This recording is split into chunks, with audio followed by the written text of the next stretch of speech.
balanced the way Wizards intended it. I think this is actually Magic as R&D intended. Tybalt's trickery. Getting rid of an eye twitch? Why are you scared of an eye twitch? Now you have to deal with the lolth. What was that? I'm terrified of an eye twitch, dude. Like, if only it had been something like a lolth, you know? Raise the alarm. We found their win con. We didn't know what it was, and now we know. I've now found their win con. I don't like it. You fool didn't play around Triple Tithe. Listen. My opponent had Sky Tether main deck and then boarded out of all the bad cards and boarded in good cards like Memory Lapse and Teferi. How am I supposed to win if I know that? Their tempo play of 2 soldiers are going to win them the game. Oh, it hurts. Oh, it hurts. It hurts. I can't look.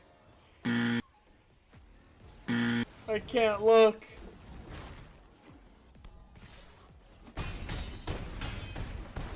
Ow.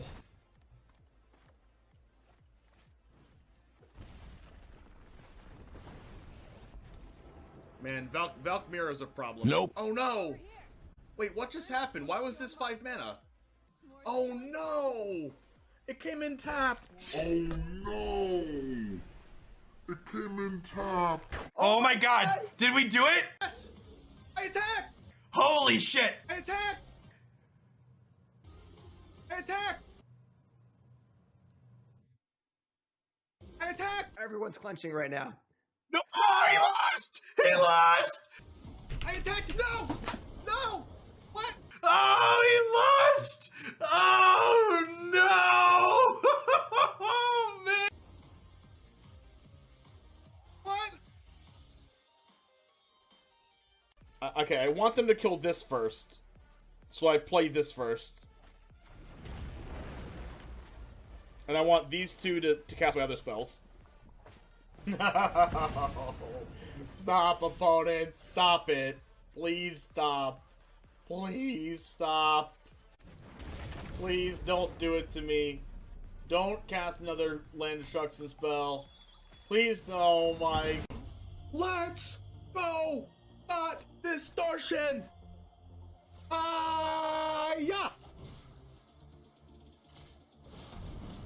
Feel the power of the 6 mana black sorcery. Thought distortion, come forth. I summon the winged dragon of Ra. Oh! Oh! PogChamp! Oh! Oh! Oh! Oh! What the heck, dude? I was exaggerating. Oh, Royal Eruption again! Oh my god! Kicker! Base! Oh, double Chandra emblem! Oh, is this... Yes! Oh!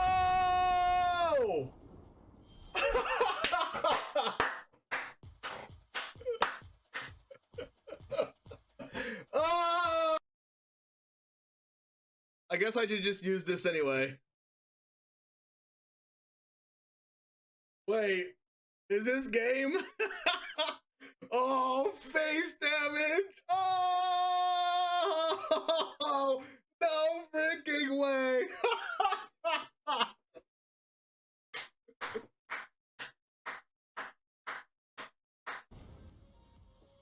Alright, give me Scorpion. Off the top, right now. It's just too good to be true. It's just too good to be true. It's just too good to be true. What the heck, dude? Cheating. They have Fatal Push. I don't care. If they have Fatal Push, they're going to use it now. Oh, no, it goes back in the deck. No. Oh, if they have Fading Hope, I swear. I'm gonna pay 3 life and then they're gonna Fading Hope it back to their hand. I'm gonna cry. Okay, I didn't say that. Oh no, I should have played Dahlia first. No, I should have played Dahlia first. No, don't do it. No!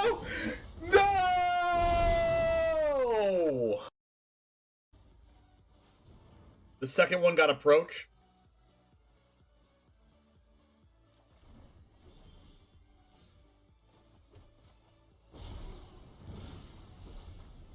Wait, that still counts as casting, doesn't it? Wait, what? That's the worst possible.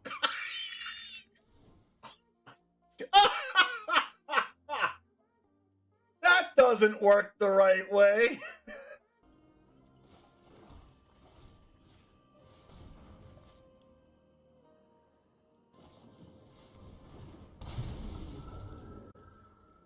Oh my gosh, is this lethal?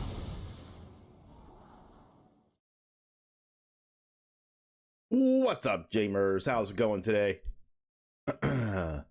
We are building the deck that we're gonna play today. Might play more than one.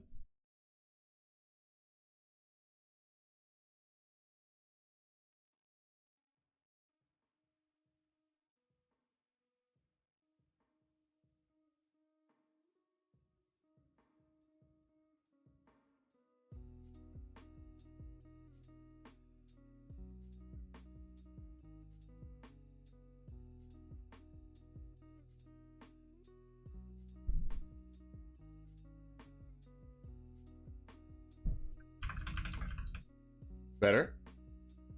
But we're gonna start out with Samwise Gamgee. This says is a black. No, it's a green and a white for a 2/2 creature. Whenever another non-token creature enters the battlefield under your control, make a food token, and then sacrifice 3 foods. Return out a historic card from grave to hand. So we are going to pair that with. I realized that I think in historic this card's nerfed.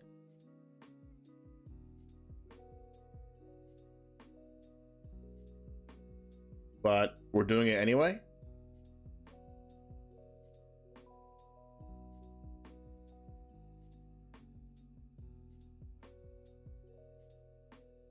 So, Witch's Oven, Samwise Gamgee, and Cauldron Familiar.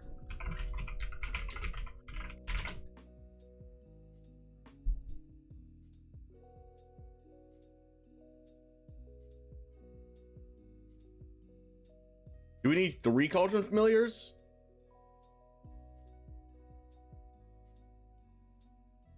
Or 4?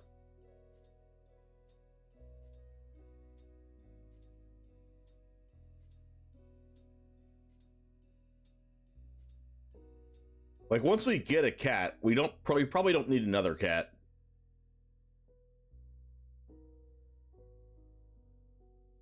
We'll do 3 for now. And I think I want to go Collected Company.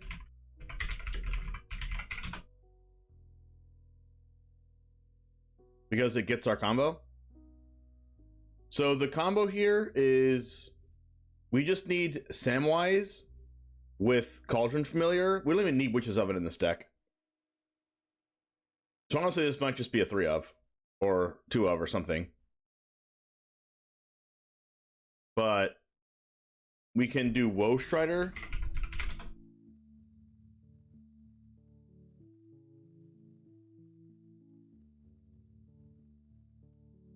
And then this is a combo. We have, if you have Samwise, Woe Strider, and Cauldron Familiar in play. Why is this jumping all over the place? That's annoying. Okay. I can't. It's so annoying. It's so annoying. Anyway, I really don't know how to turn this off. I don't want it to jump all.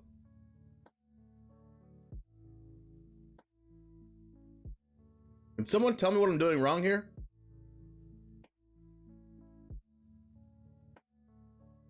All right, thank you. If we have Cauldron Familiar, sack of food, return to the battlefield. Samwise, whenever a non-token creature ETBs under your control, make a food.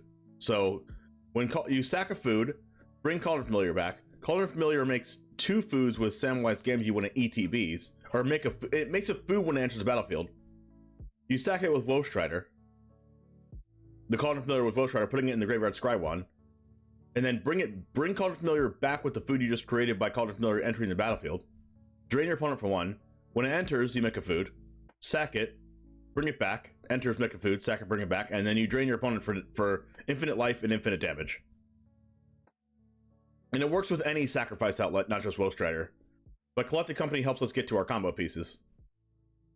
It might just be that we play 4 Cauldron Familiars.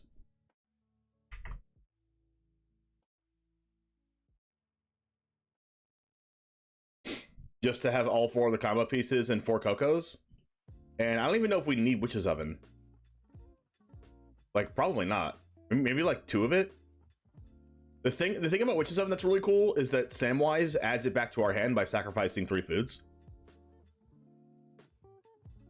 So like that's the thing, but you can't get it out Collected Company, so it might even just be a 3 of.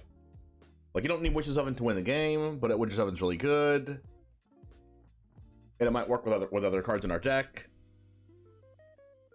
So let's just go to the spoilers here and look up what other food cards we have. Can we just like look for it?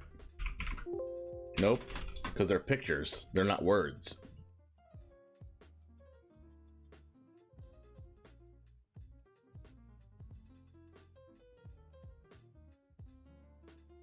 Wait, Asceticism got reprinted?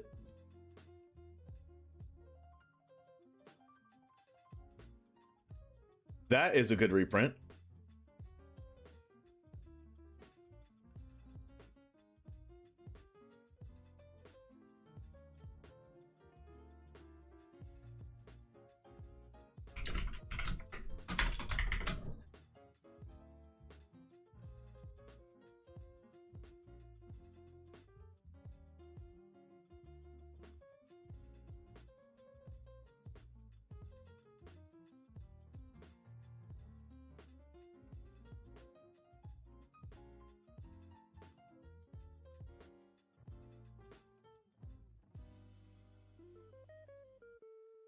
Creatures 5-mana enchantment, creatures you control have hexproof. Period. 100 green regenerate your creature. Pretty good.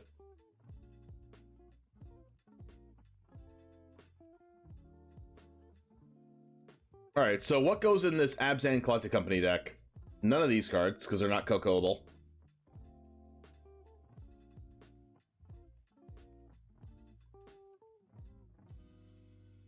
When Dawn of New Agents ETBs with a hope counter on it for each creature you control, beginning of your end step, remove a hope counter. If you do, draw a card.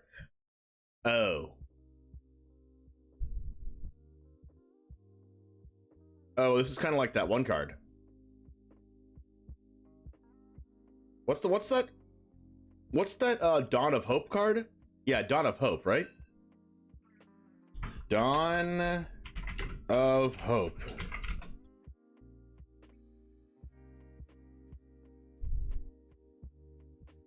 Whenever you gain life, pay 2, draw a card, make a 1/1. Kind of reminded me of that. This says put a hope counter on a draw card, 2-mana enchantment, gain life. Goby, thanks for the follow. We're working on an Abzan food deck that we're gonna play today for early access, and it's an infinite combo. Cauldron Familiar plus Samwise Gamgee plus Woe Strider is infinite damage, and we can get to it by Collected Company to help filter to help get to the combo. We can also play cards like Fauna Shaman if we want to, but like I don't know if that's good enough. So I feel like we just want to play 4/4 and 4. We don't need to play Company. We can just play a food deck without Company, but Company does help us get to it. And if we get the combo, we just win the game. We can even win the game on the stack. It doesn't even matter what they do. They can just like deal with our thing, and then we can just do it on the stack anyway. Like, this is a pretty good combo. It's just, I don't even know if you need Company with it, but it definitely does smooth it out. But you could just get to the combo with drawing cards, because there's a lot of sack draw cards. For Constructed, the only format these cards are legal in is Historic, correct? Yes. Yes, Patty B MTG. Is this Paddington Bear? Patty B MTG? You can't get that past me. You're a Paddington Bear.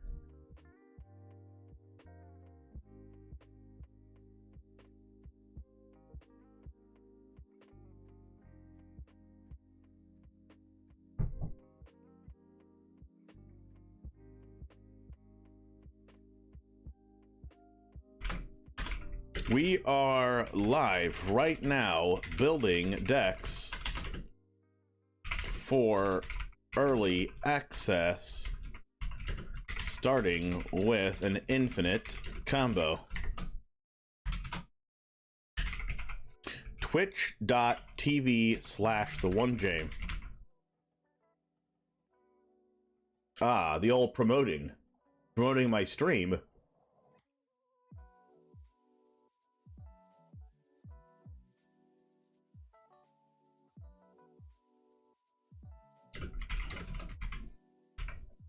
Infinite combo with Samwise Gamgee.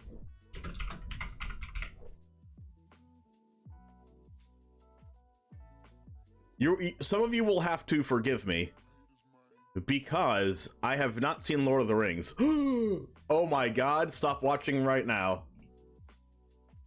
I have not. Actually, you know what? I lied. I've seen Lord of the Rings.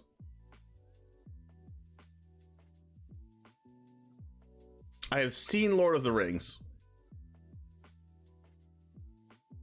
when I was like 10 years old, and it was only one of the movies, and I was sleeping for half of it because I was on the way from, I believe it was Long Island to New York City, and it's like a 5-hour drive, and it was just on and a TV in the car at the time, and I do not remember a thing.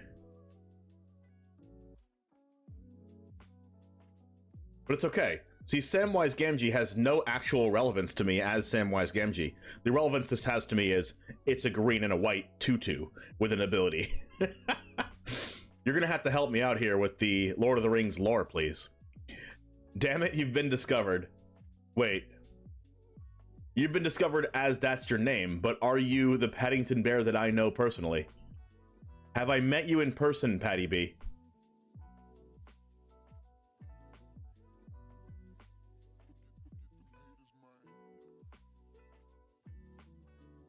Alright, so what are we putting in this deck, guys? Samwise Gamgee was revealed to be Sauron the whole time. Wait, actually? Is that just like a huge freaking spoiler? Because I haven't seen it. I have not seen this. Is that the biggest spoiler ever? We've not met personally. You should take a day to watch the movies. Ah. Okay, so you're not the Paddington Bear from Twitter. Chaco Mako's lying to me? Thank you. Thank you for not ruining it all for me. I was gonna do a marathon and watch all the movies before this came out, but that just takes too long. Baromir, Warden of the Tower. 2 and a white for a 3/3 vigilance. Whenever opponent casts a spell, if no mana was spent to cast it, counter it. Sack it. Creatures you control get indestructible till end of turn. The ring tempts you. Is that a card for our deck? Probably not. It's a sideboard card for free spells. But is there free spell shenanigans going on in Historic? What's the Historic metagame? You know what? This is a good time to go to Popular Decks Metagame Historic, isn't it? White-black tokens. Wait, what? That cannot be. That cannot be the #1 Historic metagame. That can't be. I think MTG Goldfish is just like having a heart attack here. Emergent Ultimatum, that's 0 mana spells? Correct. But I don't know if people were doing that in Historic.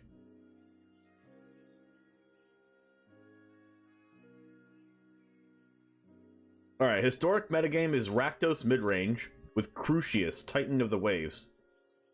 Mono red, 5-color humans with Coco, and Esper Sentinel. Ooh, Esper Sentinel, that's a card we should play. That's for sure a card we should play. It helps draw to our combo.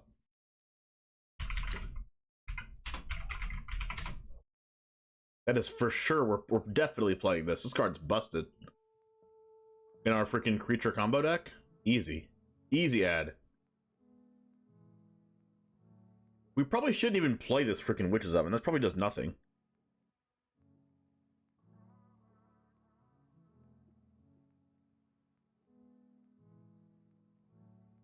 Like maybe one witch's oven for when we like don't have Samwise, and we can like recycle the witch's oven back. It's probably worth just to play one. Or like 2. All right, sure, I'll play 2 just in case one gets exiled. But you don't need this card.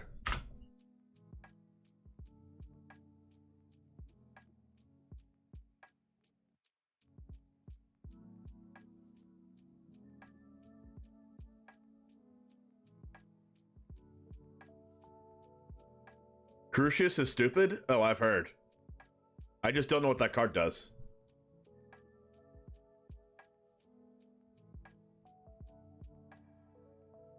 That's the way to do it. You can do it before official release. Extended editions are the best. Extended edition. A 2 of sounded fine. Yeah, I think it's just a 2 of because Samwise just gets it back out of the graveyard because it's a historic spell. Attack 3 foods. Return a historic card from your graveyard to your hand. Historic cards are what again? Artifacts, legendaries, and sagas. So you can get another copy of Samwise back to your hand. Abzan food. Correct. Correct, Mike Wood. Abzan food. As a way to grind when you don't have any other pieces. Correct. Yeah, that seems good. That seems good to us. Alright, what cards are in this format?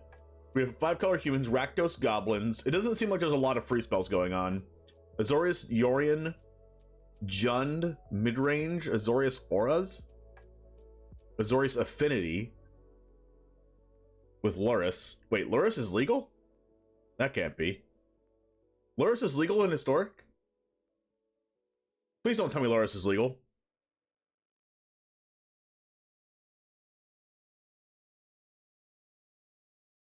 It is legal? Okay, this changes everything. Is there an infinite sack outlet in Historic that's less than 3 mana? Please tell me. Please tell me. Flipped battles count as a 0 mana spell. Yeah. Well, it's not a 0 mana spell. It's a spell that they're casting for 0 mana, but yes. Not there's a lot of battles being played in Historic? Yeah, for sure. It's probably worth trying to find a sack outlet that's like less mana in Historic. Let's just load up Arena real quick and just use the search engine.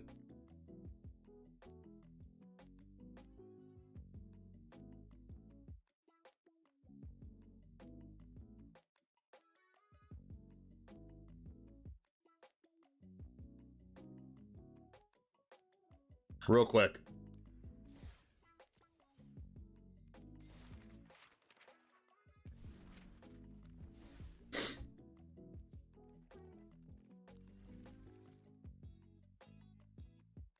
Because that seems busted.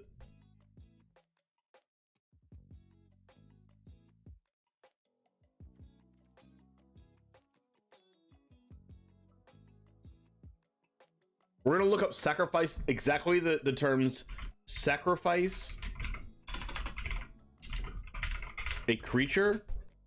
Please give me a 2 mana one. I don't care what it is. I don't care if it's Goblin Bombardment. Please make it free. Not free, not free, not free. Oh, no, it's 3 mana. Wait, we need a 2 mana one. Come on. No, that costs mana, that costs mana, that costs mana, that costs mana. Cost mana, cost mana. Sepulchral Gruel. Phyrexian Tower. That's probably a card we play. Yeah, Phyrexian Tower we're gonna put in our deck here.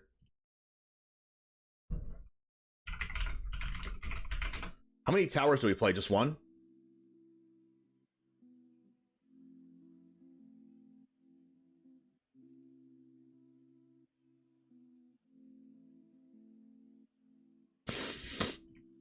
What is this?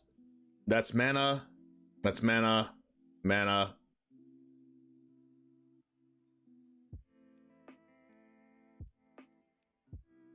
Mana. Not mana. Alter. Alter! Alter Dimensions legal. Yes!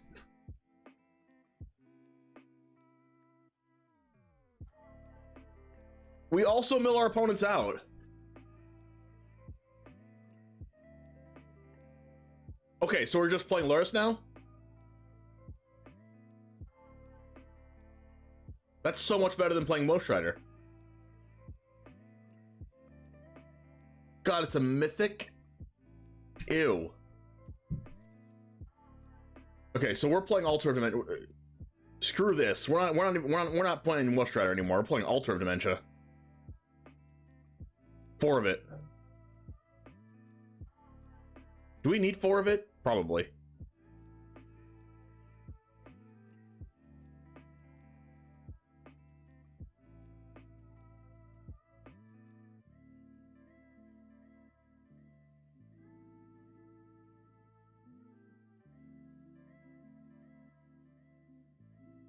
We don't play Coco anymore. Wait, do we still play Coco and Altar?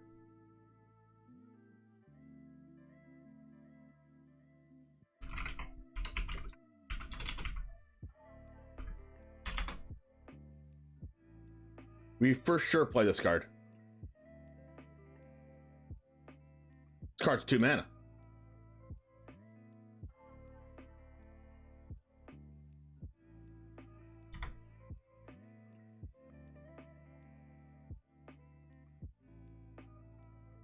Do we stay a company deck? I don't know if we do. Yeah, I don't know. But we're for sure playing Luris as our companion.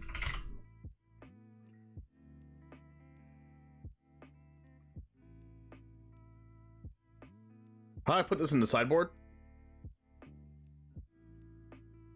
Set as companion. Oh, we win. This deck's insane now. The card advantage changes to find permanents or specific pieces. Like, Coco with Altered Dementia sounds like a Nombo. But it does draw us into Samwise and Cauldron Familiar. I don't know how important that is, though. But I don't think we're playing Coco anymore. Alright, this deck just got insane. Because Luris exists.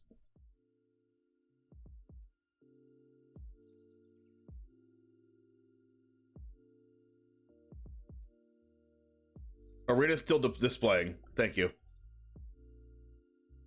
Thank you, thank you, thank you. Alright, well this deck just got busted.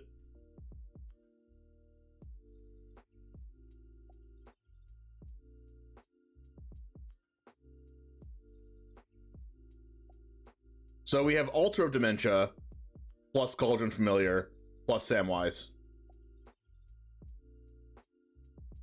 So now we get to play whatever we want.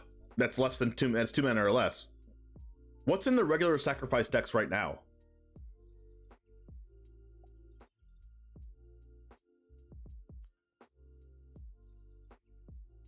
Let's just find a sacrifice deck real quick.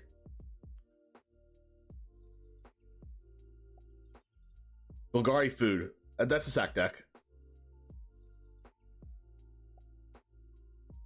If my computer will cooperate with me.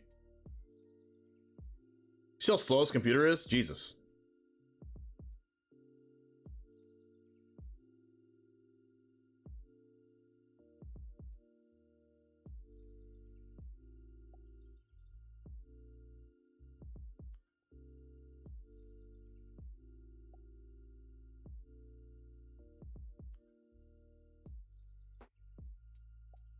Well, my computer just cannot handle the power of this deck. It is currently dying. Come on, computer, don't do this to me. I'm just gonna close out some tabs here.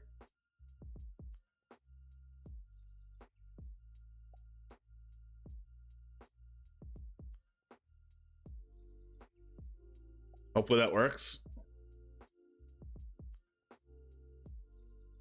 Please work.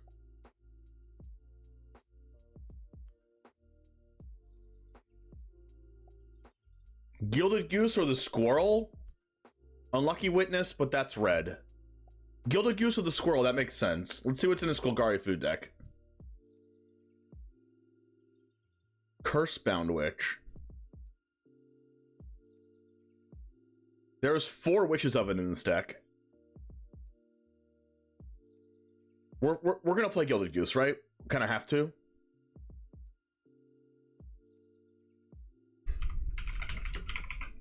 Because we're a food deck.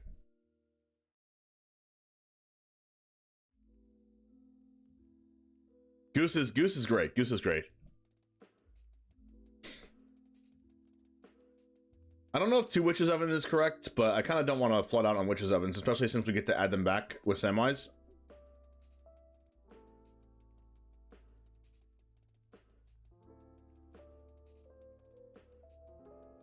We definitely play this Ravenous Squirrel, right? Ravenous Squirrel can just win the game. Oh, this wins the game with Alter with, no, it doesn't win the game with Alter. Can mill our opponent for a lot.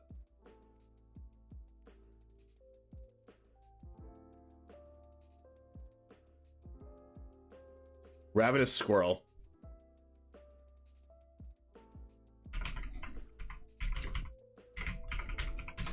So this deck just turned from a, like, fair sacrifice value deck to just an infinite deck? Now we just go to 4 Oven without company? I mean, we still don't have to.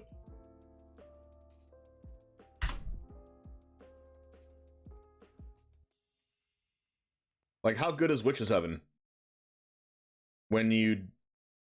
I mean, I guess it's pretty good. What else we got here? 4 Push, Village Rites, Deadly Dispute. Deadly Dispute, that's a card. 4 Meat Hook. 4 Trail of Crumbs. Wow. Trail of Crumbs does draw us to Ultra of Dementia.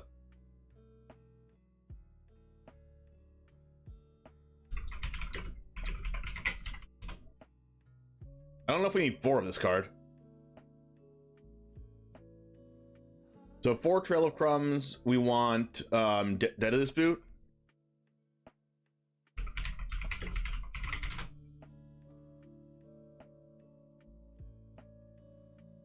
We want Fatal Push.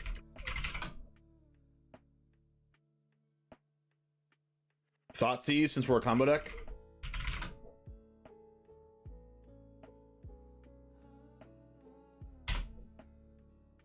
Alright, how many cards are in our deck now? How many lands are in this deck? 22. So we have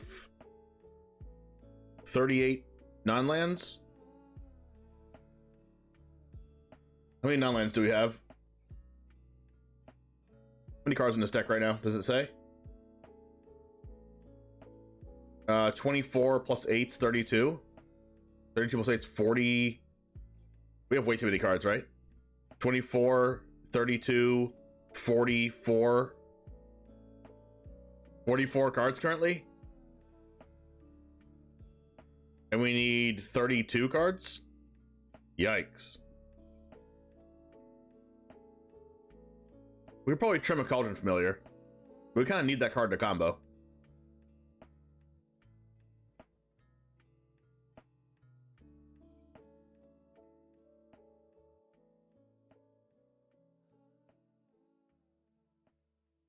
Fatal Push, Village Rites, Deadly Dispute, Mortality Spear. What does that do?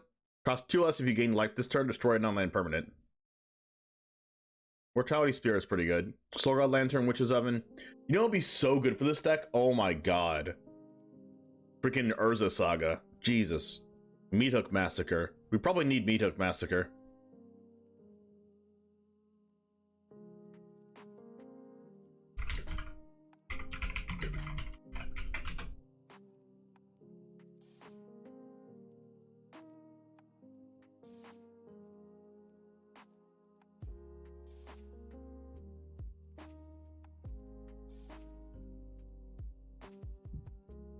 Meat Hook is historic too? No, it's not. It is. It's in historic. It's just nerfed. Meat Hook Massacre just says when a creature you control dies, each opponent loses a life, but you don't gain life. It's the only thing the card doesn't do. You can't gain life from it. So I guess we're not main decking Thoughtseize. I feel like we should.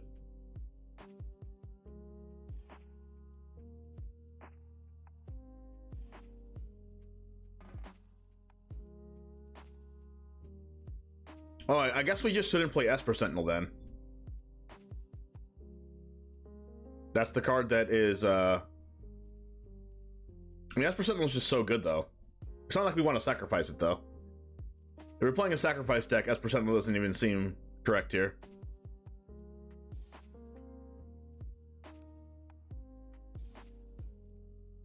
And then we'll just, like, sideboard the Thought Seizes.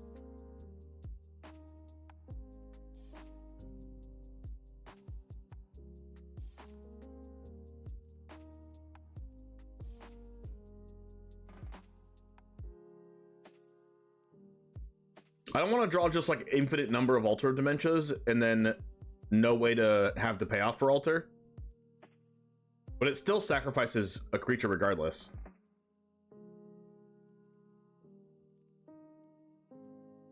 And we need it for the combo.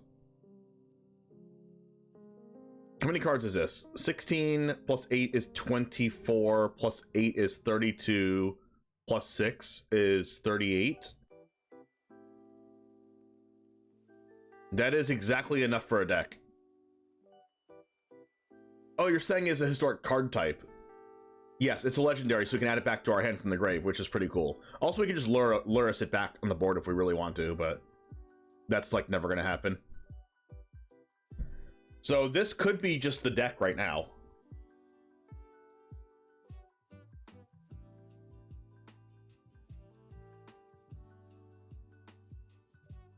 Like, are we missing anything?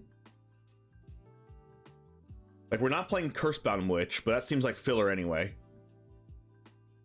We're not playing Village Rites, but that's fine. We're not playing Mortality Spear. We're not playing Soulguy Lantern. We're not playing... And we're playing 2 Meathook Massacres.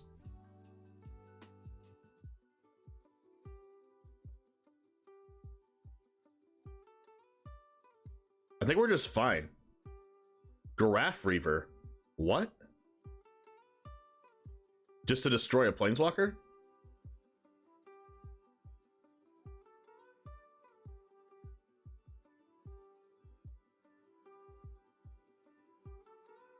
What is a tiny historic tournament?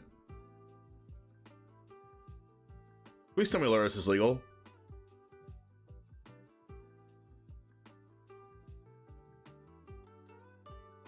This is only 3 rounds? That's hilarious.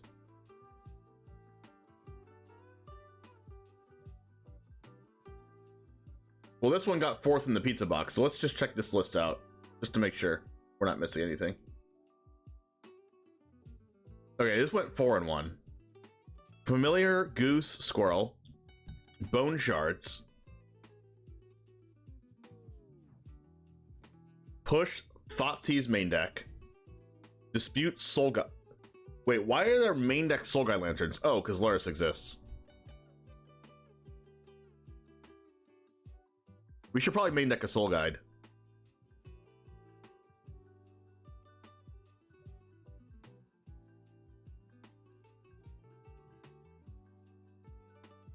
How many Fatal Push in here? There's 4 push.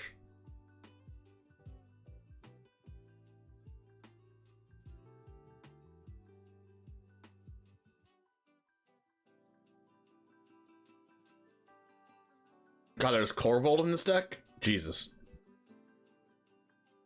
So when you bring in Corvold, you just take out Luris? There's 3 Corvolds in the sideboard? Wow. That's crazy.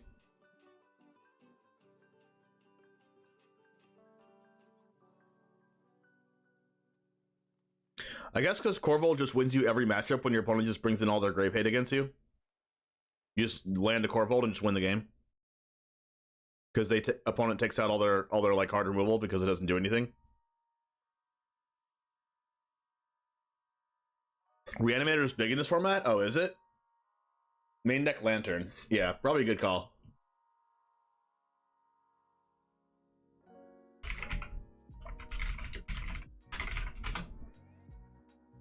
And you can keep adding back the Soulguy Lantern if you want to with Samwise.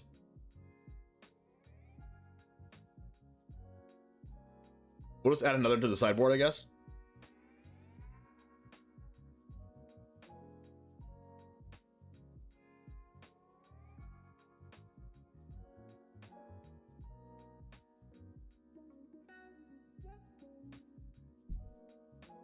The problem with this deck is going to be like drawing too many altars.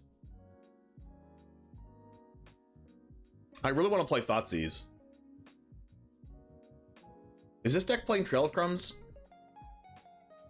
It's playing 4.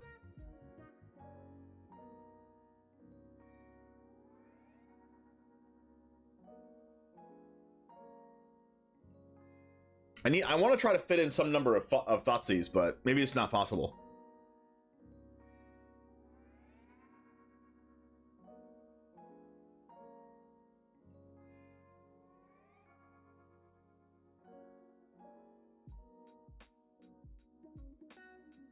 You can save altar to Deadly Dispute. Oh, you mean like to sack the altar with it? Yeah, for sure.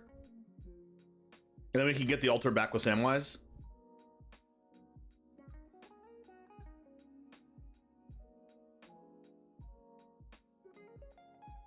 We need to cut a card, right?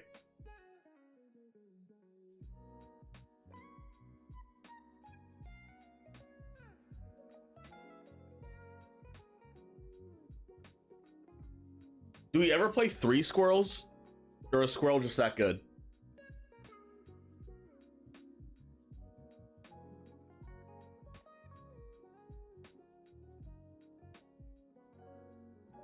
We could play like 3 squirrel, 3 push, 3 squirrel, 3 push.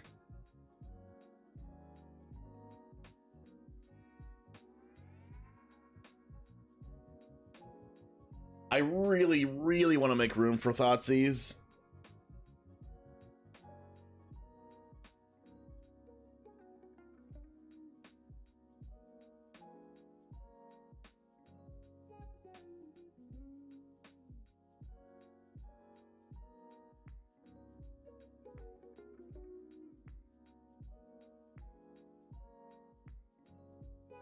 All right, sideboard 1 push.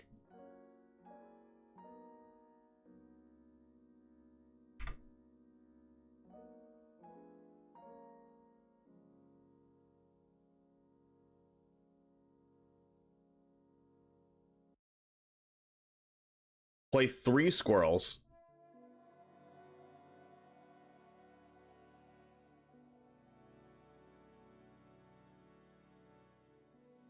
Do we ever play 3 ovens or 3 altars?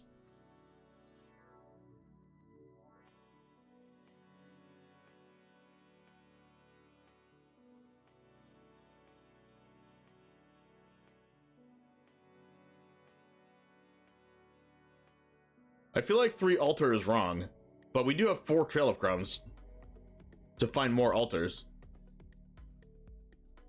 And 4 Deadly Dispute. We could play 3 Cauldron Familiars too, but I don't feel like going down on the combo pieces.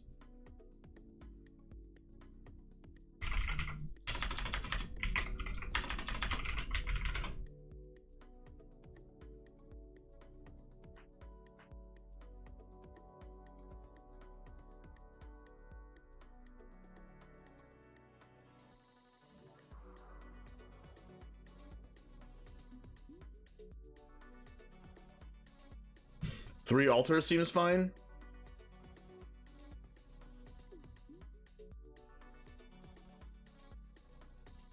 I think 3 altars is fine. That way we can main deck.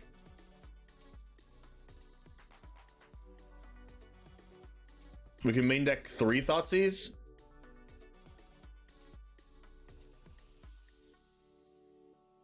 And this is how many cards? 15, 18, 25, 25 plus 14.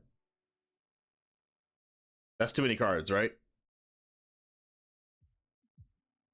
15 plus 7, 22, 25, 33, 39. That leaves 21 lands, and the deck usually plays 22 lands.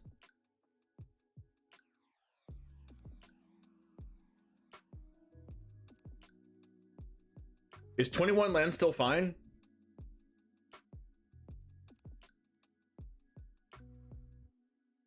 We could cut a cat.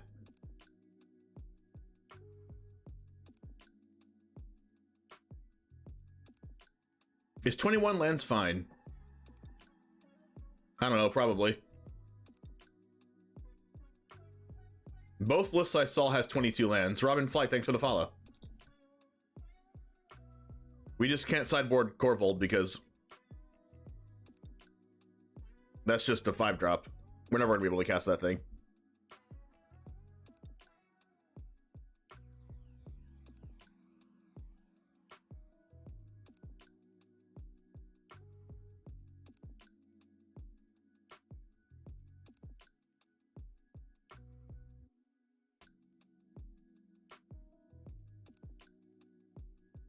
But with 21 lands, there's gonna be like a ton of one-landers.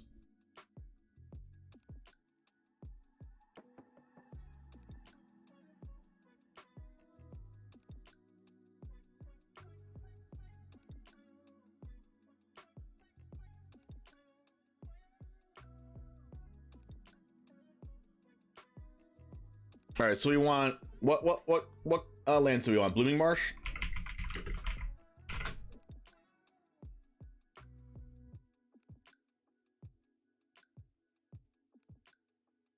How many fast lands do we want, period? Probably just all of them.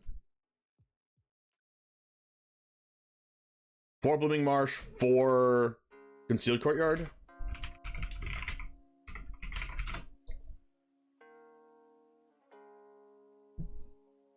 I don't think we want any Razor Verge Thickets.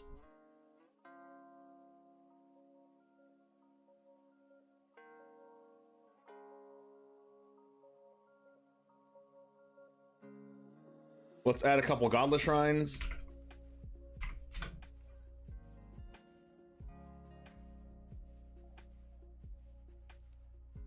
Let's add a couple Overgrown Tomb.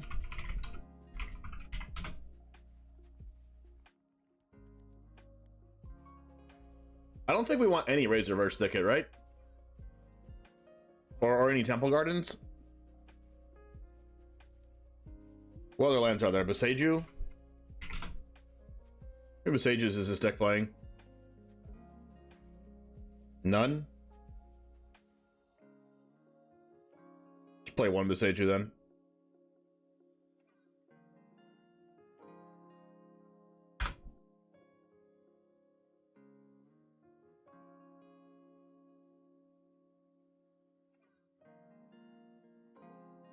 Let me just see the mana base of this list.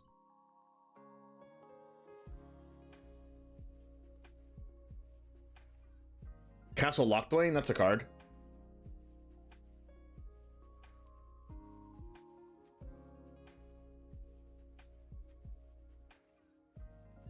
My god, my computer's slow right now.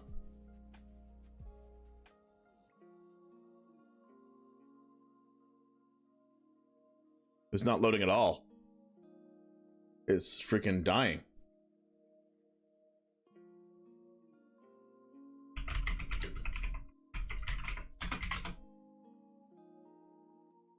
Castle.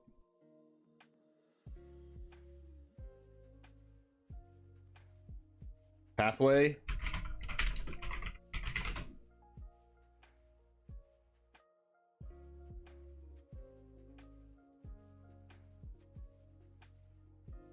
What's the black-white pathway? Right climb?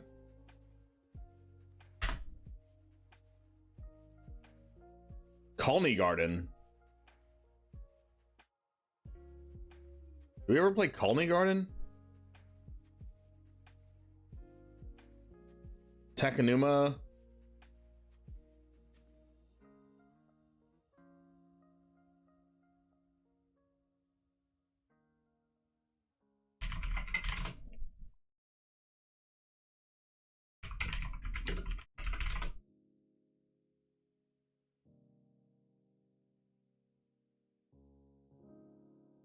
This is 22 lands.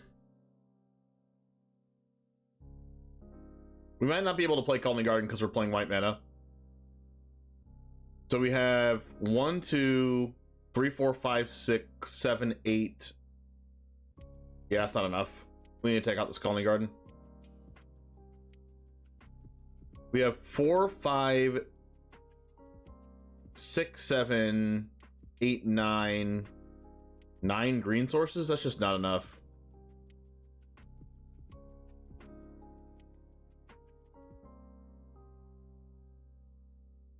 I think the pathways are bad in this deck, probably because you want turn 1 black source, turn 2 white green. Yeah, I think the pathways are just bad.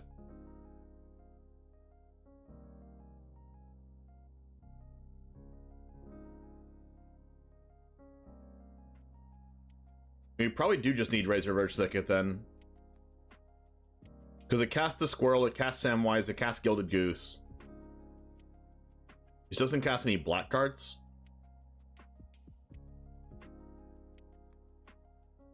We have 4, 5, 6, 7 green sources, really?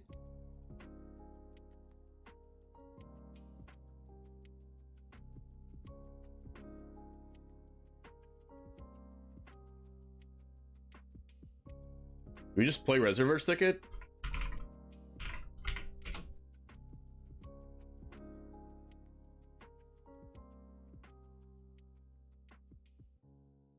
I don't love it. Playing 12 fast lands is crazy, but we don't need any more than 3 lands in this deck anyway.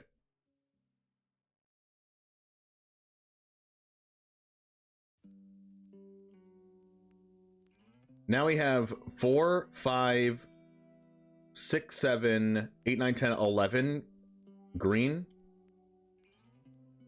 We have 4, 5, 9, 11, 13. This doesn't even count as a black land. 14 black, so we have enough black to play our deck.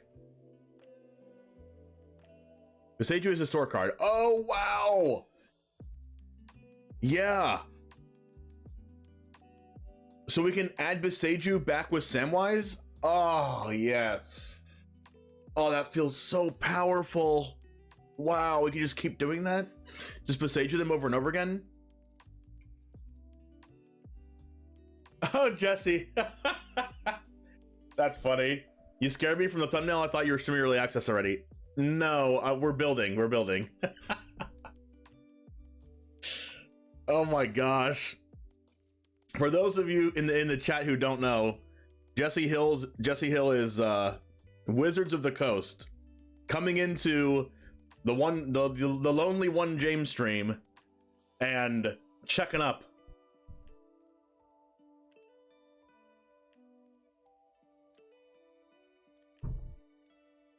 Everyone say hi, Wizards, with a heart. Hi, Wizards with a heart. But yes, we're building the if you care to know, Jesse, we are building a Luris Cauldron Familiar Samwise Gamgee and wait for it, Altar of Dementia infinite combo. You sack the squirrel with Altar, and then you bring it back, and then you bring the Cauldron Familiar back. Samwise makes a food with Cauldron Familiar entering, and then you sack with Altar Dementia, mill your opponent again, and then you bring the cat back, and then repeat the cycle. You repeat it over and over again, and we were playing Woe Strider before. We were playing Woe Strider, but we realized Luris of the Dream Den was legal still in Historic for some reason. So we found the only 2 mana or less card that's a free sack outlet. So we're playing Luris. And I also found out that Samwise Gamgee adds any Historic card from grave to hand, so you can add back Beseiju by sacking foods and keep Beseijuing your opponent over and over again.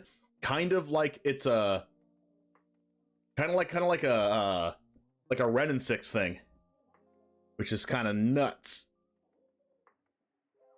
So right now we're just working out the mana base. How much white mana do we have? 4, 5, 6, 10. That's not enough. We need to add 2 more white sources. 2 more white black lands. So 2 more Godless Shrines. Is there any white black land that doesn't hurt us? besides a pathway? It is a build your own Ren and 6. Is there any white-black land that doesn't hurt us? I guess we can look at Arena. White-black land that doesn't hurt us. I guess we could put a basic land in the deck. We could also put Iganjo in the deck because we can keep adding that back too. We can play a Baron more, but that's not legendary. Is there a black-white land that doesn't hurt us? Is there a legendary black-white land? Oh, we get to add Phyrexian Tower from our grave back to our hand. Could put Blood Artist. Well, we mitigate life loss with the Cauldron Familiar, right?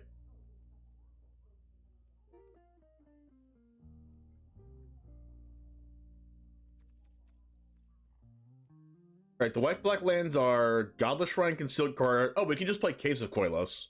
That's actually much worse in this deck than Godless Shrine.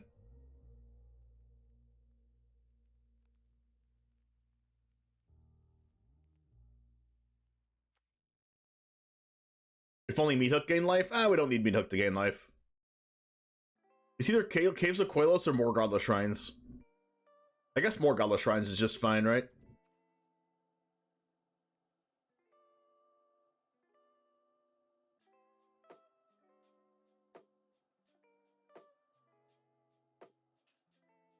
Oh, wait, we're playing 21 lands, aren't we? Do we need a basic land? Infinite Combo in My Alchemy? No, this is historic. It doesn't exist in Alchemy because Woe Strider doesn't exist anymore. Or Alter Dimension is not legal.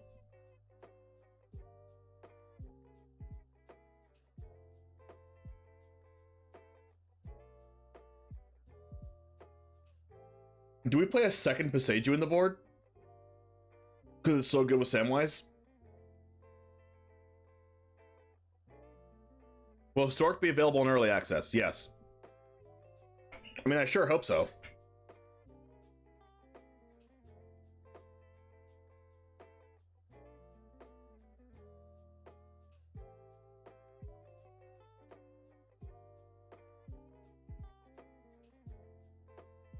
Oh, also, I think we were actually able to download...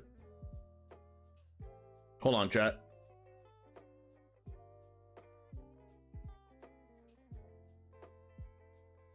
The new VIP client.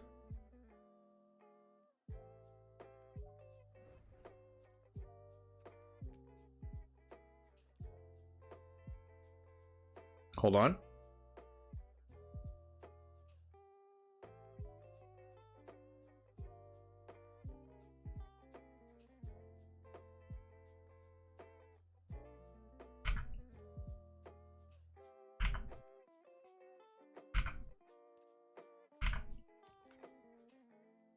Invalid.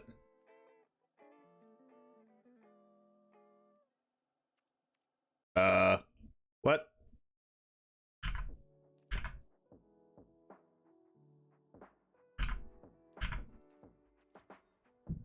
Thank you.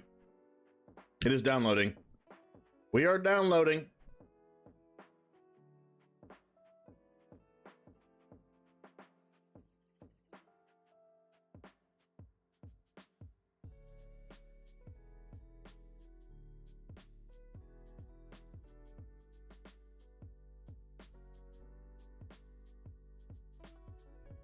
Usually only standards available? Yes, but this set isn't standard legal. But Alchemy does make sense, but I think we can play Historic.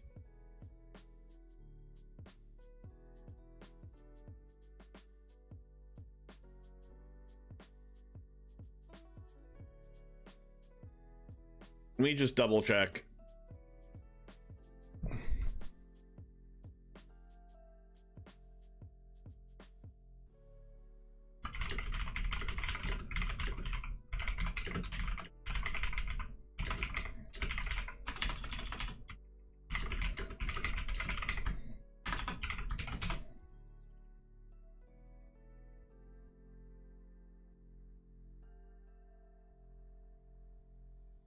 Okay, so it's Alchemy and Historic.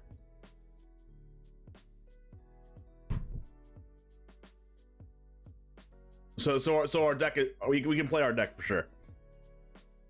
Oh, alchemy's the Q. We can direct challenge for historic. Ah.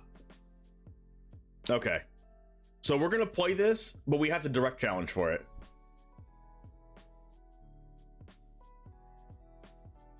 So I'm gonna need a taker for a direct challenge.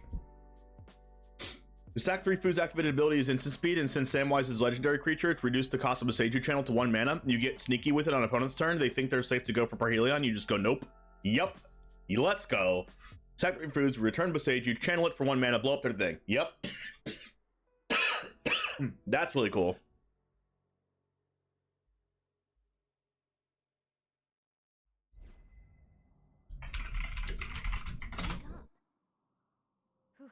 Looks like you barely survived your last battle. You barely survived your last battle. Training, you'll become a force to be reckoned with. Skip tutorial, thank you. Let's get started. Okay, so it's done downloading, but we can't play yet. Alright, so I think this is the deck. We just have to get rid of 1 land. Am I just like taking out this castle lock lane? Like I don't love that it comes in tapped. But we do have 4 Godless Shrine, 2 Overgrown Tomb. No, I don't like that it comes in tapped. I'm just gonna cut it.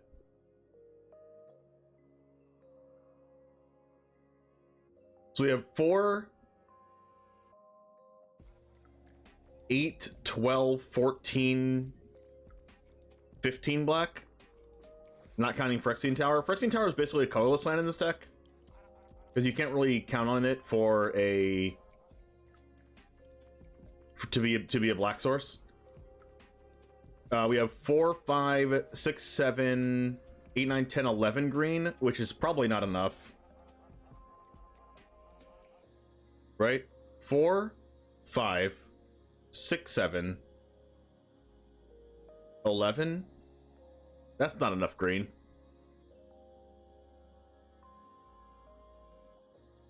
Cut a Godless Shrine for an Overgrown Tomb. How many white do we have? 4, 8, 12. We might not get. We might not be able to play Takenuma.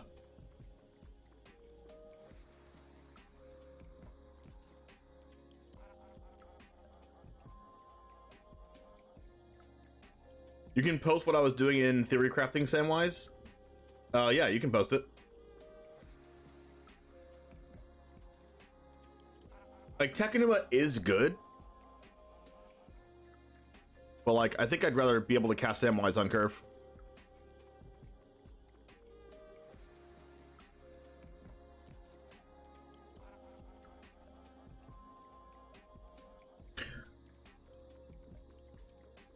Wait, since we can reuse Meat Hook Massacre, why don't we just cut this to 1? We can add it back to our hand with Samwise. Probably too good to not see it in a game, though. I don't really want to flood out.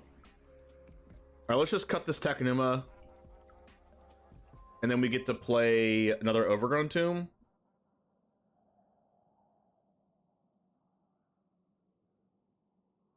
Do we have too many black mana here?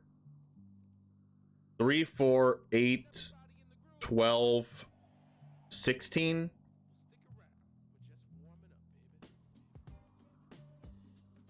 You can legend rule them? Like, I guess.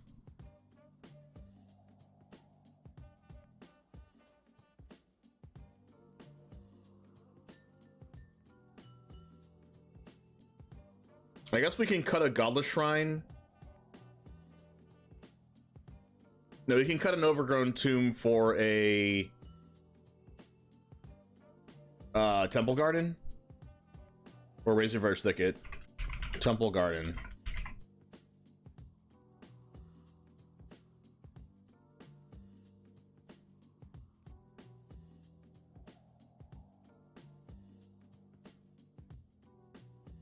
You can legend rule 1 and bring the other one back and just keep doing that. Yeah, that sounds good.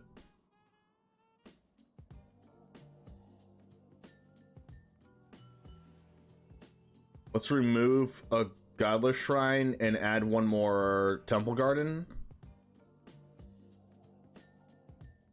So 15 plus 6 is 21. 24 plus 15 is 29 plus 21.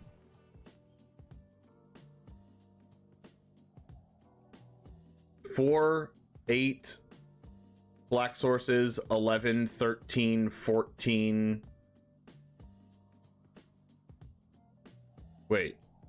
4, 8, 11, 13.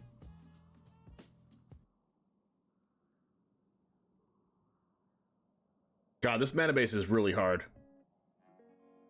Like, really hard.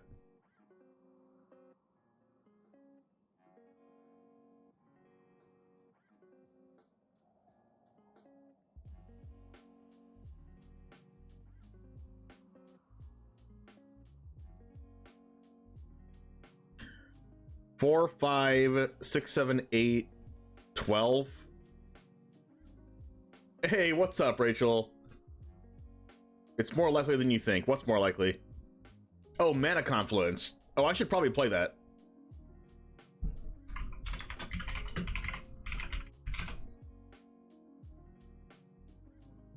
Like, we're gonna gain a bunch of life anyway, right? That's a good shout out.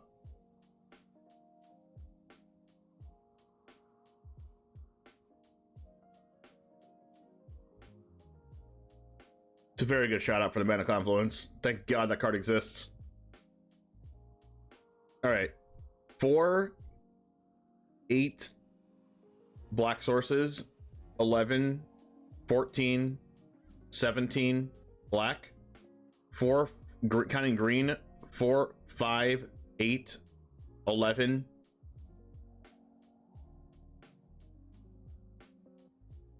So let's just cut one Godless Shrine, cut one Overgrown Tomb, cut one Temple Garden.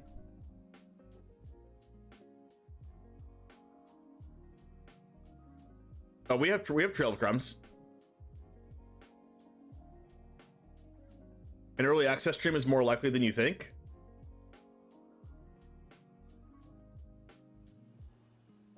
All right, let's see. Black sources. 4, 8, 10, 13, 15.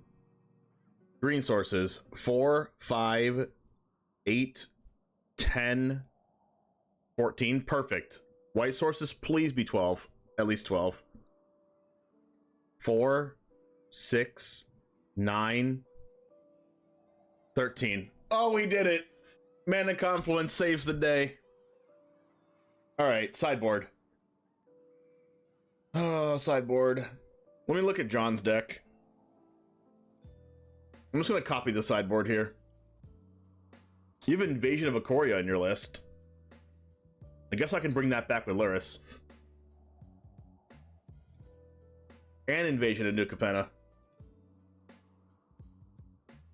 Conch Mill, Good Goose, Rattling a Squirrel, Samwise, Rite of Oblivion, Fatal Push, Altar. Oh, so you made the same deck. Nice. What's Norn's Disassembly? Enchantment, 1 and a white, sack a historic permanent, seek a historic card. That seems good. Because then it just like seeks your Altar of Dementia or your Samwise.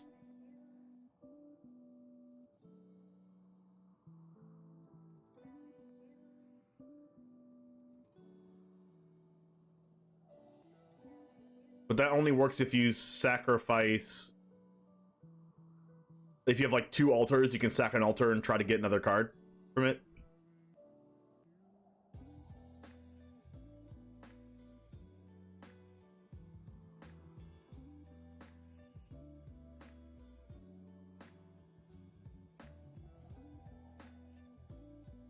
Noxious Grasp. Lord of the Rings added a 2-card infinite combo and a 3-card infinite combo to Modern and Historic. What's the 2-card infinite combo? Seek Samwise Altar Oven. Sack food because it's an artifact. That's true. Is it better than main deck Thoughtseize though? Is it better than like playing 4 Cauldron Familiars? I guess I don't have to play 4 Cauldron Familiars. I can play 1 Norn's Assembly, but I don't know. Invasion of Ikoria does seem pretty decent.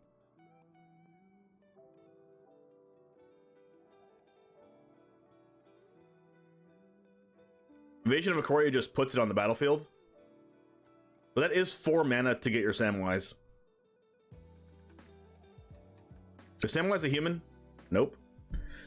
It's 4 mana to get Samwise. It's 3 mana to get Cauldron Familiar.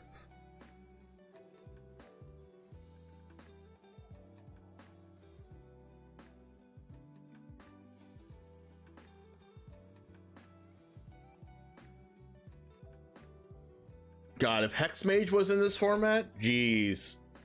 Oh, Scurry Up plus Rosy Cotton. Rosy Cotton, what the heck is that?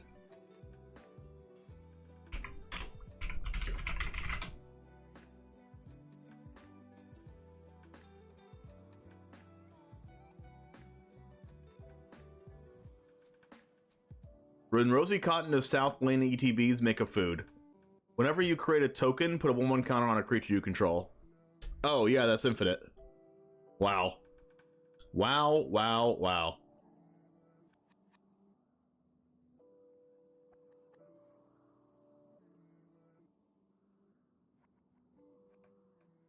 So Trail of Crumbs helps get our combo, but Invasion of Ikoria just searches it straight up.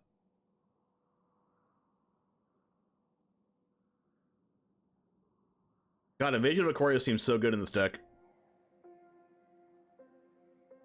We have 21 lands, so when are we ever getting to 4 mana? Well, probably reasonably a lot, because we have 4 Trail of Crumbs in the deck.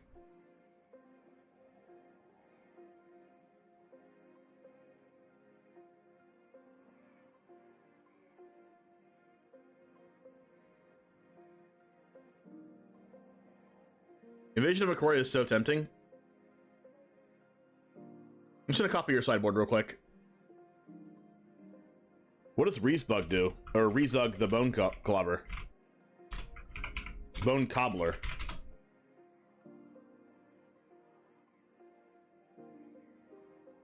So what is this card good for? Just like recursion when your opponent like kills your stuff? Don't we already have Luris?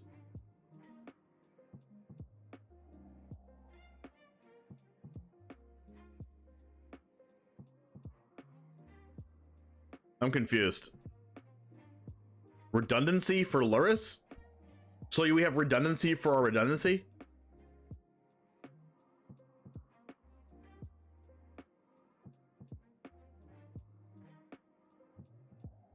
We already have infinite redundancy because we have Samwise in our deck. I don't know if I want Rezug. Haywire Might? This exiles itself, though. No, it sacrifices. Oh, that's really good with Luris.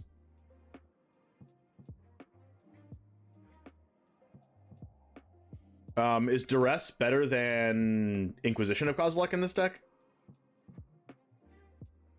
Is there, like, big paradoxical outcome decks or something?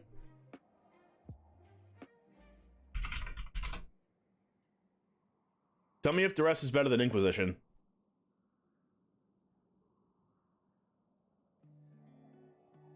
What's the combo? The combo... Add to sideboard. Add to sideboard. I'll tell you the combo. The combo is Cauldron Familiar with Samwise Gamgee. When Cauldron Familiar ETBs, you make a food. And then you if you have any way to sacrifice the Cauldron Familiar and make because you already made a food, you can just bring it back, the Cauldron Familiar back. And then Samwise makes another food when Cauldron Familiar ETBs, so it's infinite life, infinite damage. And we can play Altar of Dementia, which is a free sacrifice outlet that's 2 mana, so we can bring them back with Luris. What's the one from Baldur's Gate? Dress over Inquisition because Teferi can shut up. I mean, Inquisition of Kozilek does discard Teferi. Oh, you're talking about the other Teferi.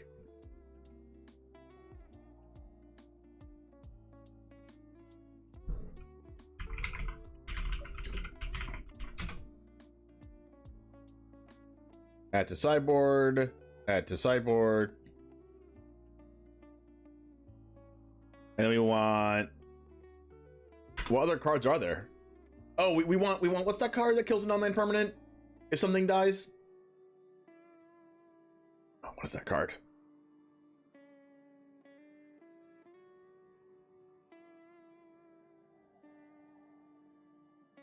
The reason why I don't want a side deck Rite of Oblivion. Oh, what's Reprieve? Oh, that's the counter spell, right? Busted.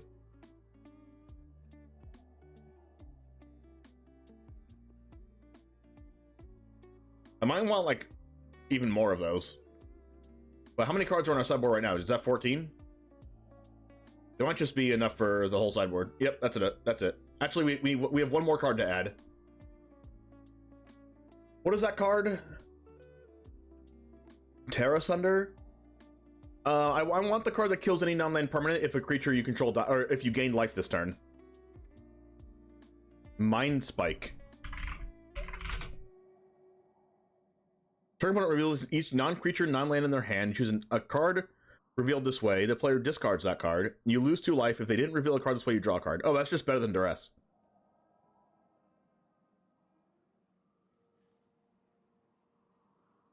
Mortality Spear, thank you.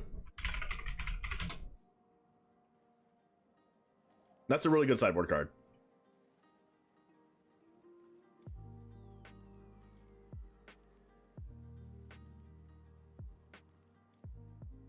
All right, so we have to take the Duresses out. And then we have our whole deck here. Save deck.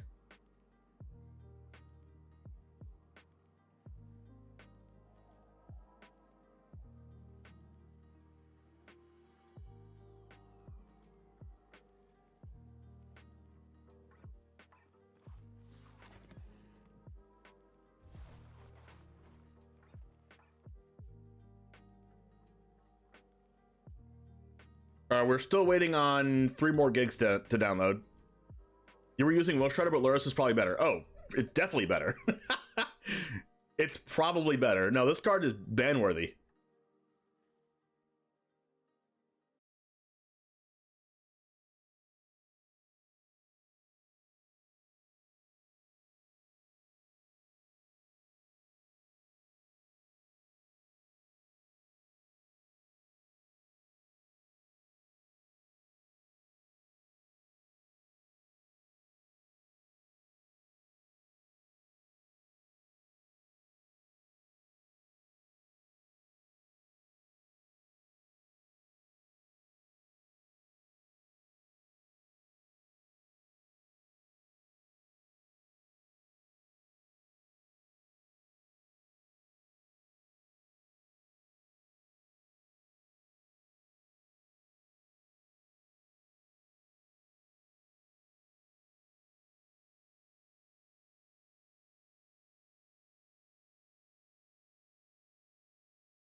We'll have to wait on that. We might have to wait for this deck after someone can direct challenge.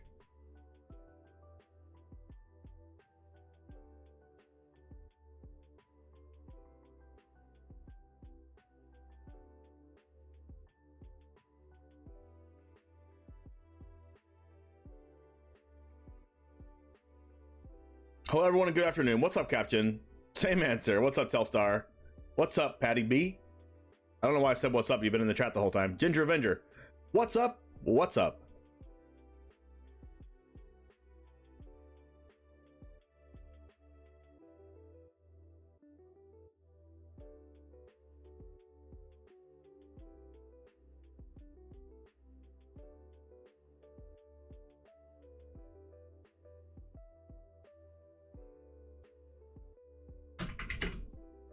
Any early access streamers want to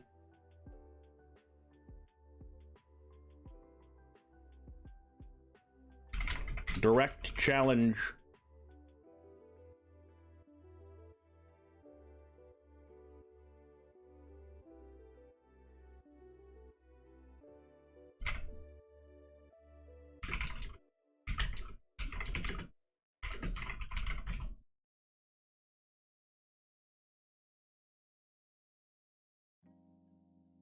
Tweet is out, guys. Tweet is out.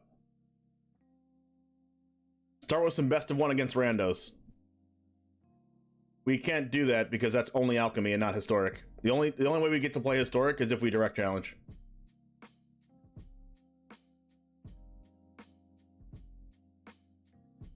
At least you can play alchemy. Yes, we do need to build an alchemy deck. So we're gonna build 2 decks today. We already built the first one. We're gonna build the other one now. All right, what alchemy deck do we build though? What are the good cards?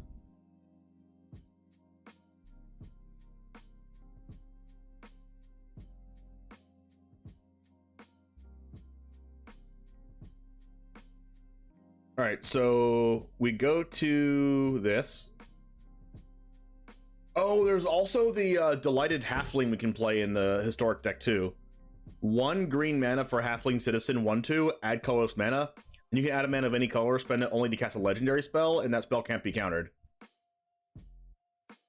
The cards are alchemy legal? Yes, they are.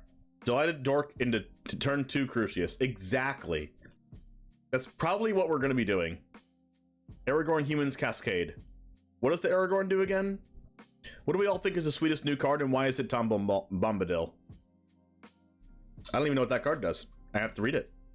All right, so let's go ahead and go over some cards while we're waiting on the client. All right, are we building Gandalf the White? Probably not. The Watcher in the Water. These are just so expensive. Like, how are we ever casting these? Like, when you cast these, you have to win the game. Unless one of these wins the game. We're gonna play Alchemy or Historic. Hopefully both, but I need a direct challenge person for Historic.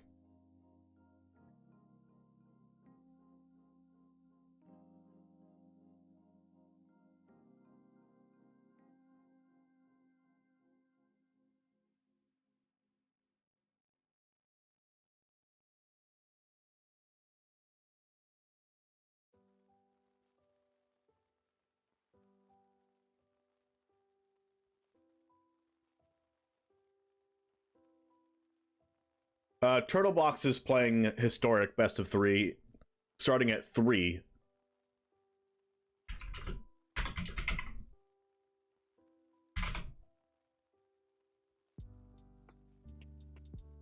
Nice download speed. My download speed's horrendous. Absolutely horrendous. Mono green and alchemy with Delighted Halfling. Delighted Halfling's probably just the card we want to play with, right? Arena's horrendous. You're an MTG Arena streamer. And you're saying Arena's horrendous. Alright, last March of the Ents is Can't be countered. Draw cards equal to the greatest toughness among creatures you control, and put any number of creatures from your hand on the battlefield. What a card. What a card. What can you do with that? You just win the game.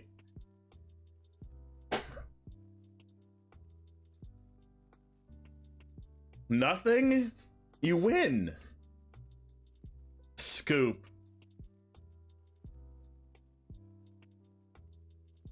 Spiteful Banditry is the new Meat Hook Massacre. When it ETBs, it deals X damage to each creature. Okay, that's Meat Hook. Whenever one or more creatures your opponent control die, you make a treasure. What? Wow.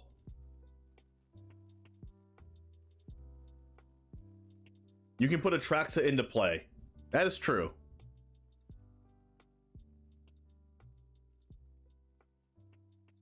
I mean, last march to the end, so you don't even need a creature. You could just play it and then just slam your hand into play. You, like, don't even need to draw cards off this thing for it to be good.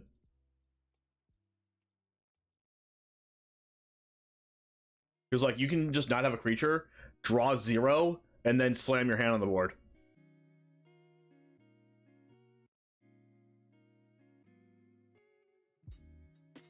Gosh, this is like so much text. It's like Yu-Gi-Oh text up here.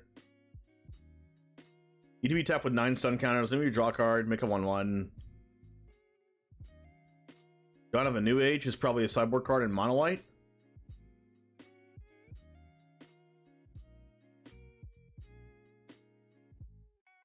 I don't know, that card reminds me of like the Abzan card that no one plays. Flowering is good.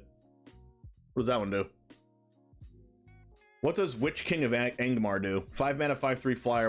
Whenever one or more creatures deal combat damage to you, each opponent sacrifices a creature that dealt combat damage to you this turn. The ring tempts you. Discard a card. It gains indestructible. Tap it.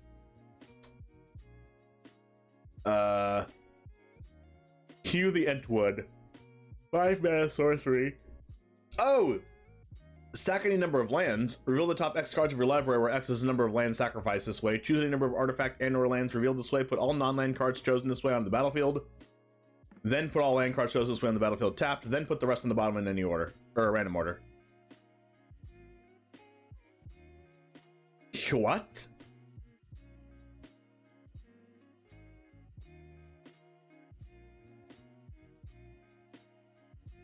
What? I don't even know what to do with that card. Radagast the Brown. 4 mana, 2/5 Avatar Wizard. Whenever it or another non-token creature and spell under your control, look at the top X cards of your library. X is the creature's mana value. You may reveal a creature that doesn't share a creature type with the creature you control from among those cards and put it in your hand. Put the rest on the bottom. Interesting. Storm of Saruman. 6 mana, enchantment, ward 3. Wow. Whenever you cast your second spell each turn, copy it, except the copy isn't legendary. What? Jund lands. But there's no, like, Valakut in this format.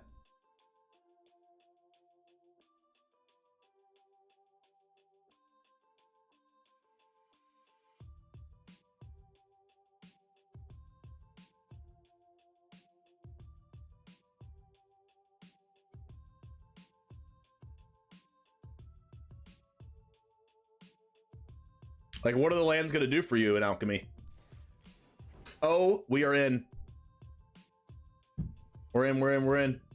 Go, go, go, go, go, go, go.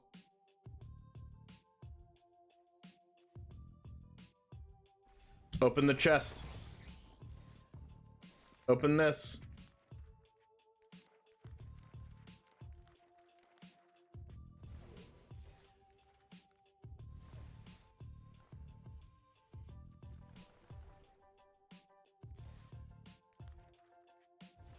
Claim, claim, claim, claim, claim. Claim. Let's go.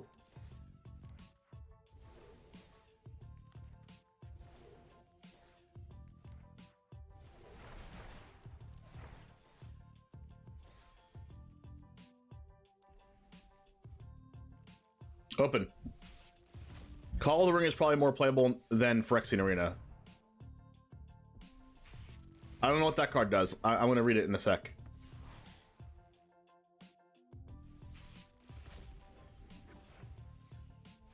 Memorcool.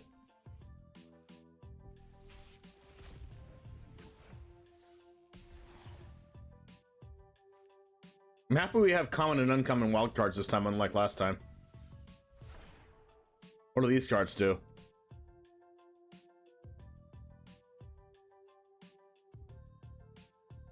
What does the Phyrexian Scrapyard do? Oh, you just make more copies of Scrapyard?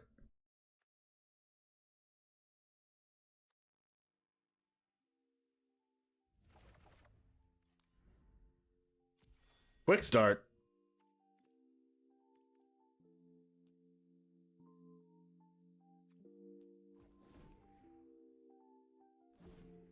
Oh, it teaches you how to play.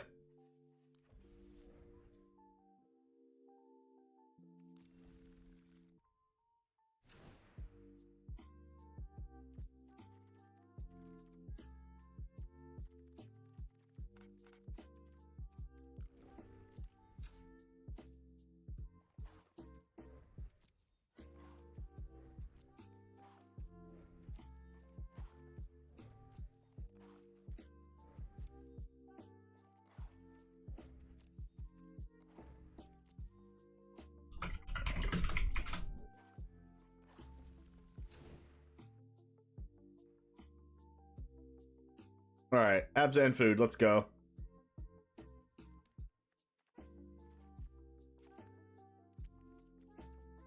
Craft them. 4 wild cards. All right.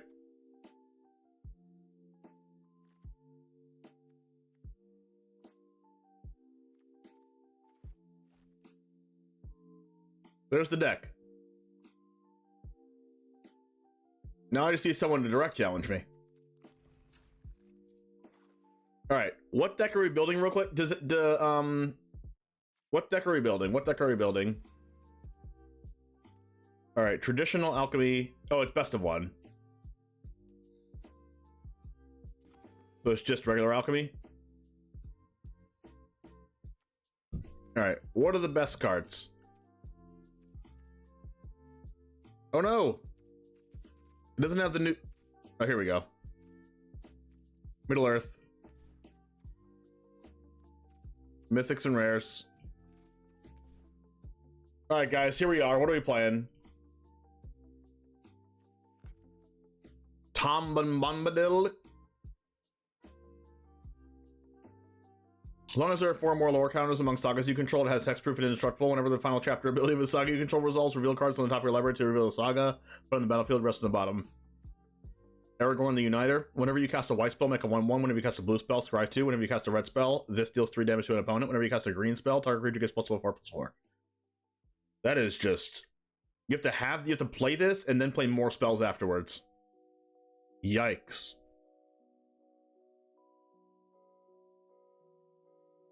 That doesn't seem very good. Sauron the Dark Lord. 6 mana Grixis 7/6. Ward, sack a legendary artifact or legendary creature, so this is basically hexproof. Whenever an opponent casts a spell, amass Orcs 1. Whenever an army you control deals combat damage to a player, the ring tempts you. Whenever the ring tempts you, you can discard your hand. If you do, draw 4. Wow!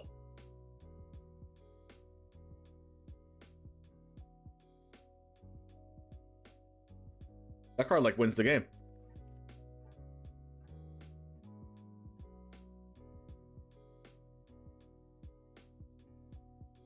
Well, this Mount Doom card's busted.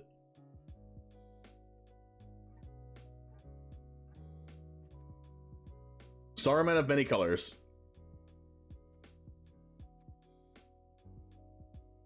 We got ward, discard an enchantment, instant, or sorcery. Whenever you cast your second spell each turn, each opponent mills 2. Whenever 1 or more cards are milled this way, exile an enchantment. Like, these cards like this that you have to have in play and then wait a turn are not that good. It sounds cool and everything, but it's just not gonna... Like, the ward does help it out a lot. But, like... It's a lot of mana, and it has to come back to you.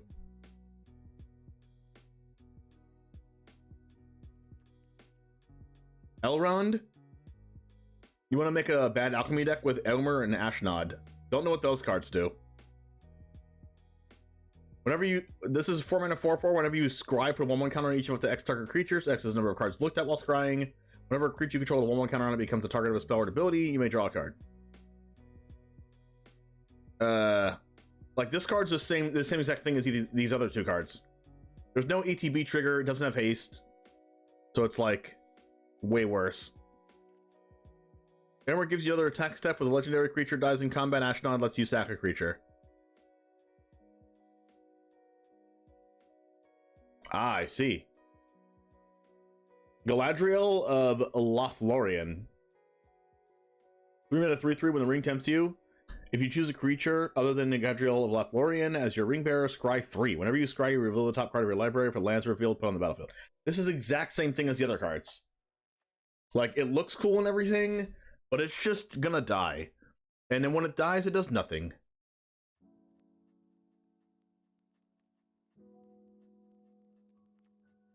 Aragorn and Arwen Wed. 6 mana 3/6. Vigilance. Whenever this or ETBs or attacks, put a 1/1 counter on each other creature you control. You gain a life for each other creature you control. It would be good if this wasn't 6 mana. There would need to be like a green-white ramp deck that plays creatures.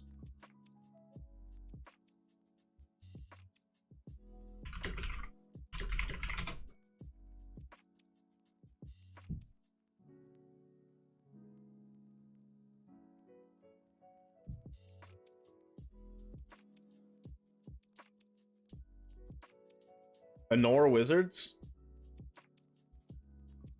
What is Anor? Is this alchemy? No, this is historic, right? Yeah, because there's Dreadhorde Arcanus in here.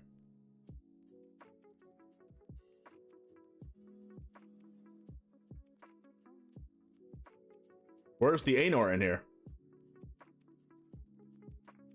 Flame of Anor? Oh, that's the Prismari command.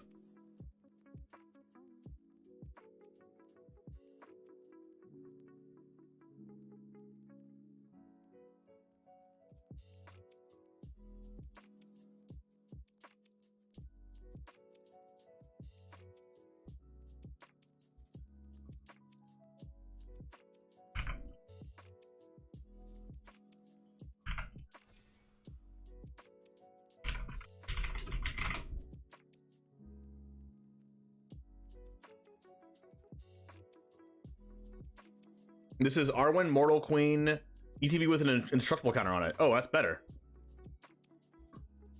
1, remove an indestructible counter from Arwen. Another creature gains indestructible till end of turn. Put a 1/1 counter and lifelink on that creature. And then put a 1/1 counter and a lifelink counter on Arwen.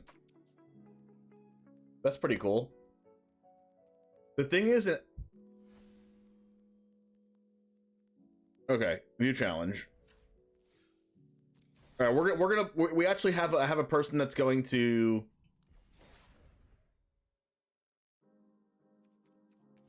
All right, let's go ahead and make this for YouTube then.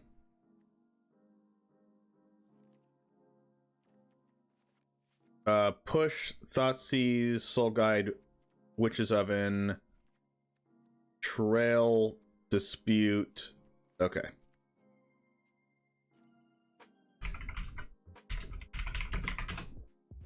Bumble, thanks for the follow.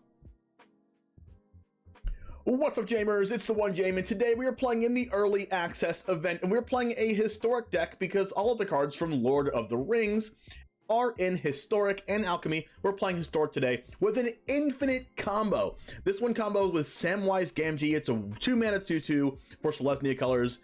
Whenever another non-token creature enters the battlefield under your control, make a food token, sack 3 foods, return a historic card from graveyard to hand so we can recycle our Witch's Oven or our Altar of Dementia. We're going to get to this in a second. You have Cauldron Familiar that enters the battlefield by sacrificing a food, and when it enters the battlefield, we make a food with Samwise. And then we can sacrifice the Cauldron Familiar to Altar of Dementia, mill our opponent 1, and then we get to bring the Cauldron Familiar back because we have a food that was created from Samwise. And then you see where this is going. We sacrifice the food, bring back the Conjured Familiar, Samwise triggers, makes a food, sacrifice the Conjured Familiar with Altar of Dementia, and then bring back the Conjured Familiar, ping our opponent for 1, gain a life, so it's infinite mill, infinite life, infinite damage. So we have a food shell in here with Witch's Oven, Ravenous Squirrel, Gilded Goose, Fatal Push, Thoughtseize, Soul Guide Lantern, because this is a Luris deck as well, that we can recycle all of our combo pieces. We have Deadly Dispute, Trail of Crumbs to find our combo pieces, and the cool thing about Trail of Crumbs is that it finds Samwise and Altar and Cauldron Familiar, so it finds all of our combo pieces, and 2 copies of Meathook Massacre, because whenever we have that in play in Witch's Oven plus Cauldron Familiar, it's very good. We have our mana base here, which is 21 lands, and our sideboard here consists of Haywire Might, Meathook Massacre, Mind Spike, which is like Duress, Fatal Push, Thoughtseize, 4th copy of each of one of these, another Soul Guide Lantern, Reprieve, which is a brand new card from the new set, instant return a spell to an owner's hand, draw a card. This is very, very good because it's like Remand, but it's not a blue card, it's a white card, so we get to counter spells in this deck too, Unlicensed Hearse, and a Mortality Spear to finish off the sideboard. Let's go ahead and play some games in Historic with our infinite combo and the new set. Like the video if you do want to see more content like this. Happy early access day, and it all starts right now.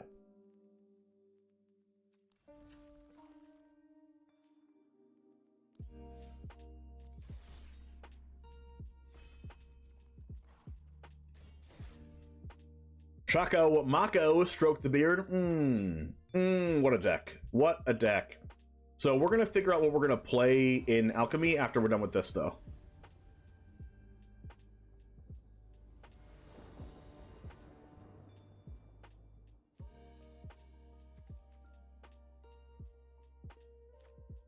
I think I'm just going to keep this. There's no green mana, no Samwise, but I think turn 1 Thoughtseize is pretty good. Frodo, Sauron's Bane. 1 mana, 1/2. You can pay black-white hybrid twice. If Frodo is a citizen, becomes a halfling scout with it's a 2/3. Pay triple black. If it's a scout, becomes a halfling rogue with whenever it deals combat damage to a player, that player loses the game if the ring has tempted you 4 or more times this game. Otherwise, it tempts you. What are we doing here? We don't have a removal spell. We have double Cauldron Familiar, no Witch's Oven. I think we're just going to play out a Cauldron Familiar and then Deadly Dispute it.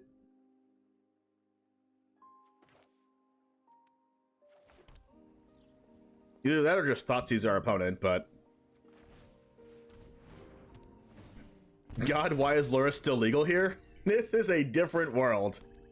Are you playing Cat Oven on Early Access? I am playing Cat Oven on Early Access, because it's an infinite combo. There's a Mana Confluence. That's our green mana.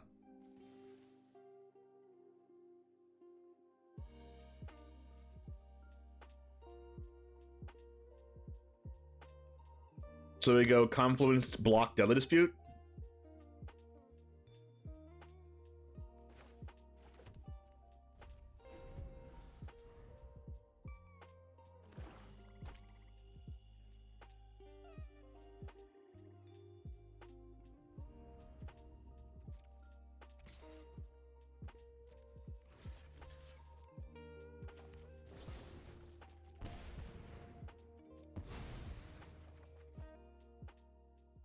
Give me a Samwise.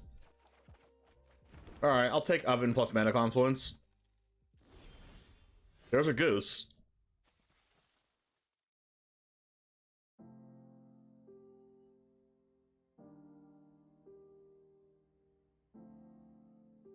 Let's go Goose. Actually, probably Thoughtseize first, but...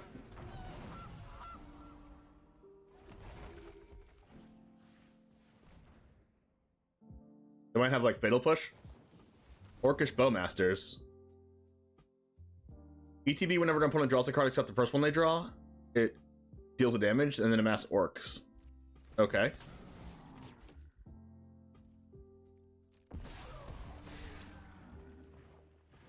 Mirkwood Bats. Whenever you create or sacrifice a token, each opponent loses a life.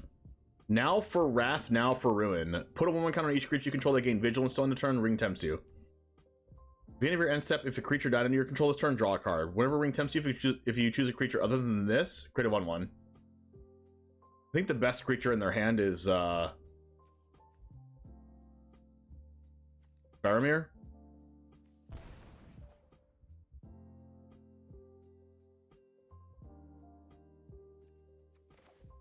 So we go land, oven, pass.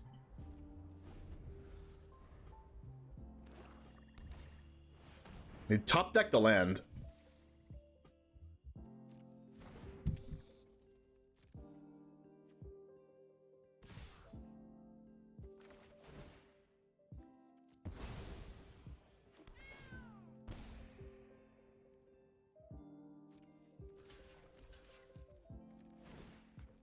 Let's do the thing. It's so cool that this gets an infinite combo, because usually this deck just dirtles forever, but we don't dirtle forever because we actually go infinite.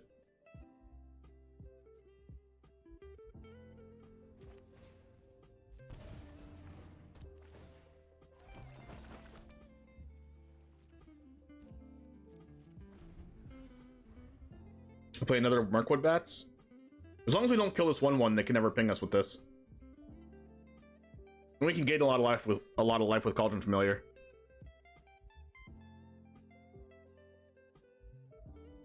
Oh wait, this card can block. Wait, do I have the wrong Cauldron Familiar in my deck? This should not be able to block.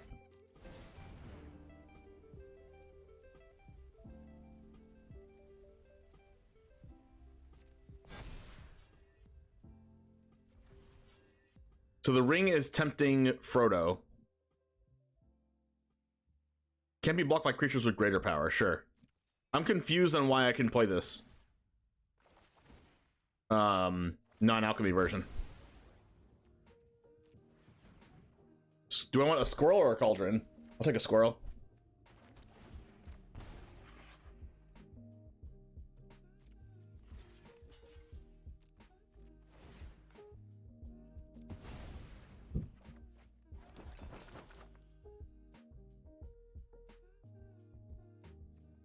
I'm like close to dying though.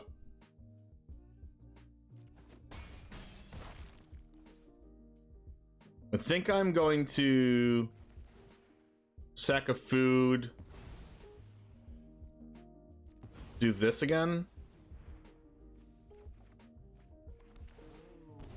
And then I'm gonna sack another food.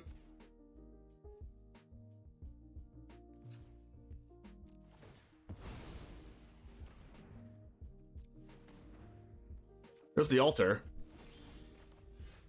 All we need is Samwise and we win the game.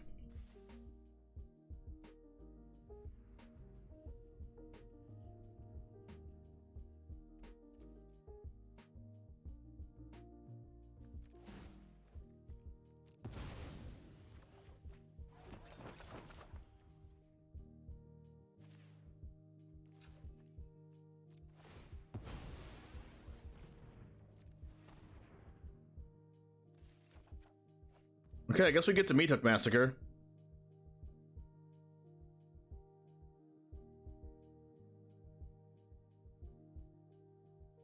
Doesn't really do anything, right? Are we still dead to that?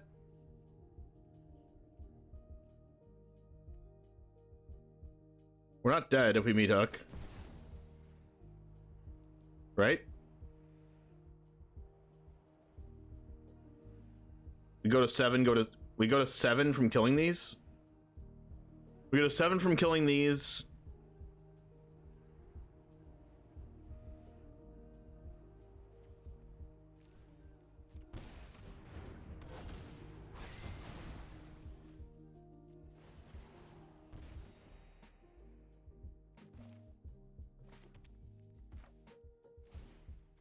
Confluence kills us? No, because we get to block.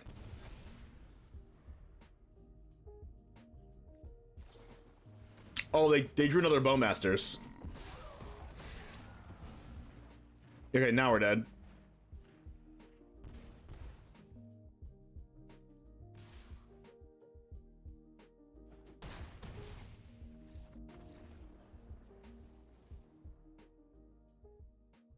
That's unfortunate.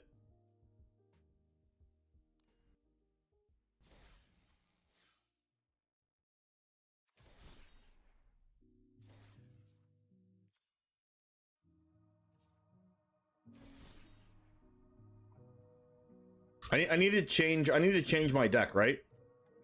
I need to change my deck to the alchemy version of Cauldron Familiar. Oh, it's there. I'm confused. I am playing the alchemy versions.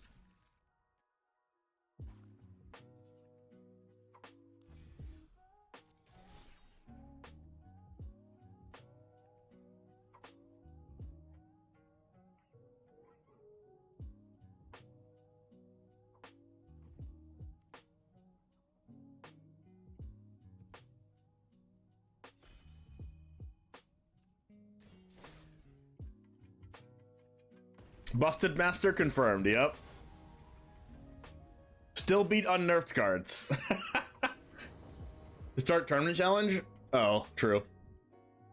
Let's keep this.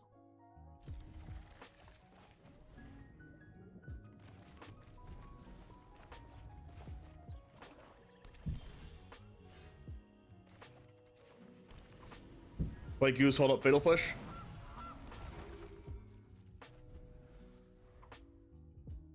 All I needed last game was a Samwise. Ruins Recluse, 2 mana 1/1 reach, death touch, put a counter on it.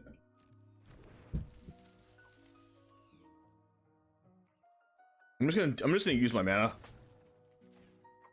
I don't even really want to Fatal Push that thing.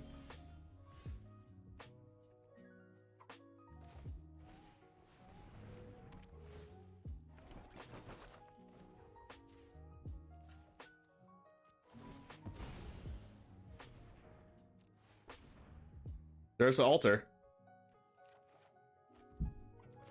We're almost there. We're almost there. All we need is a Cauldron Familiar. Lenamar Green Widow. Oh no. So we play another Trail of Crumbs, and then we just try to find a Cauldron Familiar, right?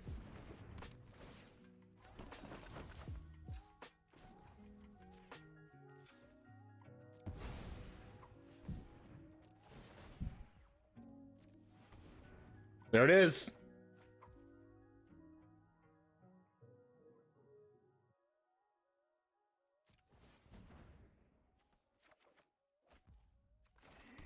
All right, next turn we win. Combo assembled.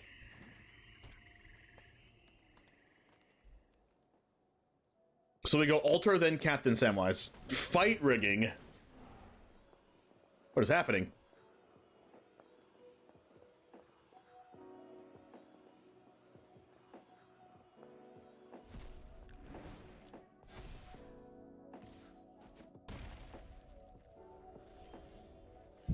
All right. Mana Confluence. Cauldron Familiar. Altar of Dementia. Samwise. Altar of Dementia, sacrifice. Target them, sacrifice Cauldron Familiar. Mill 1. Bring back the Cauldron Familiar. Trigger Cat, make a food. Ultramenta, target them, sacrifice Cauldron Familiar. Oh, baby. Bring back the Cauldron. Oh, yeah. Oh, yeah. Turn 5 kill.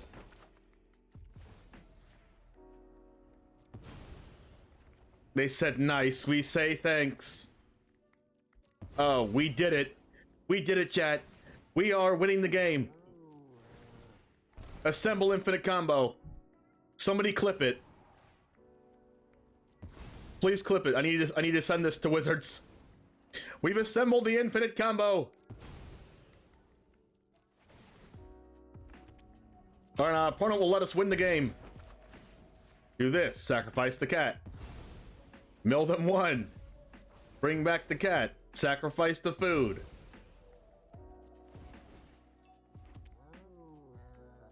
Now all I need to do is do this 15 more times. Ah, that's the plan.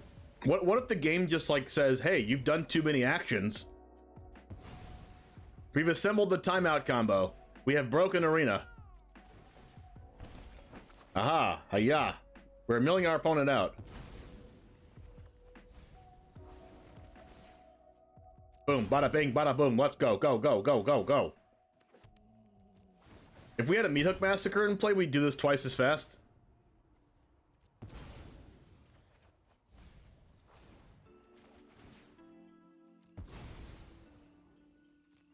We're doing it. We're doing it. Let's go.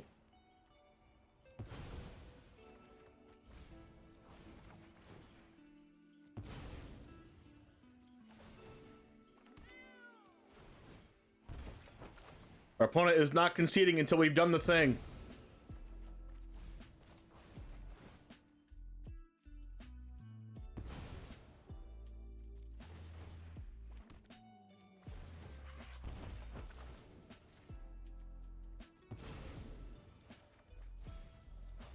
Now the boring part while we just do this forever.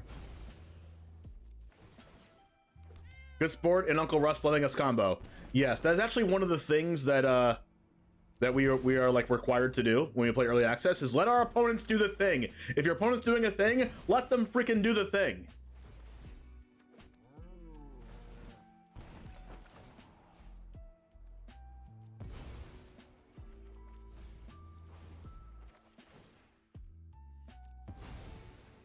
I mean, after 3-4 times, you're cool. No, we gotta do the thing. We just gotta keep doing the thing. And hopefully Arena doesn't time us out.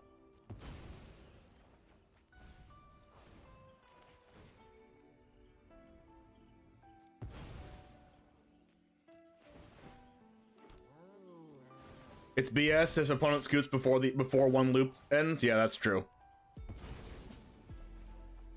Do we want to count down like it's freaking New Year's Eve? 5. My hand's getting tired. 4.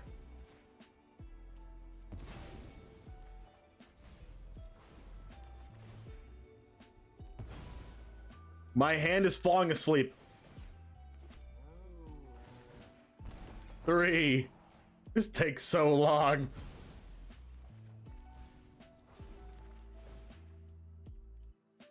Imagine how long this will take in Magic Online. There's even more buttons to click. You'd have to press OK to each one of those triggers resolving. Use my left hand. I can't do that. My left hand has done some weird things.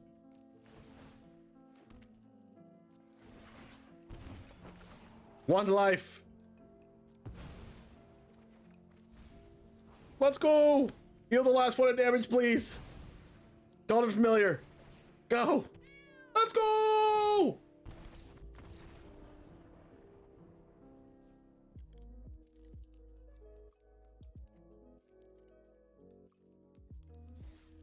Russ, give me 2 more wins with this, because I'm making a YouTube video. Please, Russ, give me 2 more wins. I'm making a YouTube video. Please, Russ, please, Les.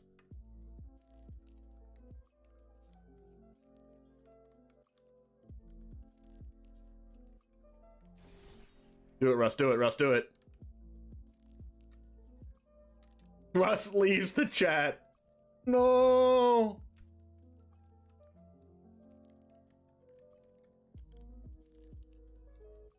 We should do historic challenge match or whatever.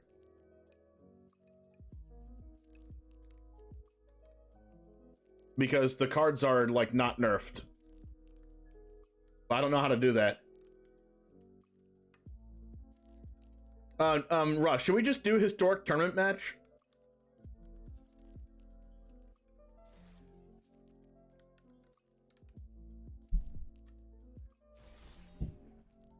Challenge match, tournament match, limited historic tournament match. I think he's out of the chat.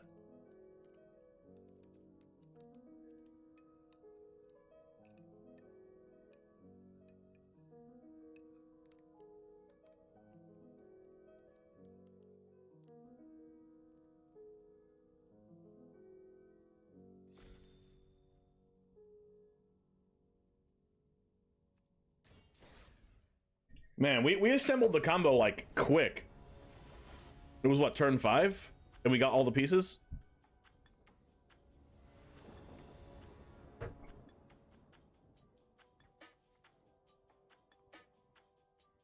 This hand's pretty bad, right? This hand's better. Way better. Oh, look at this map. We play the oven first, right?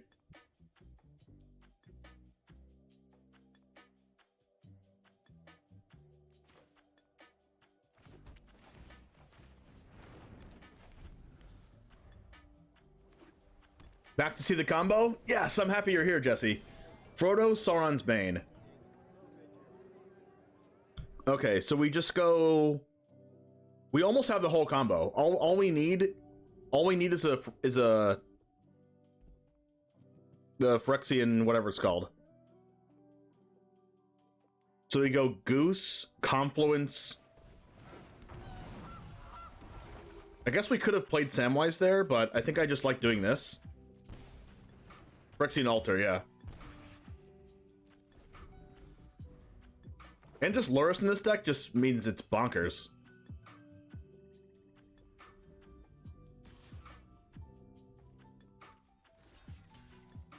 I could have blocked with Goose, but it doesn't really do anything. So we can bring back the familiar, play this. I wonder if they have a Bowmasters, which is why they did that.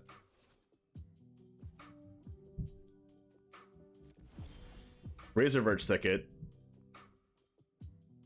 So we can go... I want to add back Lurrus this turn, but I can't do that and play Razorverge Thicket. Right? 1, 2, 3, 4. 1, 2, 3, 4, 5. I have 5 mana. So I can play Samwise and bring back Lurrus this turn.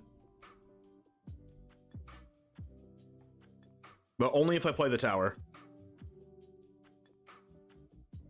So the play is bring back Called In Familiar.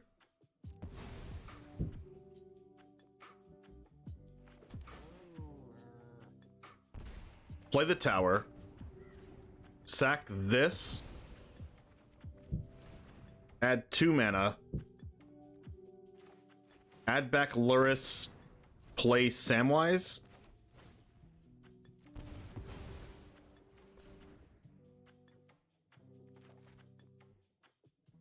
I like that. I like that. And if they deal with the Samwise, I'm fine with that, because we just, like,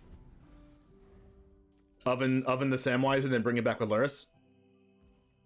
Oh, we can even sack the Gilded Goose and go Lurrus Gilded Goose. And a Thoughtseize? Wow.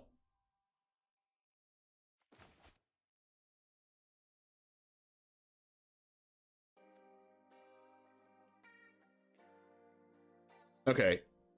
So let's go... Sack the Gilded Goose. Thoughtseize.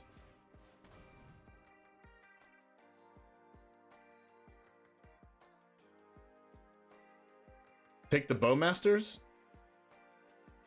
Strel creatures with power 3 or greater than make a food token for each creature you control. So you get to kill my Lurrus. I don't care about this Bowmasters, though.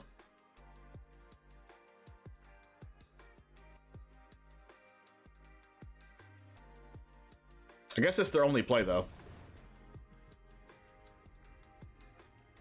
And then we get to go Lurrus.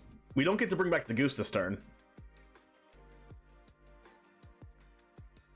I just realized that. Wait, yes we do. Wait, do we? No, we don't.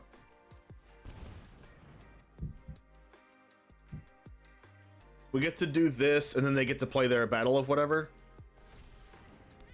Battle of the Bywater.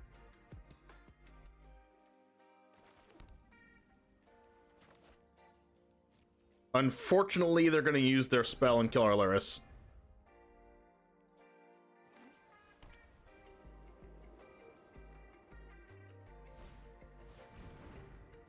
So we're going to sacrifice the Lurrus.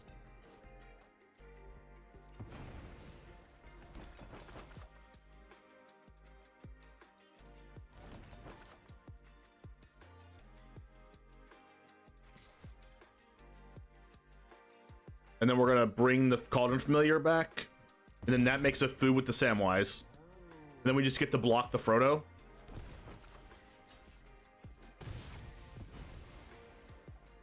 So all we need is Altar of Dementia, we win. Deadly Dispute? Wow, sure. So let's bring this back, because it's kind of free. Because we just remake the token. Phyrexian Tower of the Cauldron Familiar. That pays for Deadly Dispute. And if we draw Alter, we win? Not Alter. So let's just Fatal Push the Frodo now. And then attack with Samwise and pass.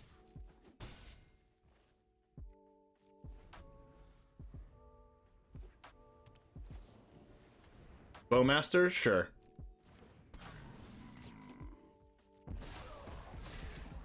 You have another Bowmasters? That's hilarious.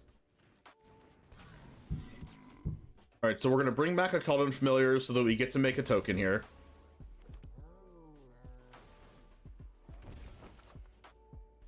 And then we sack the Samwise.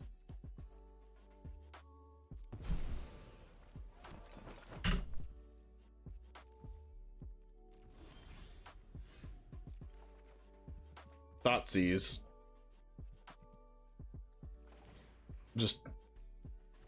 Let's just attack with Cauldron Familiar.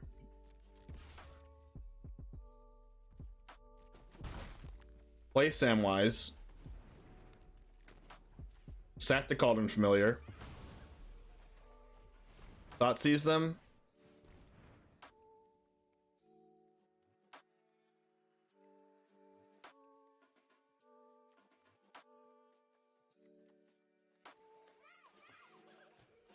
I don't think I want them to have the Now for Wrath card. And then we will get to... We get to bring back the Cauldron Familiar. What does it say? Sacrifice foods? If we bring back the Cauldron Familiar... We can just do it this turn, right? We do this. We do this. We make a food. We use Witch's Oven to sacrifice and make the third food. And then we use Samwise's ability to return Lurrus back to our hand.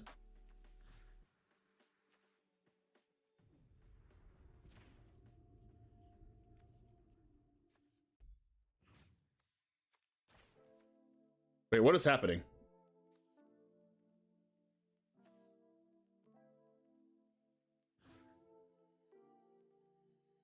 Am I confused here?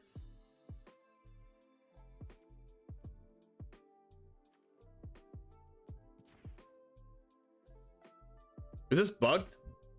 Return a historic card from grave to hand. Sacrifice? No! Samwise is bugged!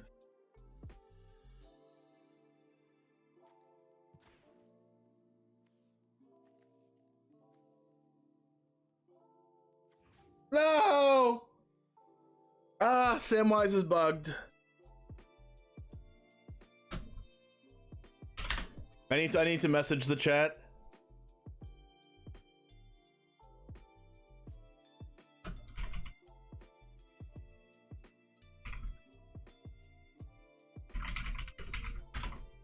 Samwise return to hand ability is bugged.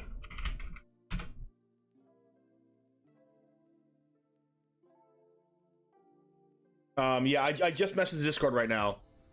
So we go to add Lurrus, sack of food, sack of food, sack of food, and then it just doesn't do it. I'm clicking cancel. How? Am I? Sack of food, sack of food.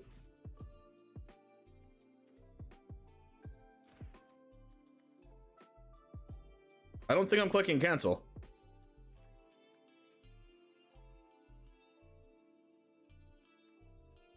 Food sack, food sack. Oh, it worked! Wow, that was really, really close. Okay, so I can. So it's not bugged, I guess.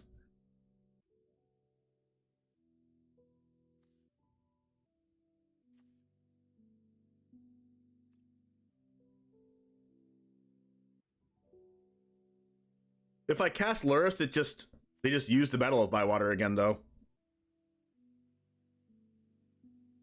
But then I can just bring it back eventually with Samwise again. It's a UI issue with undo. It's not bugged. It's just a UI issue with the undo Control Z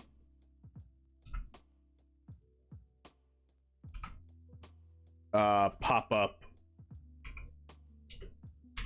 Okay. Okay, so we play Luris, it gets immediately killed. So I want to play it when I can get value out of it, but what am I even bringing back? Like Gilded Goose? Yeah, I'm gonna wait. Sorry, Uncle Russ.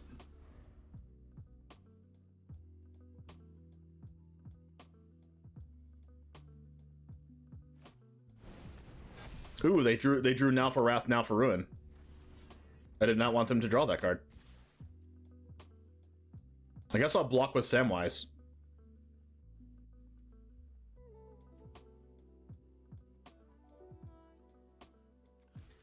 So I can just bring Samwise back. Oh my gosh, there's the altar.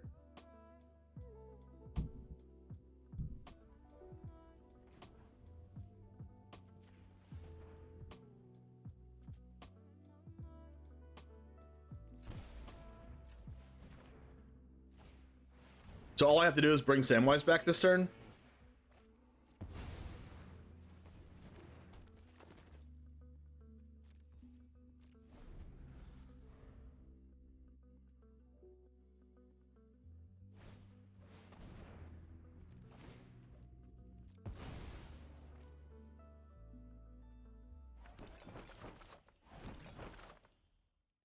And then we can get a free Cauldron Familiar return. Return a creature from grave to hand, the ring tempts you. Okay. So what does this do now? Oh, when it attacks, draw discard?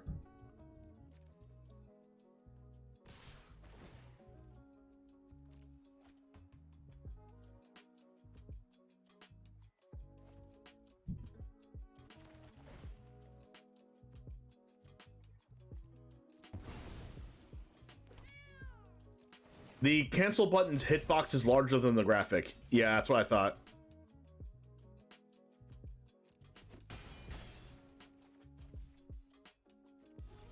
Okay, so what we do here is we go Blooming Marsh. We go Cauldron Familiar. That makes a food. We sack this to alter.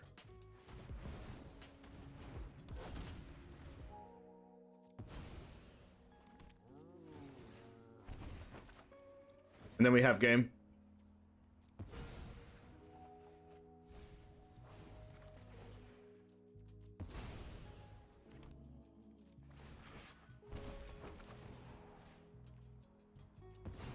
Wow, this is like a realistic combo. Like, it's already a good deck. But like, you don't need to drag out the game forever. Like, yeah, whoa. Yeah, the turn you win the game does drag on the deck forever. Drag on that one turn forever. But it's really easy to assemble the combo. Like, as you saw here, we didn't draw many things to win the game. Like, we didn't draw like a lot of Deadly Disputes. We didn't just go off with a bunch of ovens. We didn't have a bunch of Deadly Disputes or whatever. We just like drew a couple Samwise. We drew Cat Oven to like get us that far in the game. And then we just top decked Alter Dementia, and that just wins the game on the spot.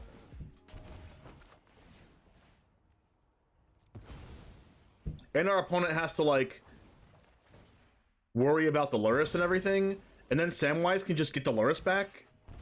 Like getting Luris back with Samwise after you kill it is just absurd.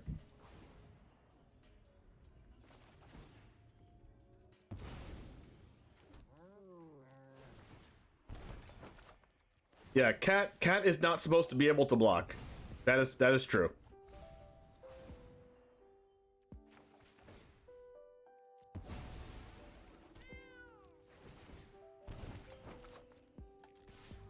I won with combat damage, guys. I didn't have to do the whole combo.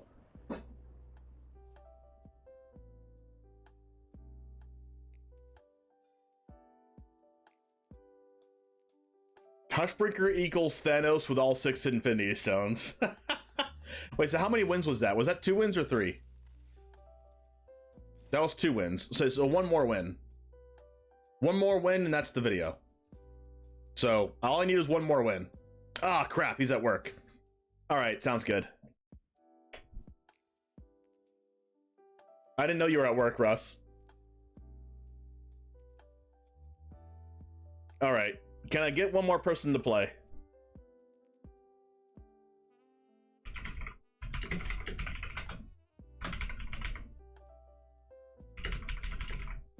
It seems that the undo button hitbox is larger than the button represents. And I had to be super precise in clicking just the right part of the food token to let me resolve Samwise.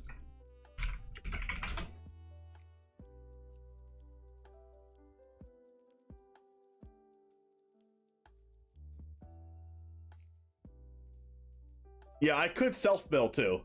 I could use that to self-mill if I have Luris in play and need another combo piece.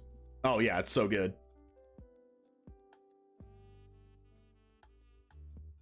Alright, so I guess that will be the end of it. The end of the historic deck. PEBKAC is a common issue we see in online gaming. What does PEBKAC even mean?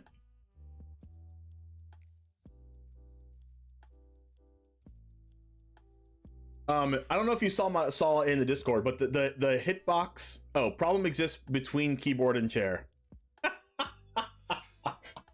That would be other word for user error. I see what you did there. No, but I had to click the most precise part of that food token to resolve the ability. Oh crap, it removed half my sideboard.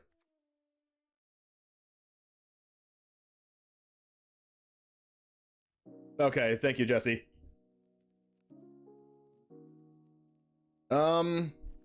I forgot what was in our sideboard. But when everything is coming back to me, I feel as if my memory is paralyzed. Now let's see. Alright, we are going to do our outro here. We didn't even draw the squirrel. How dare us?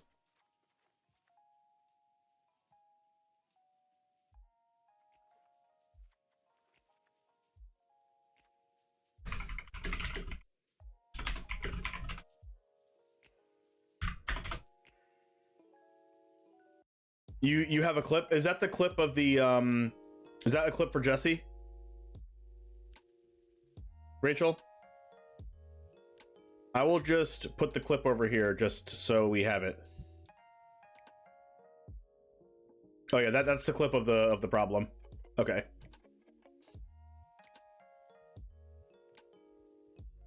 All right, Jamers, thank you so much for hanging out. We assembled the full combo twice, and it's very, very easy to assemble it with how much looks you get from Trail of Crumbs and just stalling the game with Cauldron Familiar and Witches Oven until you get there. Really good ways to win the game with, of course, Meat Hook Massacre, Witches Oven, Cauldron Familiar, Ravenous Squirrel drawing cards. You can even mill yourself with Altar of Dementia if you have like a Luris in play or a Samwise in play to try to mill over more copies of the combo so you can add them back with Samwise.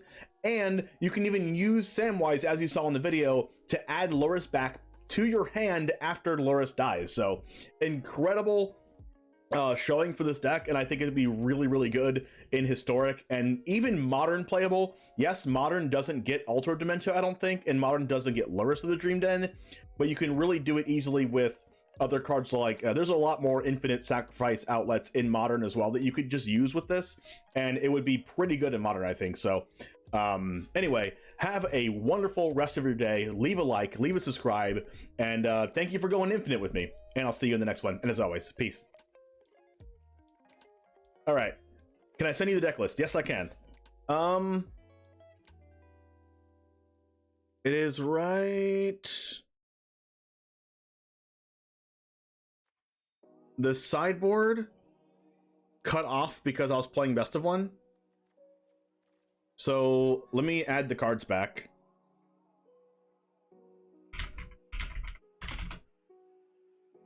We had 2 reprieves in the board. We had gained life this turn. Mortality Spear. We had another Thoughtseize and another Fatal Push. What else do we have in the sideboard? Unlicensed Hearse. And then we have one more card.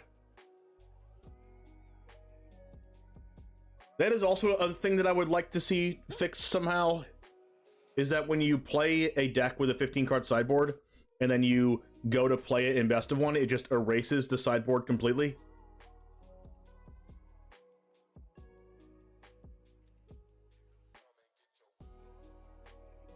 Recreate the problem. Yeah, that's fair. I want the last card on the sideboard just for me, but I can figure that out later. Oh, it was Soul God Lantern. All right, we have the deck. I remember now.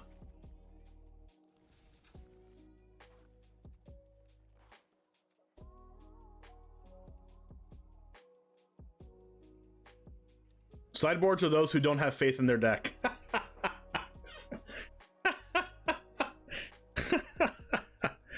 Okay. Where do you want me to put the list, Jesse?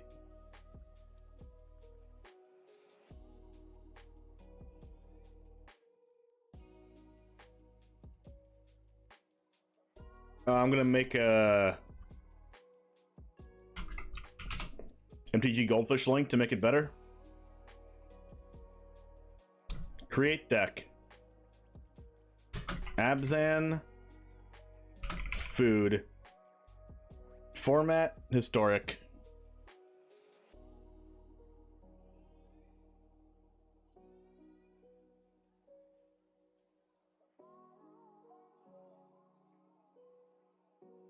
And this computer is going so slow right now.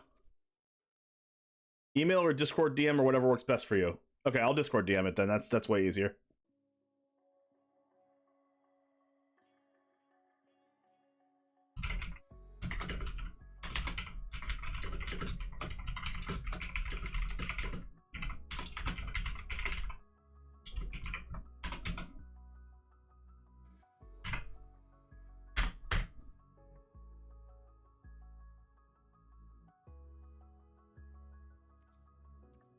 All right, you got the DM, I'm assuming? Perfect. Awesome. All right, now let's build our alchemy deck.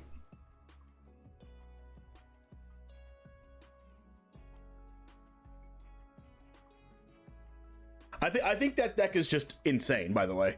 That deck is so good.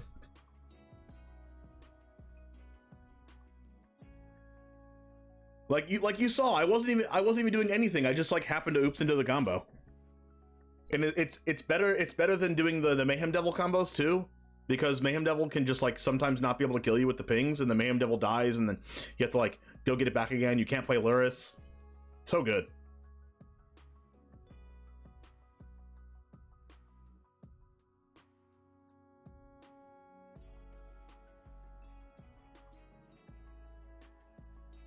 All right, now we are looking at the build-around cards again. Tales of Middle-earth. Now this card is This card is nuts. Okay. So we now have Eowyn, the Fearless Knight. 4 mana, 3/4 haste. When the ETB is exiled, a creature an opponent controls with greater power. Legendary creatures you control gain protection from each of that creature's colors till end of turn. Mary, Esquire of Rohan. Haste. First strike as long as it's equipped. Whenever you attack with Mary and another legendary creature, draw a card. And another legendary creature. Huh. I mean, this seems pretty good.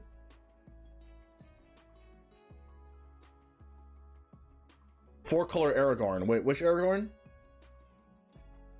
This one? The reason why I don't really like this is because you have to play it and then hope it doesn't, and then just like hope it lives.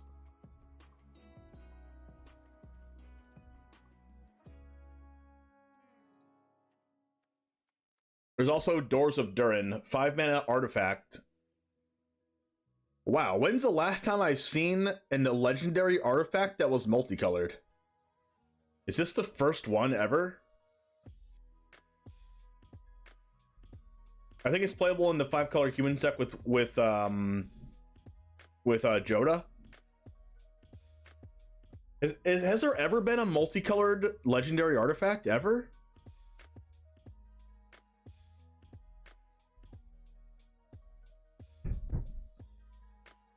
Whenever you attack Scribe 2, then you may reveal the top card of your library. If it's a creature card, put it on the battlefield tapped and attacking. Whoa. So your next turn it gains trample if you control a dwarf and hexproof if you have an elf. Wow. So you have to have a board and then play this. Seems win more to me. Gimli, Mournful Avenger. What if it's a Galta? 3 mana, 3/2. There have been a lot of multicolored legendary artifact creatures. Like all the Transformers. Oh, yeah, true. But what about just an artifact? Like, not a creature. And also not in, like, a commander set, right? Because Transformers is, like, just a commander set?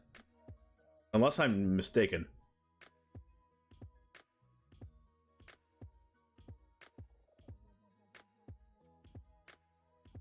Gimli has indestructible as long as 2 or more creatures died under your control this turn. Okay. Whenever another creature you control dies, put a 1/1 counter on Gimli. So, Jund Sacrifice or something? This ability resolves for the 3rd time this turn, it fights a creature you don't control. I would like this more if I had 4 toughness, because fighting probably always kills this Gimli.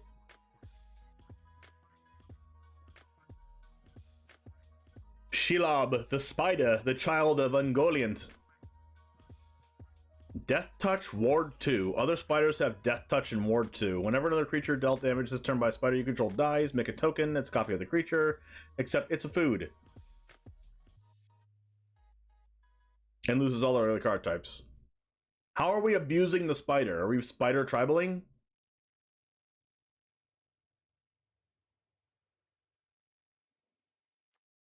Smeagol.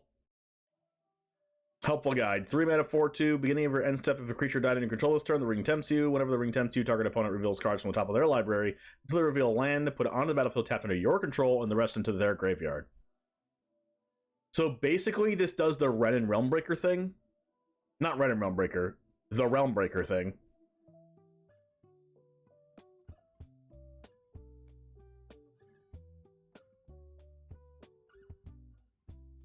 Two toughness.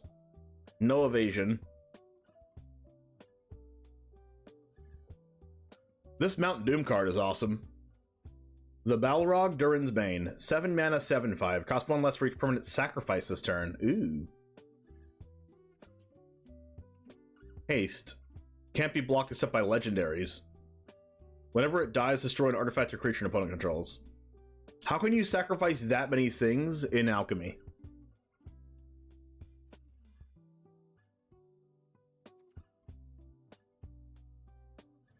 Not sure.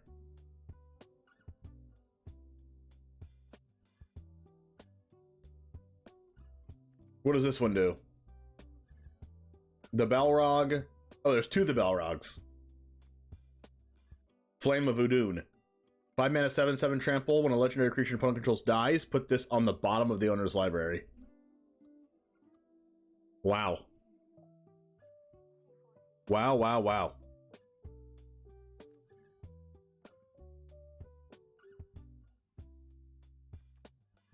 Shagrat Blootbearer. Edgar Markov's coffin is technically a legendary artifact that's black and white. That's fair, but not on the front side. Invasion of Kaladesh backside blue and red. That's also fair.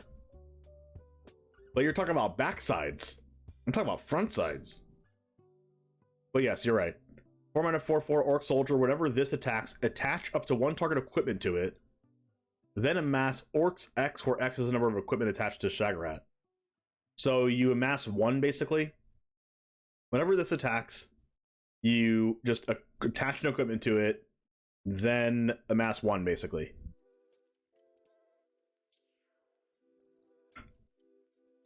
That's also probably not good because it goes along the same logic as before. It doesn't have haste and it doesn't have an ETB trigger. So you have to play this and just hope it lives. Okay, in Commander with cards like Swiftfoot Boots and stuff. Or you just have like a haste equipment, which would be good with this. Gandalf the Grey, 5 mana 3/4. Whenever you cast an instant or sorcery, choose one that hasn't been chosen. Wait, what are the sets legal in Alchemy? It's like different than rotation, right? It's different than like, or is it the same sets? Oh, they're saying like a year from now this won't rotate? Is that what it is? Draknian is another one. What is that card?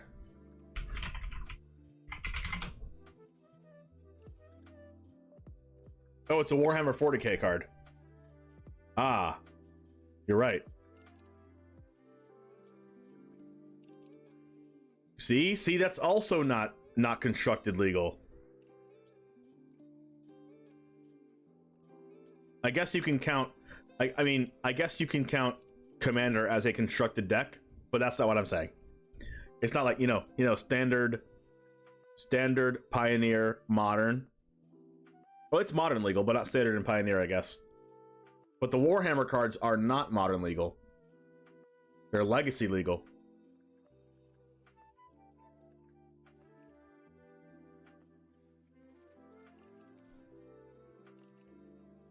We're at Gandalf the Grey, 5 mana 3/4. Whenever you cast an instant or sorcery, choose one that hasn't been chosen.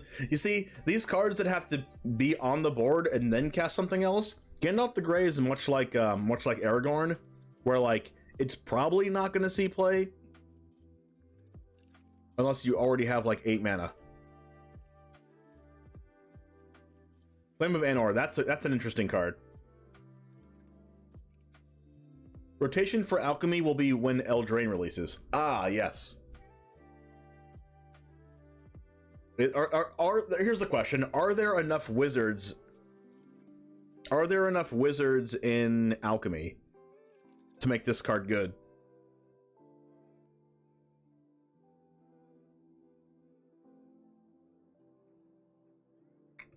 I mean, it's not the worst even if you control a wizard, but if you control a wizard, you just get the broken. Sharky, Tyrant of the Shire. Activate abilities of lands your opponent control can't be activated unless they're mana abilities. Sharky has all activated abilities of lands your opponent's control, except for mana. Mana of any type can be spent to activate Sharky's abilities. Sauron's Ransom. Choose an opponent. They look at the top 4 cards of your library. Oh, this is the Fact or Fiction. This could be good in like a blue-black control deck, but the problem is not playing white is really bad. It's kind of bad if you're not playing like if you can play blue-black control, you might as well just play Esper, right? Because the Wandering Emperor is that good. King of the Oathbreakers. 4 mana Spirit Noble, flying whenever it or another spirit you control becomes the target of a spell, it phases out. Whoa. Whenever this or another spirit you control phases in, make a tapped 1/1. Whoa. Well, hold on. That card's good.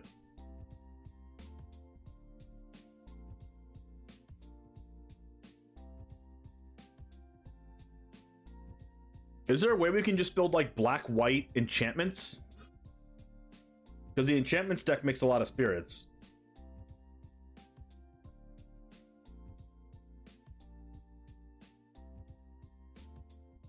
And then the Hallowed Haunting gets like huge if you have a bunch of spirits. Whenever a player casts their second spell each turn, you lose a life and make a treasure. Wow! This is like... This could be like Ledger Shredder good. This is really good in Commander. Jeez. Wow, imagine having this as your commander? Backside of Corvold. Corvold or Torvold? I don't know which one that is. What's Torvold? Lotho? Lotho is good. Oh, Invasion of Torvold. Found one, Unscythe, Killer of Kings.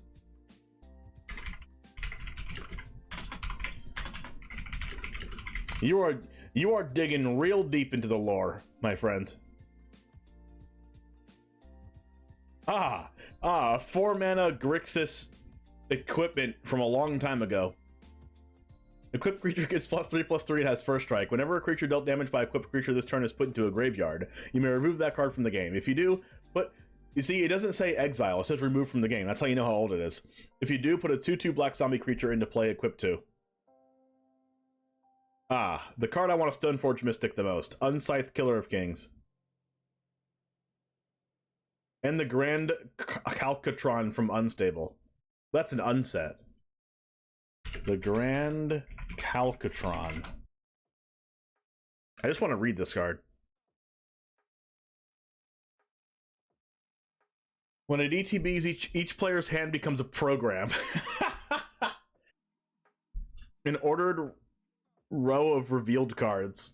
Players can only play the first card of their program. If a card will be put into a player's hand from anywhere, that player reveals it and places it anywhere within his or her program instead. At the beginning of each player's end step, if that player's program has fewer than 5 cards, he or she draws cards equal to the difference. Doesn't even say they draw a card, it's just he or she. That's how you know how old that card is.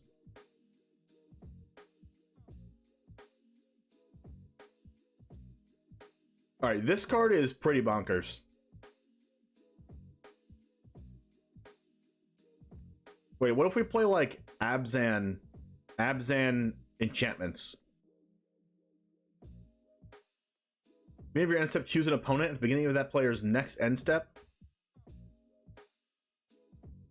Beginning of your end step, choose an opponent. At the beginning of that player's next end step, you draw a card if they didn't attack you that turn, otherwise make 3 1/1s?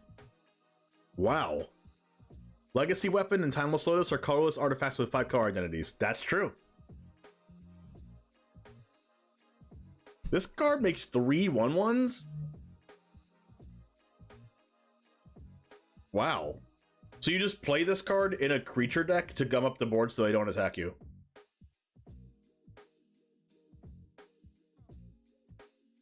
Pippin, Garden of the Citadel. If you have a Pippin, where's the Jordan? 2-minute 2/2 Halfling Soldier, Vigilance, Ward 1. Another target creature you control gains protection of the card type of your choice till end of turn. Whoa! Wow, protection from card types. They just keep making Esper Legends insane. Frodo is the card we just saw Uncle Russ play.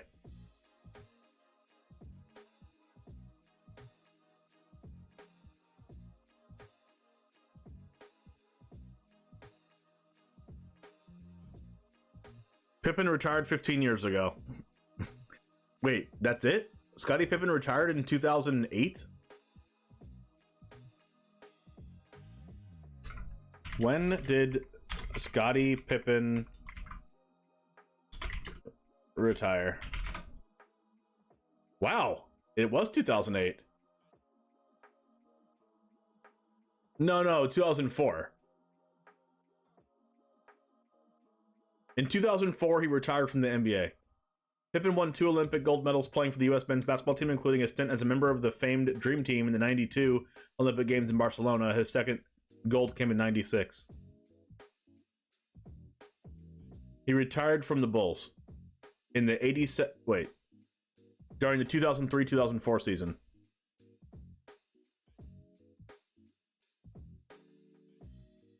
So it was 19 years ago. It says 2008, but then it says 2004 after you read it more.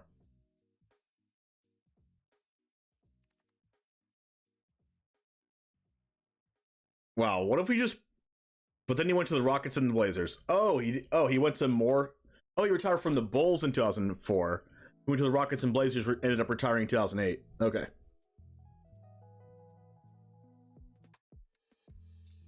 I graduated high school in 2010, and I could have sworn Scottie Pippen wasn't playing.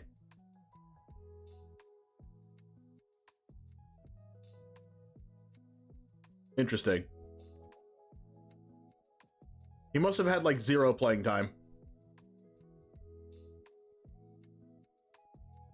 Let's go, Team 92. You're right. Whenever a player casts their second spell, each turn you lose a life and rank a treasure. So, like, every single one of these legendaries are just so good, and they're all in Esper colors. 31 never looked so good. I'm 30 currently. Lakers whooped the Blazers' butts, so he retired.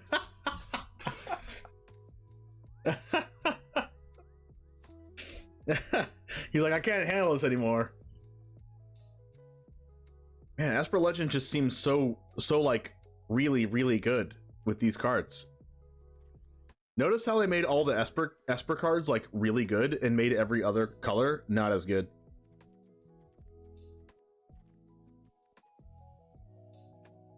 Just pushing Esper Legends. You turned 31 on the 2nd? Hey, happy late birthday.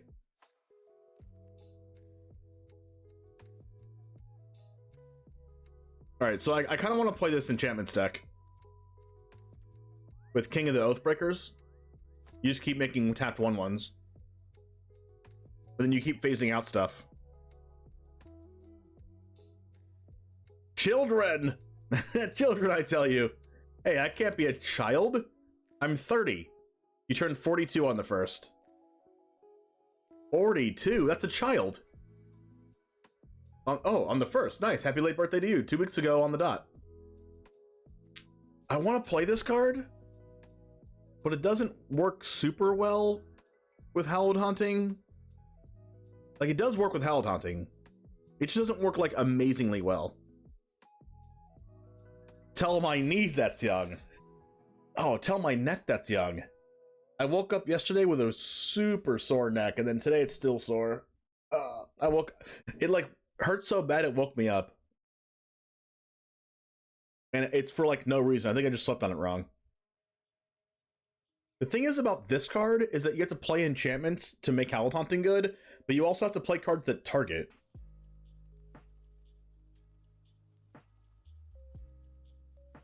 I mean, you don't have to play cards that target. If they go to remove this with a spell, like go for the throat or whatever, it phases out.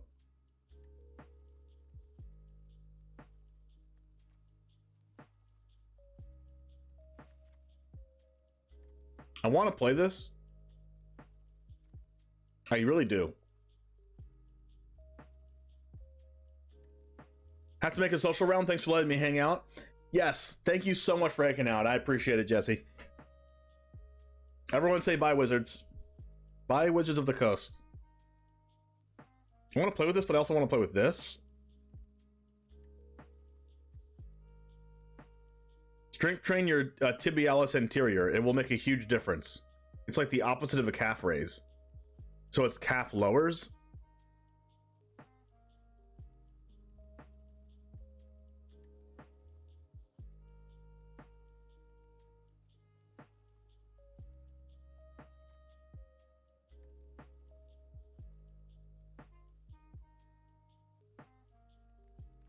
Let me look up the spirits.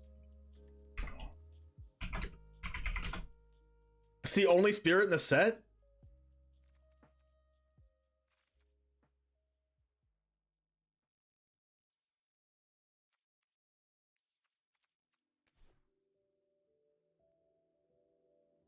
You put your weight on the heel and move the front of your foot up and down? What does that help?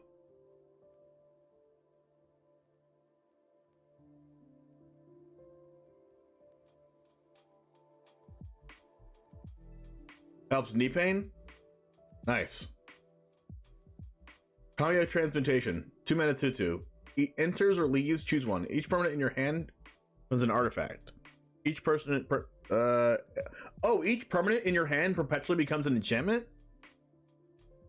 Oh. Oh, that's really good in this deck. Each permanent in your hand perpetually becomes an enchantment in addition to its other types. That's a 4-of.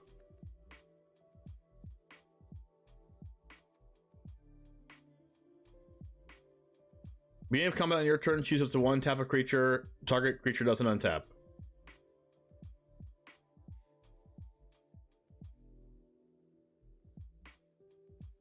There's a neglected muscle that runs along the front of your lower leg. I don't think I want to play blue.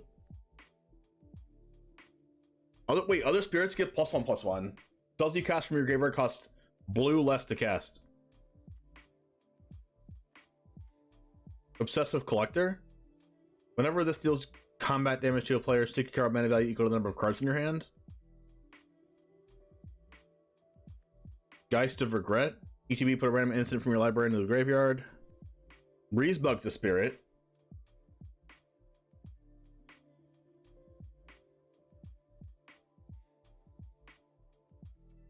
Kami of Mourning.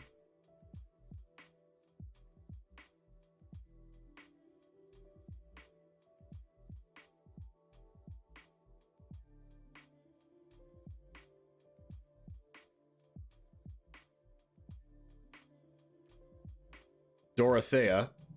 Oh, this is nerfed. Whenever this attacks or blocks, sacrifice at end of combat. So what's nerfed about it?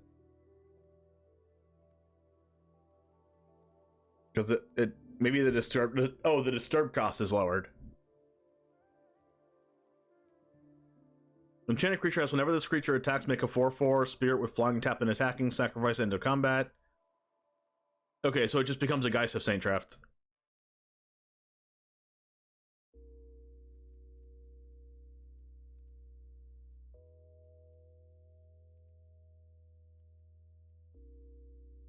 We could just play spirits.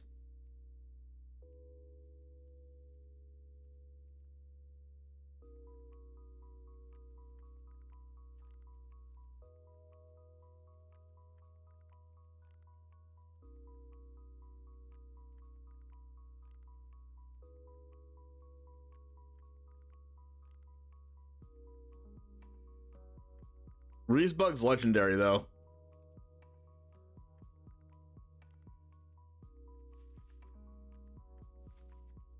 We'll play those. We'll play these. Oh, this works with Dorothea too. It makes it 1 white.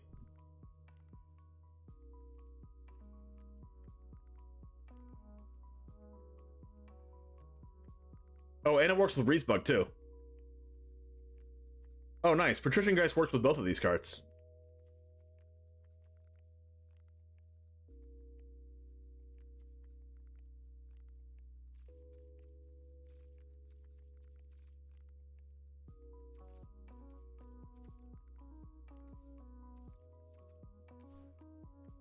Then this is a spirit, Soldier of the Grey Host. Flash flying whenever ETB's target creature gets +2/+2 on their turn. Not good enough.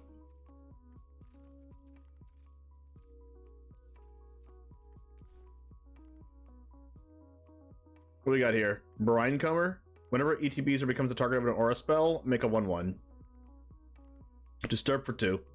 ETBs or enchanted creature becomes the target of an aura, make a 1/1. Is this card good?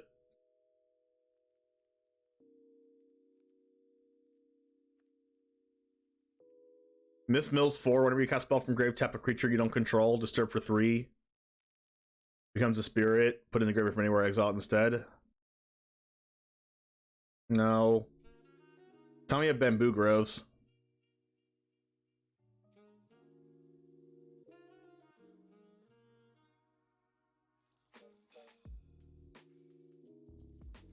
So this card's an Arboreal Grazer. Phantom Carriage, 4 mana, ETB, search your library for a card with flashback or disturb, put it in the graveyard, then shuffle.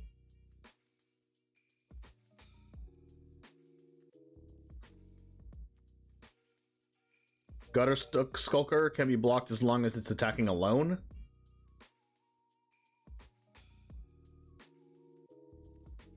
Shipwreck Sifters, 2 mana, 1/2. When the ETBs draw, then draw discard. Whenever a spirit or card with disturbs put in your graveyard from anywhere, put a 1/1 counter on the Shipwreck Sifters. This is deals combat damage, draw a card. That's pretty good. And then it disturbs as an aura, enchant creature, gets +1/+1, and it has whenever it deals combat damage to a player, draws a card. That's probably okay.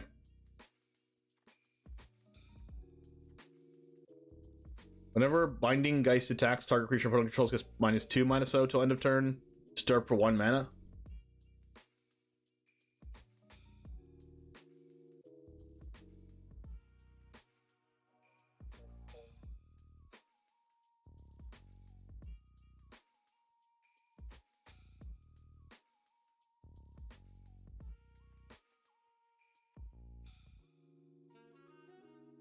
Lantern Bearer is probably a card I want.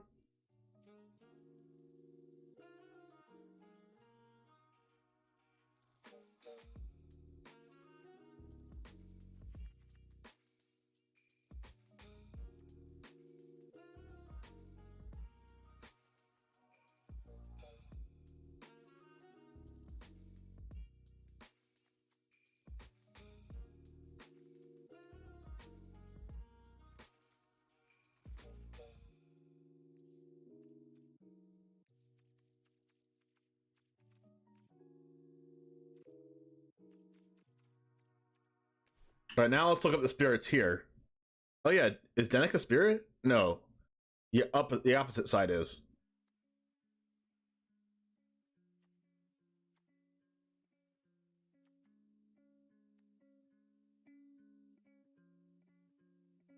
Tommy of Transience, Willowgeist, Junji's a spirit. Wait, Urborg Scavengers is a spirit? Oh, yes.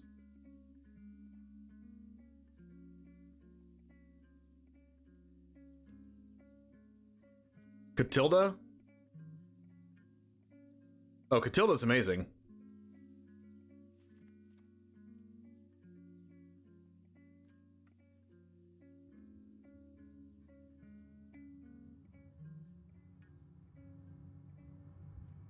Also, Benevolent Geist is a spirit on the other side.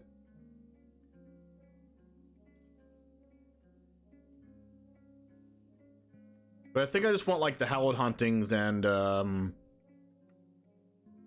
actually, is this just not a Hallowed Haunting deck then?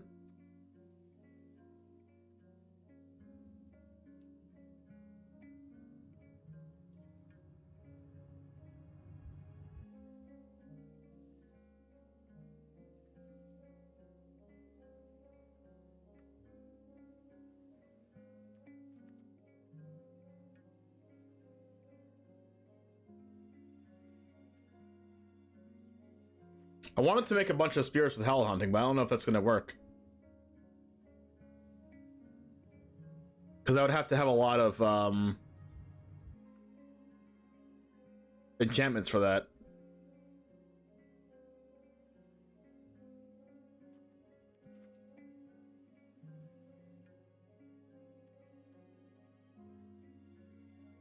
I guess I don't want Lantern Bearer then.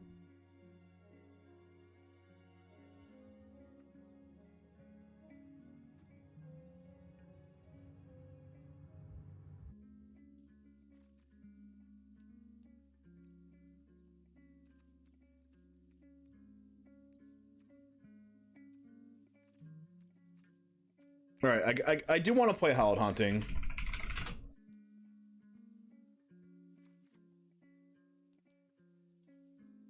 And then I want to play Ossification, I guess, but I'm not going to have a lot of basic lands in this deck. There's also this Dawn of a New Age card.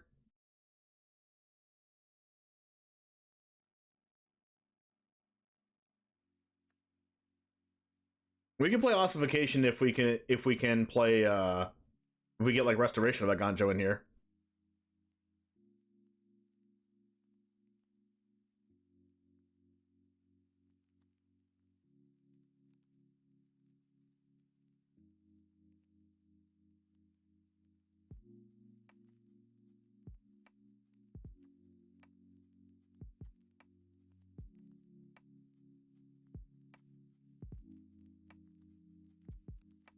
But also Spirited Companion, but this is not a spirit for some reason.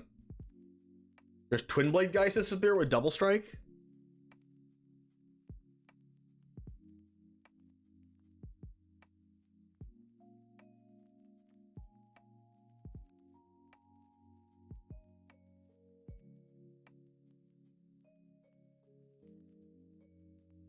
I guess this is also a good wedding announcement deck, but so is every deck.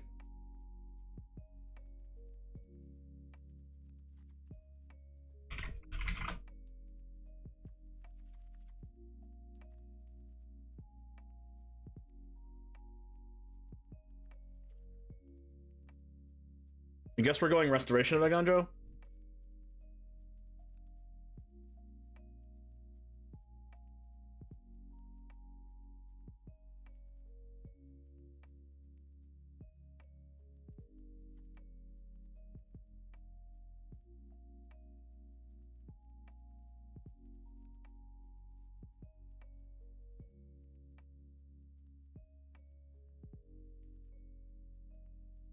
Do we need Restoration? What else do we play in this deck? What do we play in our enchantments deck in Standard?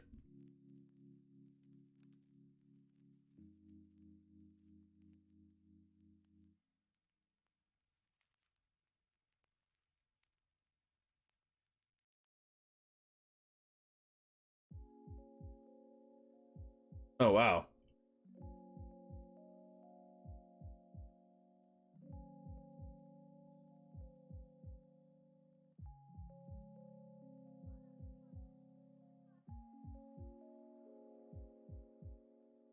Did I accidentally not put the thumbnail in my most recent YouTube video?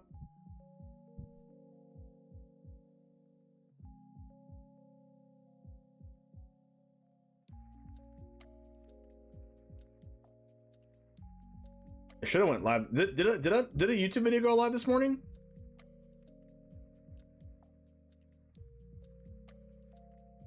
Should have.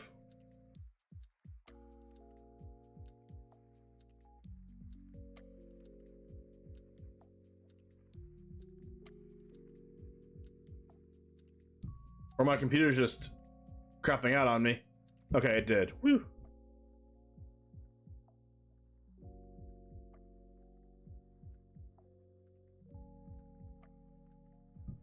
Alright, so we played Catilda, Howl Haunting, Restoration, Aganjo, Spirited Companion, Commune, Generous Sigils, Teachings of the Karen Weaver of Harmony, Jukai Naturalist. Okay, so the only mono white ones were Ossification and Spirited Companion and Restoration of Aganjo. There's also a Circle of Confinement.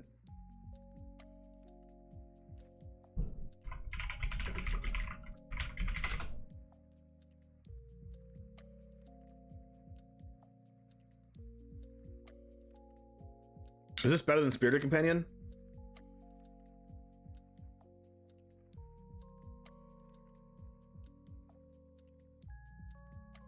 His are only removal, so we should probably play it.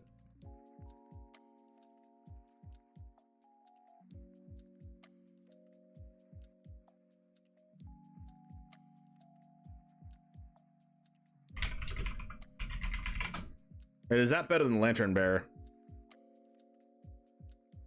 It's probably better than Bear.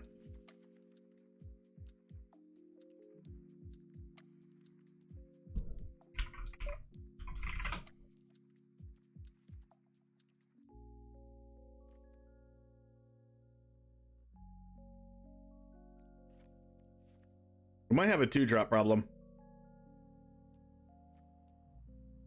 A double spelling problem.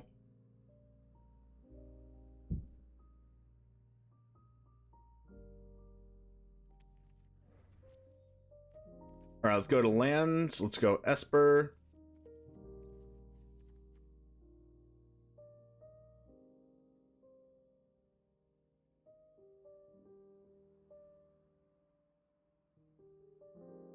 We want one of this. What is this card? Mina's Tirith. Add white, draw a card if you attack with 2 or more creatures this turn. Sure, we have legendary creatures.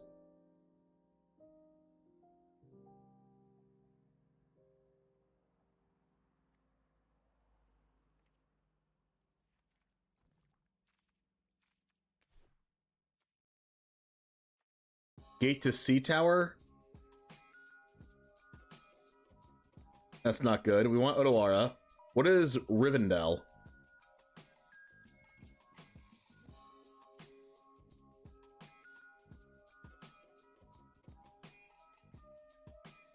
Sure, I kind of like that card. Play the white Anthem because why not? What is that card?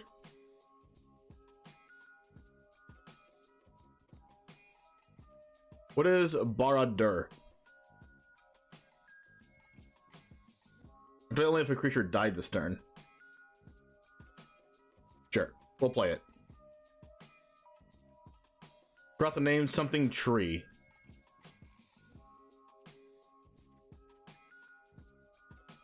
Interesting.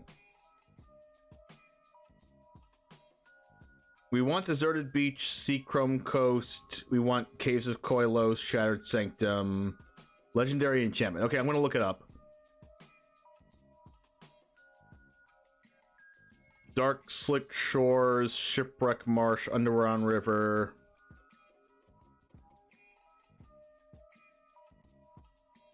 All the Rafine's Towers.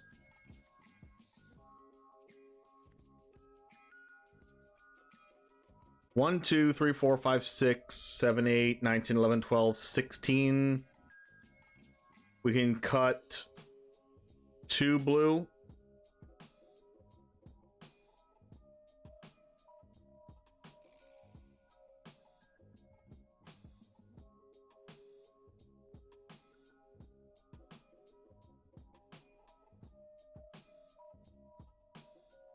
So let's just cut the Dark Slick Shores.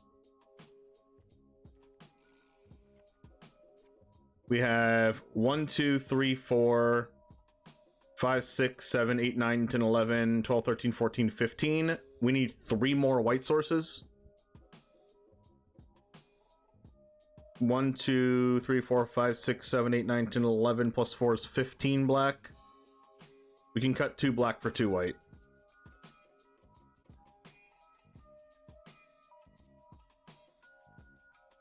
So we will cut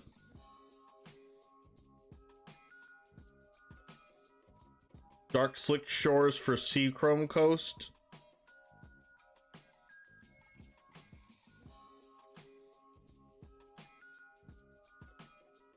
And we'll cut a Underground River for an Darkar Wastes.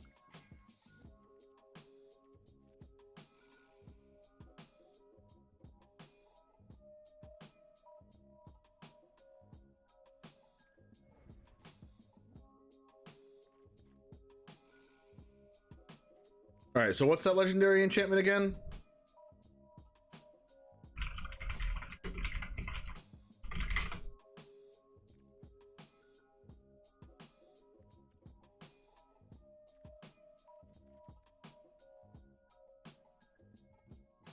Oh, Flowering of the White Tree. Legendaries get +2/+1 and have Ward 1. Non-legendaries get +1/+1. Oh, that card seems busted. But like, we just can't cast this thing. Like, it's double white? That's, like, hard to do.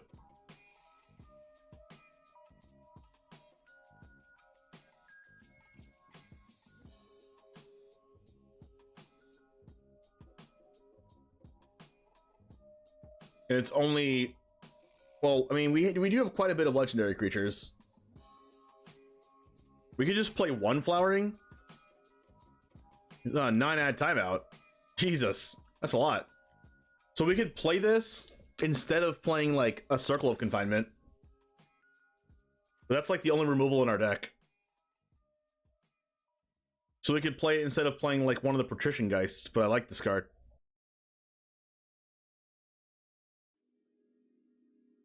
Alright, we'll cut a Patrician Geist for this card then. Not that card.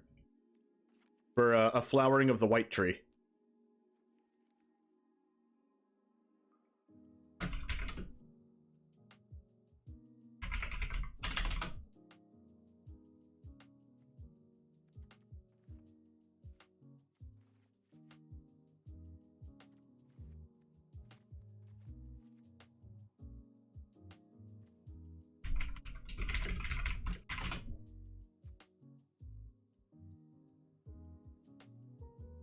All right, let's do it. What's up, Jamers? It's the One Jame, and today we are playing in the early access event, and we are playing with a brand new card, King of the Oathbreakers, which makes me very excited. We are playing Esper Spirits. We're playing this card, which is a 4-mana 3/3 Spirit Noble. It has flying. Whenever this or another spirit you control becomes a target of a spell, it phases out. So all of our opponent's removal spells basically don't work unless they have 2 of them.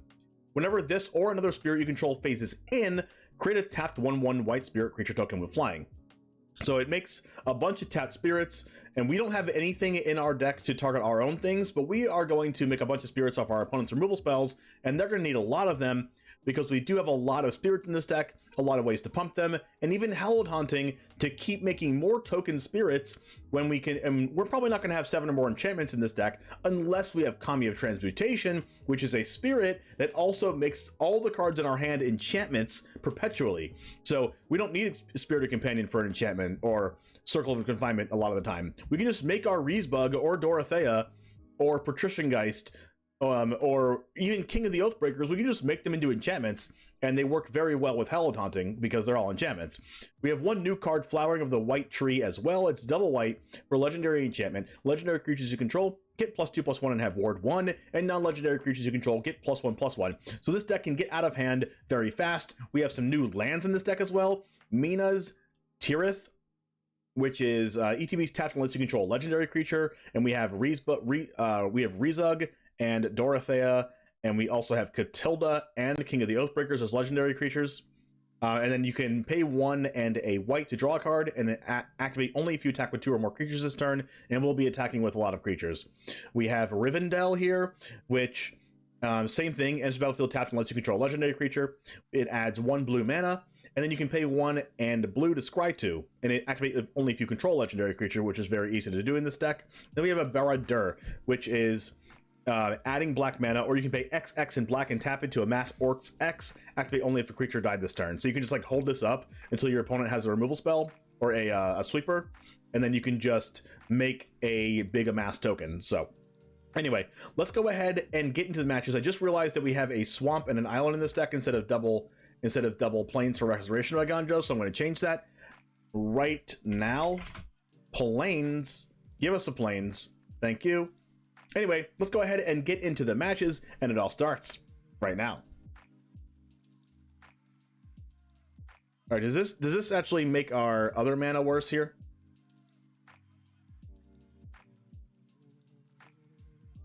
One, 2, 3, 4, 5, 6, 7, 8, 9, 10, 11, 12, 13, plus 4 is 17. 4, 5, 6, 7, 8, 9, 10, 11, 12, 13, 14, 15, 16, 17. Yeah, that's fine. 1, 2, 3, 4, 5, 6, 7, 8, 9 plus 4. That's good. 1, 2, 3, 4, 5, 6, 7, 8, 9, 10 plus 4 is 14. That's good. Yeah, that's fine.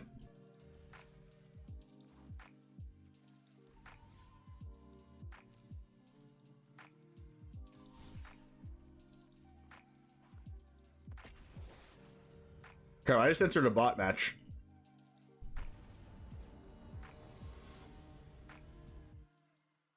Imagine being in an early access and then playing against a bot.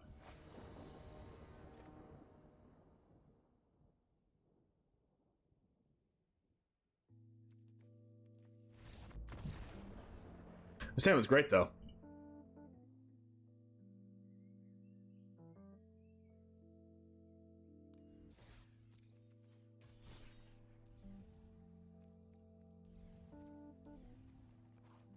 So only bot. Wait.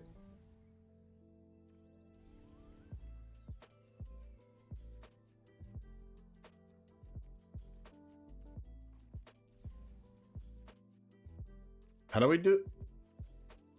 Why is it only play? Unlock play modes, got it.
All right, we'll keep this. MTG Joe, let's go.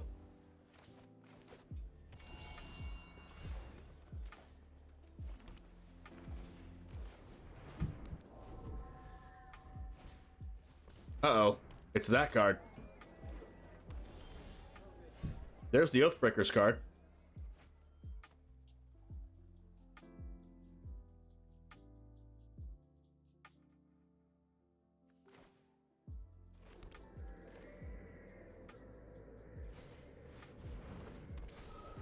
Hit you for 5.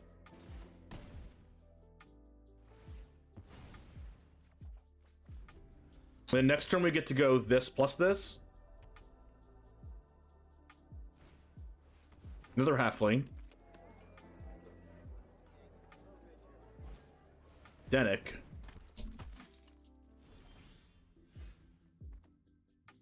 I wonder if I want to go just Howlet Hunting this turn. Or if I want to just go King of the Oathbreakers this turn.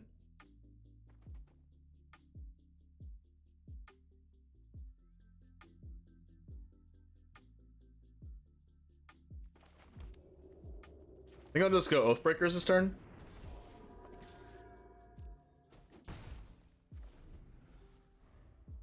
And then we'll go Howled Haunting plus Dorothea Vengeful Victim next turn. Oh, actually, we would phase out, right? Oh, that's... wow. Joda.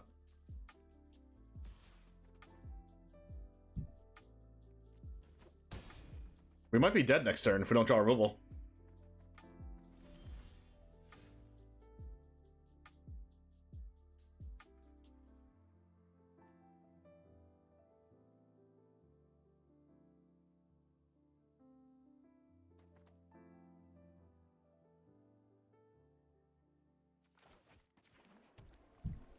So we can go Dorothea plus phase out something.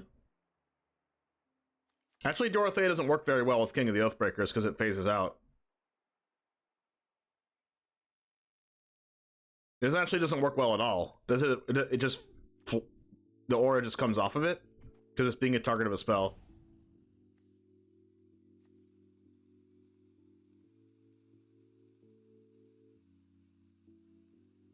That might be a deck building problem.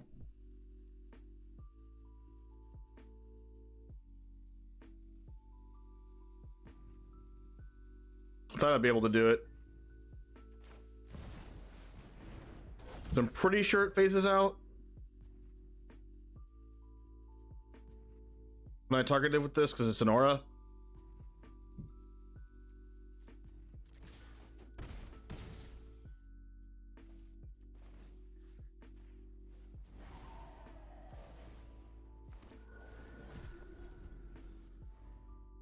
That's unfortunate.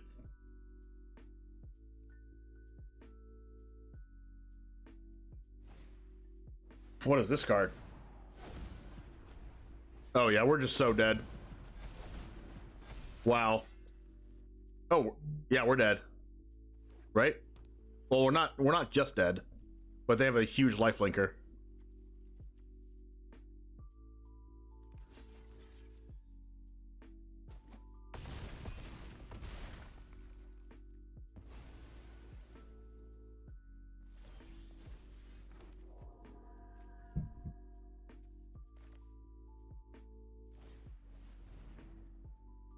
Oh, they have Odawara also?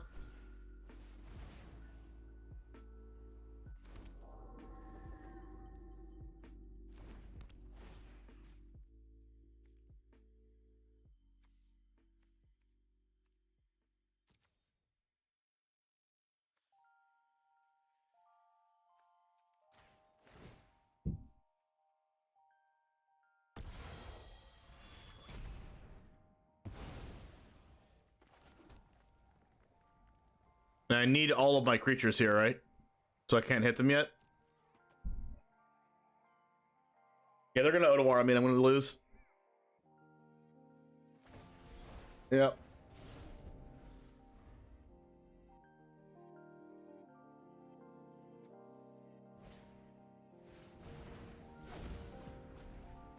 Yeah, this Delighted Halfling card's really good.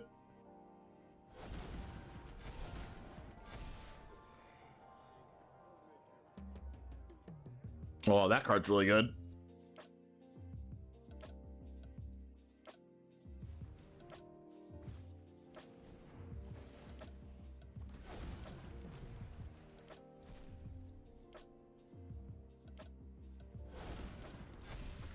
So they play one Frodo.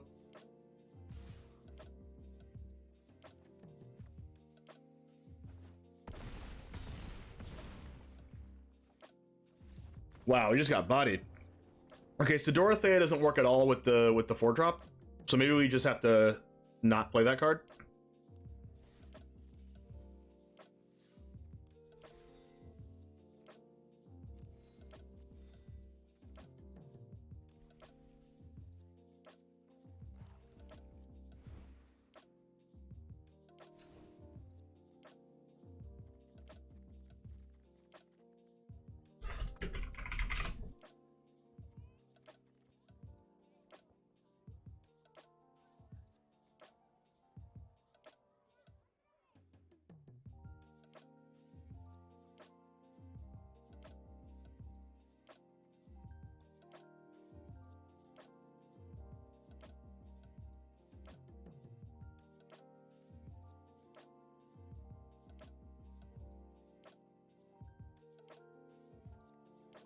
Is it just Twin Blade Geist then? No, because the auras don't work with the King of the Oathbreakers.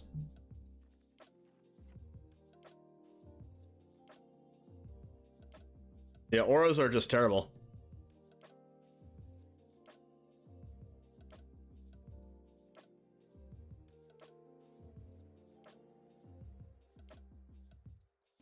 So we'll take out this card and put another Plains, put another Restoration of Agandro.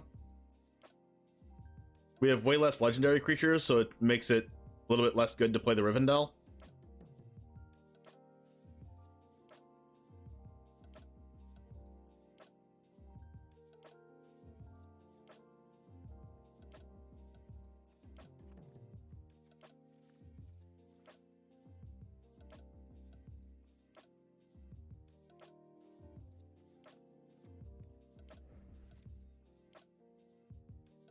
But I do like the Held Haunting King of the Oathbreakers thing with all the enchantments.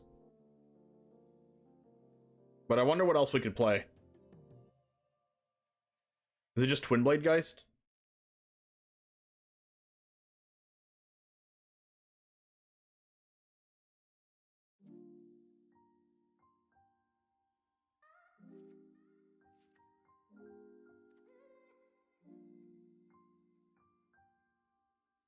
Like, the backside of the Disturbed cost of Twin Blade Geist doesn't work with King. So it's probably not good.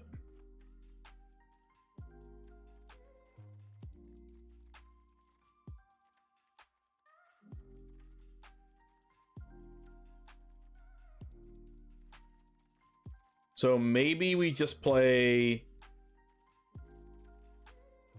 Like, I think once we get Hallowed Haunting in play, it's really good.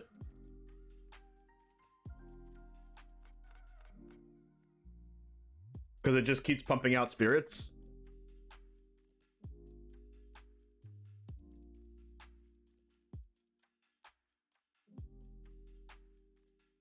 But maybe we just play a couple of removal spells. Like, go for the throat. No, but that's not good either.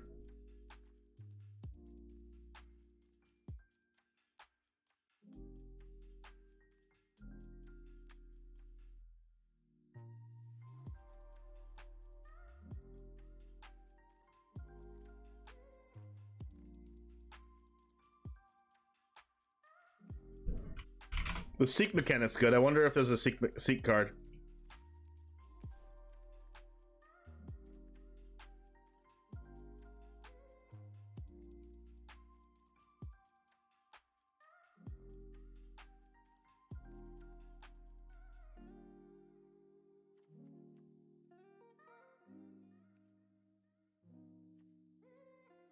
Could play Inquisitor Captain.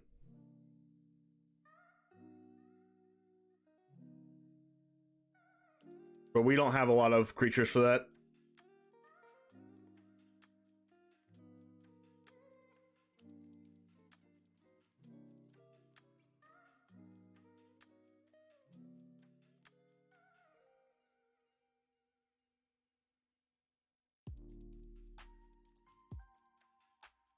What about...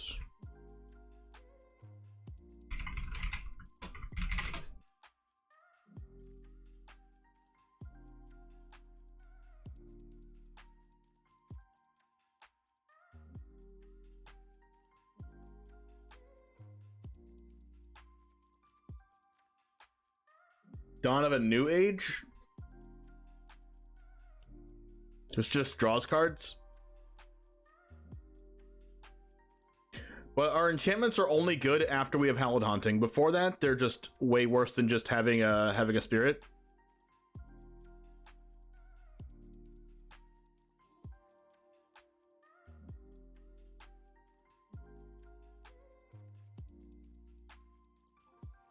Whenever you cast an enchantment, you gain 2 life. That's probably not good.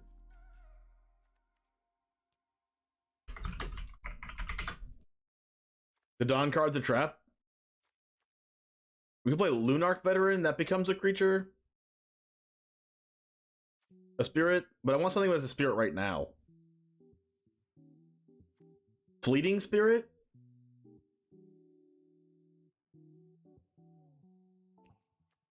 It's a spirit.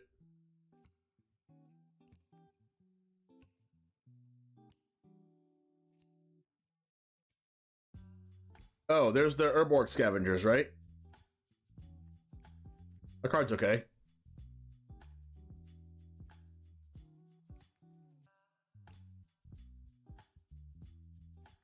Also this.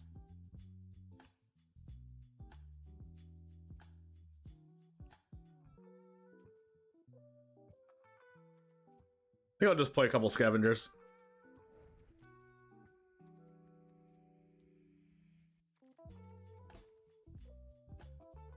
Aren't there some changelings in alchemy? Oh, are there? Black market connections.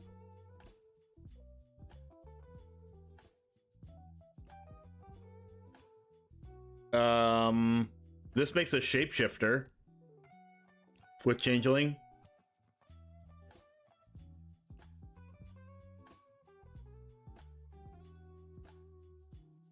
Oh, it's an enchantment that makes spirits. All right, let's try that. An enchantment that makes spirits is a good thing to have.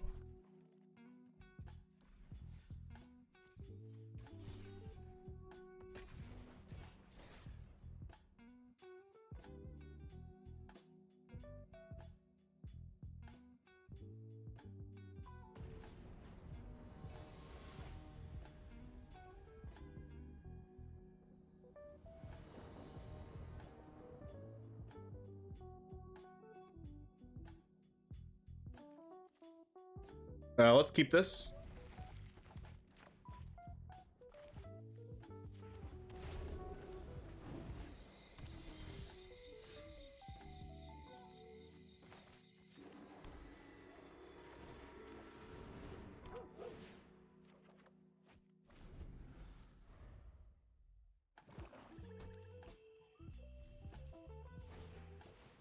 What is this? Ent Draught Basin. Artifact, put a 1/1 counter on a creature with power X. Activate only as a sorcery.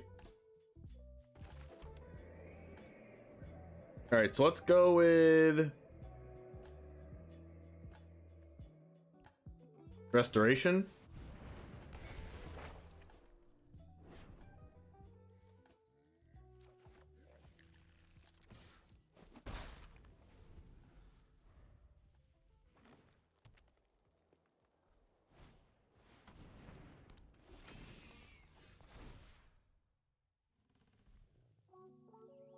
I don't think I'm ramping.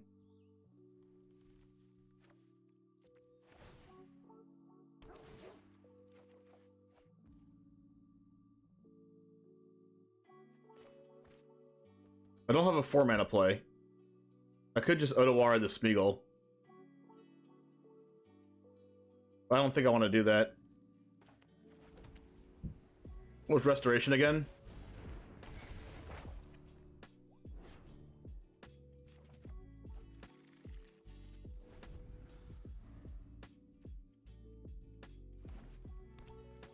It might be just a sacrifice deck.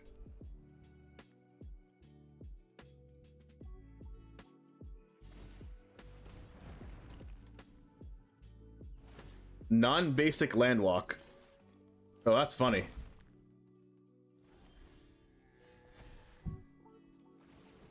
So we'll discard this again.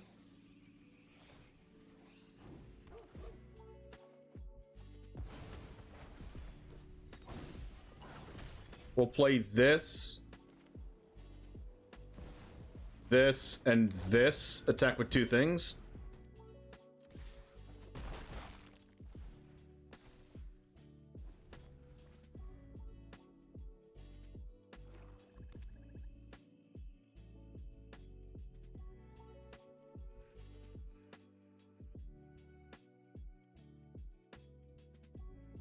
Do I have to pay 4 just to put 1 counter on something?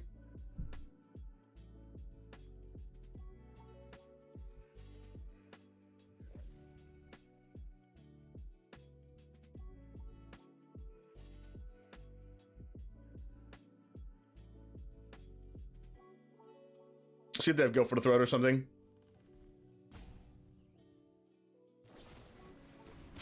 Infernal Grasp. Another Infernal Grasp. So I think I'm gonna go Catilda plus hold up Otawara.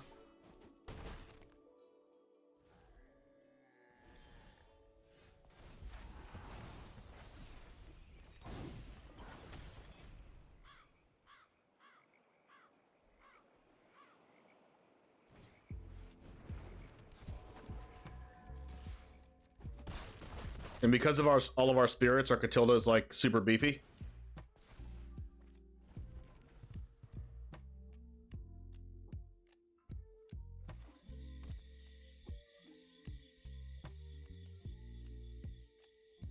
We can even Otawara the many parting. Search for a basic land reveal, put in your hand, make a food, okay?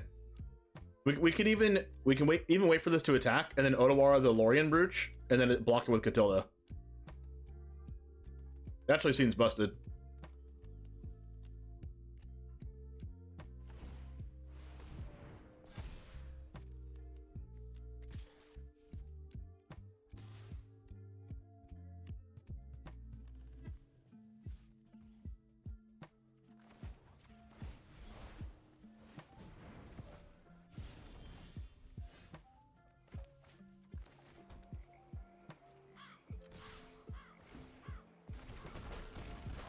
Well, that was impressive. I mean, they didn't do much, but it was still impressive.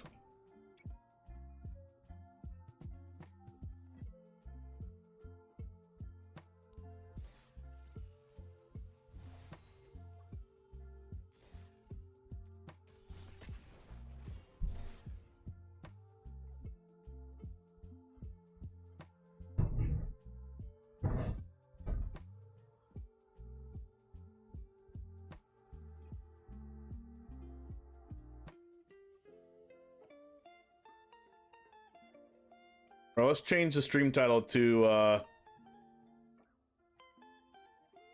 Spirits.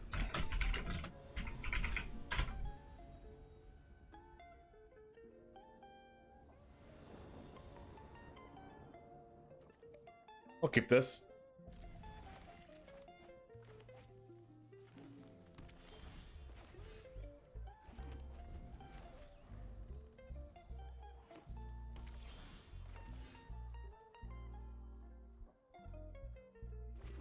Do I want Reesbug or a Spirited Companion? I guess I'll do Spirited Companion because they're a little bit more likely to have a removal spell since they did nothing. Stream title, Wine and Spirits? Yes, we should. That is a Topiary Stomper.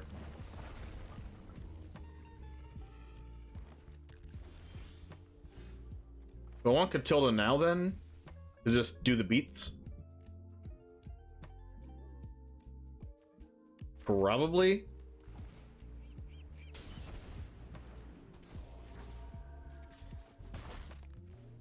Don't bother with Catilda, it's just a 2/2. Ooh, this card's real good. So there's no lands in their hand right now? Wow. Uh-oh. Oh, wow, they killed Catilda. They killed the...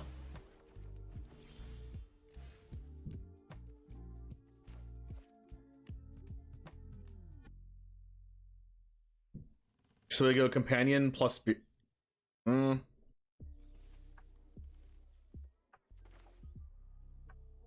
Companion plus Reesbug, I guess? We can't do companion plus tree. I guess we can.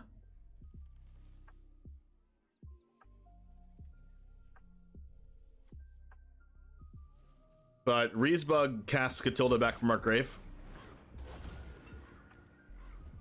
And I don't really care if we take 4 from Stomper this turn. Atali. They get our Catilda. It's gonna be super weak though. They're Flesh Gorger. Wow.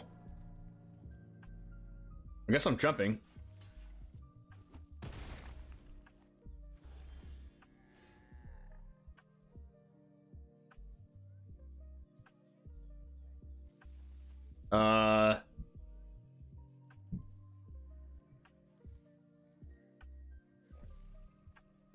Guess I'm just casting Catilda.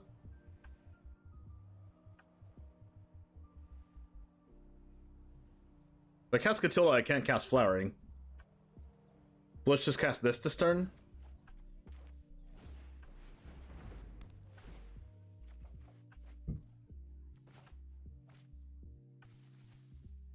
Oh, okay. It becomes an artifact that's just a draw card. Okay.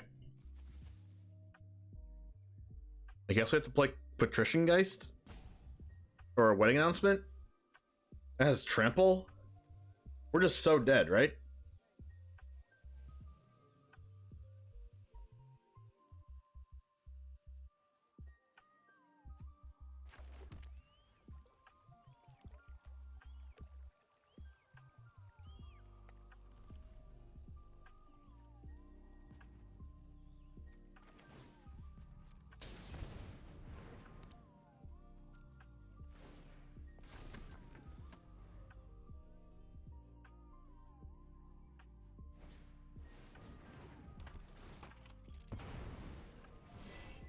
Sack a land, conjure 2 Mistress Foundries into play? Wow, their deck's dirty.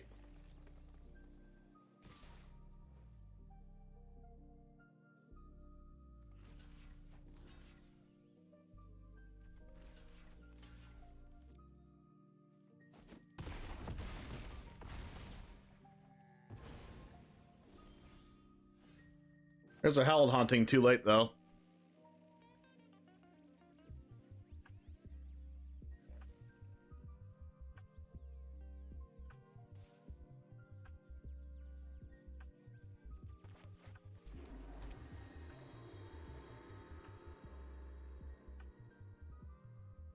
Yeah, we're just a tad too late on this one.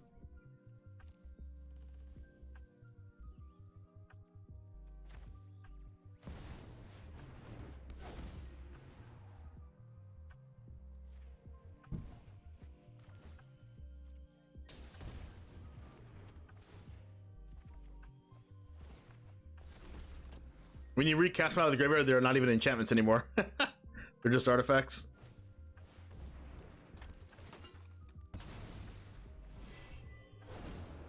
That's crazy.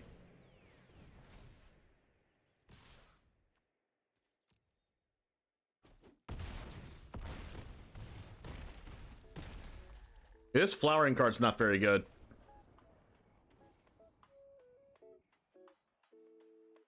It's only good when we have things going already.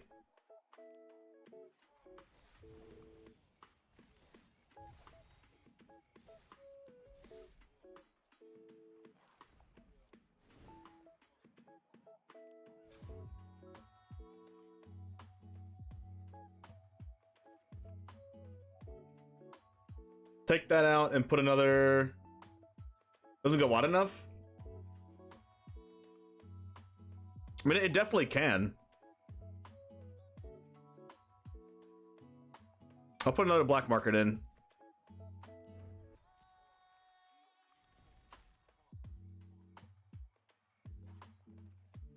Like, we had wedding announcement there, which would allow us to go wide, but we were just dead to ramp into ramp into ramp.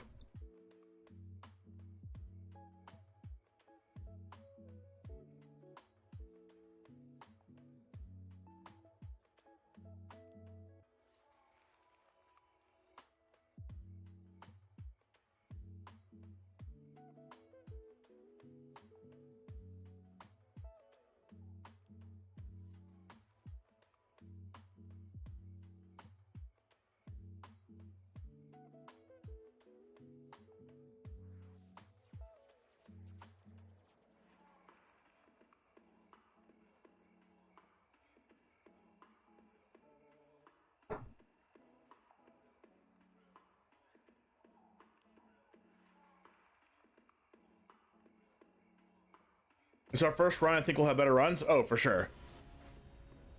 We did get demolished by 2 different decks, though. Pub Stomp MTG. Alright, we'll keep this. That's pretty good.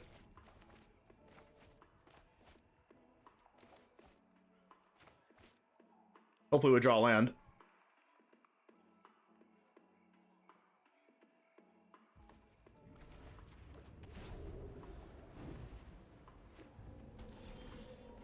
Not a land. Not a land. Come on, deck. No.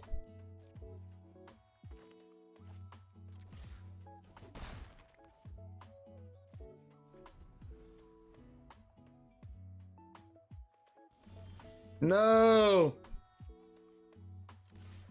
We're both mana screwed.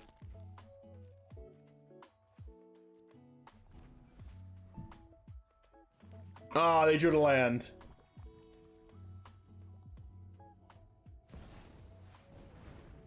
They kill our spirited companion, and they make a treasure. Wow. That's the new Meat Hook Massacre for sure. Oh my god! What? No. No. Okay, we drew to land. I think we want to go black market connections here.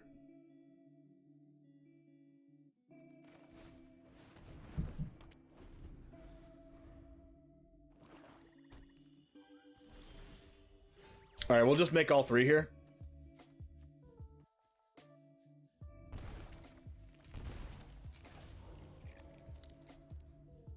We have 5 mana available.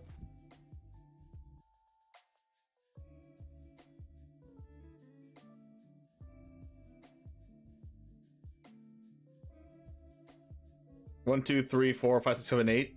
So let's just play Restoration, I guess? No, we should probably just play Hallowed Haunting. We'll just try to go off with Hallowed Haunting next turn.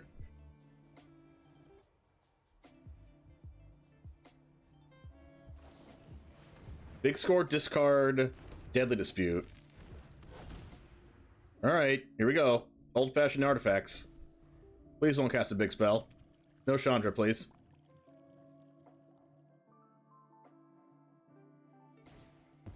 Oh, God. That's a 7/5 haste? Oh my, are we dead?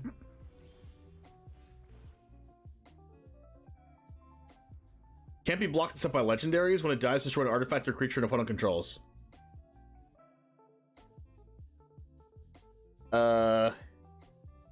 We're just dead to that?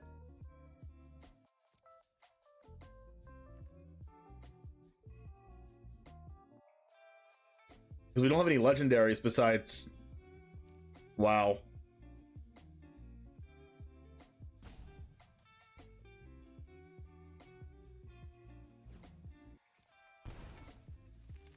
And then Circle can't deal with this?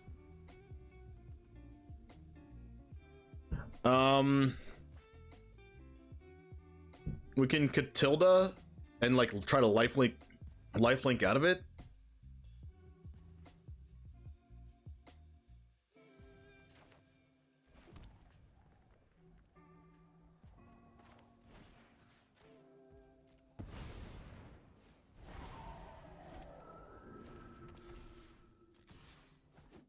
Here we go. If they kill the 8/7, then we're in trouble. What does this do again? Exile 3 cards from your graveyard, make 2 treasures. Oh, wow. That's cool. Ouch. We could just kill our opponent, I guess.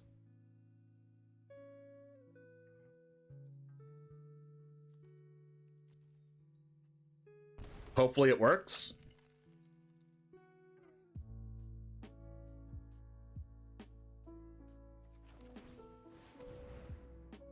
They could just have removal.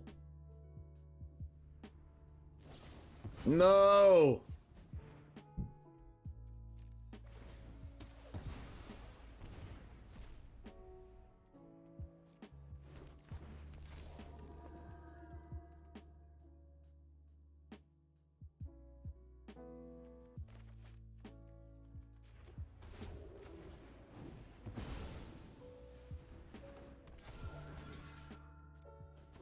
Okay, so we have to block the King of the Oathbreakers, and if they have removal, we lose.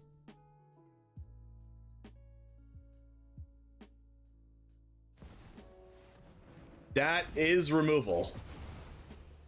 Holy crap, that card is exactly Meat Hook Massacre. That card might be better than Meat Hook.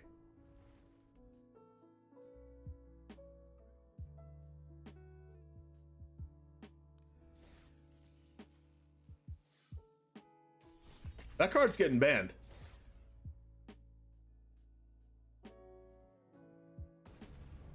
Like, it makes a treasure? That's so good.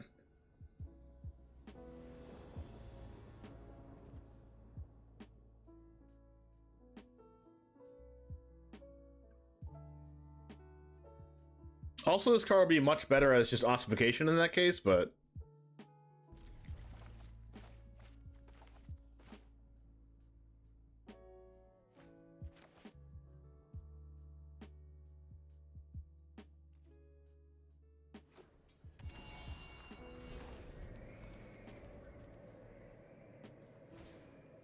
Halfling.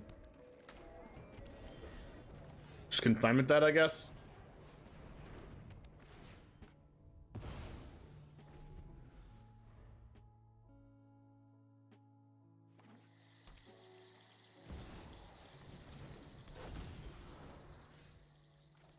Forgot what that card does, but it's pretty good, I think.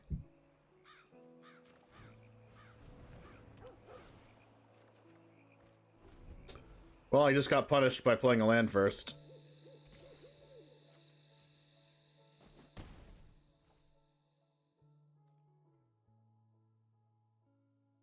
Seek a land and put it on the battlefield? Okay, I don't have an answer to that.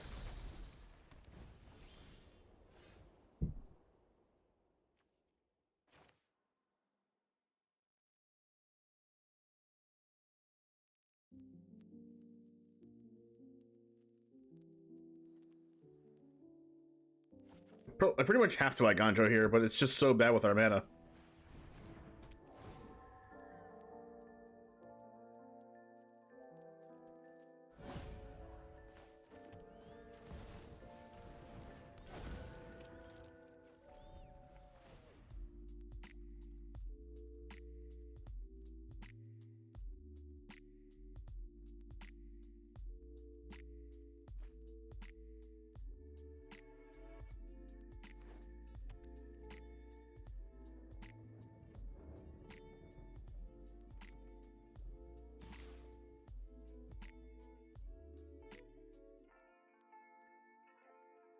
Could just block with Spirit Companion and bring it back and draw a card.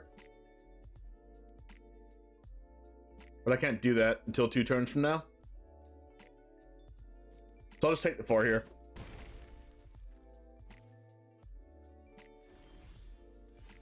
Circle. That gets rid of the back alley gardener.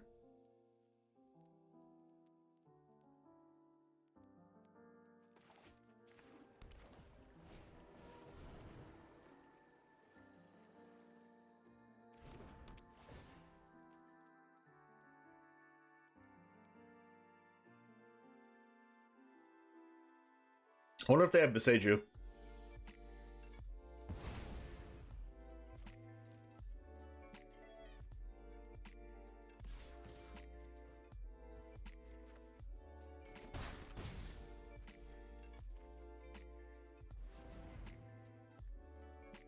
Oh yeah, they keep the mana and it turns black. It's kind of crazy.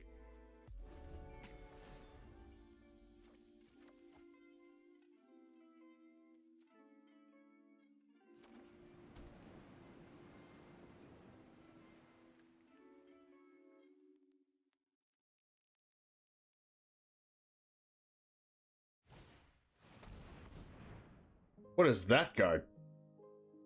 Destroy up to 3 other non-land permanents. Oh no. That's not good.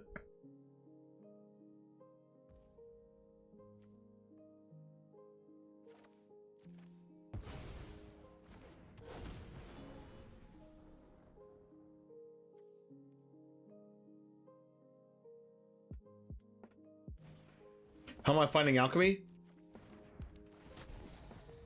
It's okay. Attack with Omnath, please. No, they won't because it's too bad of an attack into these cards. Wow. I needed them to attack with Omnath so I could use that Gandro, but they made me a 3/3 so they didn't attack.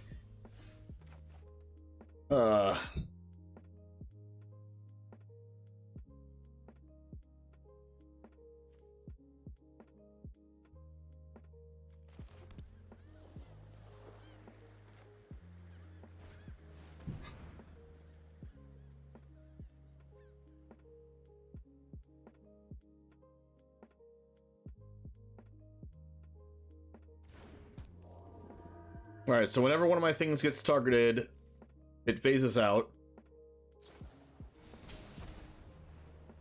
Wow. Just kidding. Oh, that was so strong. It turns off my Aganjo too. I needed the legendary in play. Wow. That was really strong.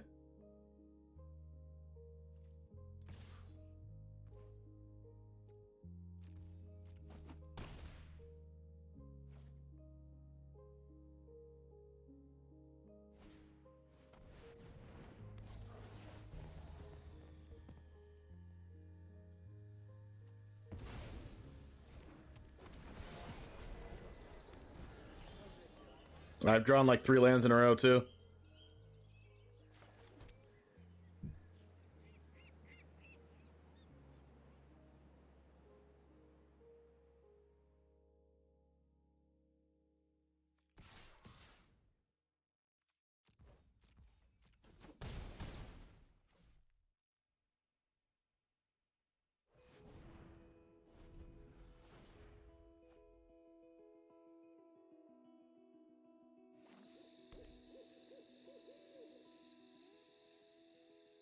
Alright, I need my opponent to not have a bomb, and then we're okay.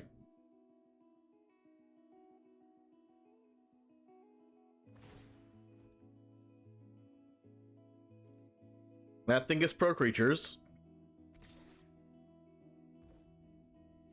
Can't do anything about that. And then we'll try to deal 2 damage to them somehow. Does that get there?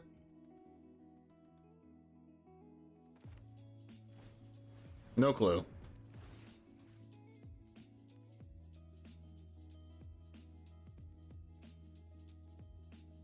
I guess we could just take the Pippin and that's pretty good for us. Regardless.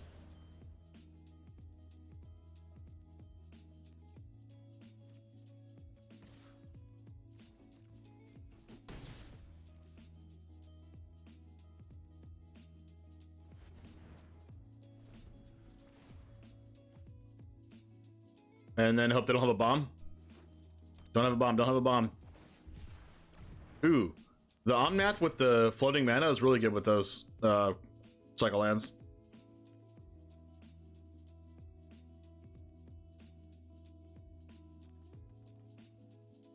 Oh yeah, Reesbug's a legend. I could have like Gontrod anyway. Fair.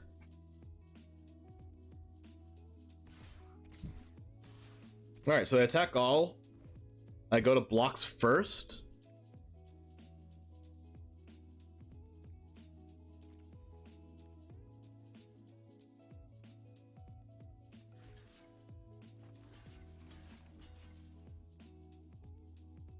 I have to block with Reesbug, unfortunately.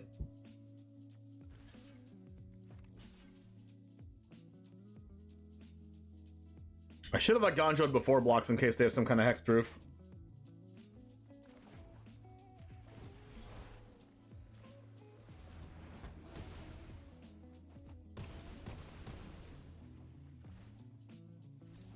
Let's go!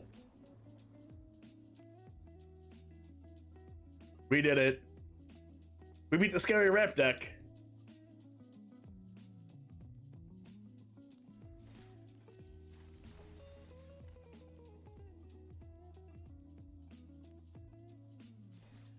We did beat 5 color 30 mana.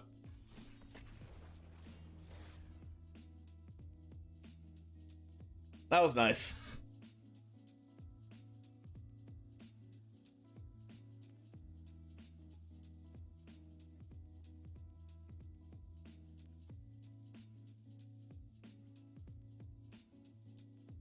You wish I played more historic?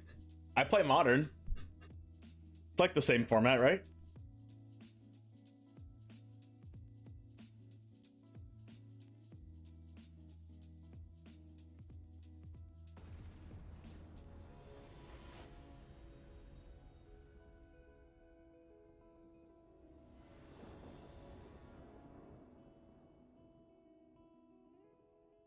Since when have you been playing modern?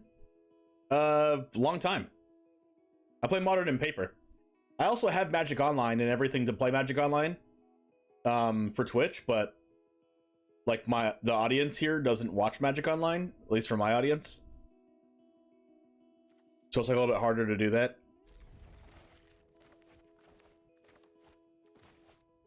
All right. Shipwreck Marsh down first. Caves of Koilos Underground River.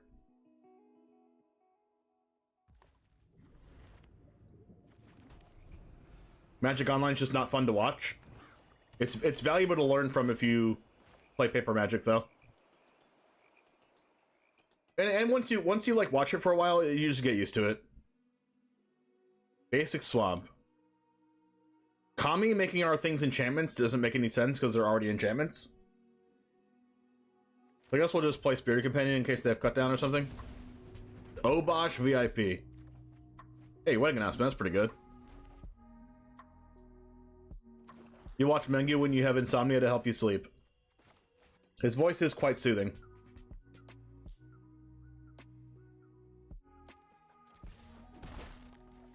How does the black deck beat black market connections? I have no idea.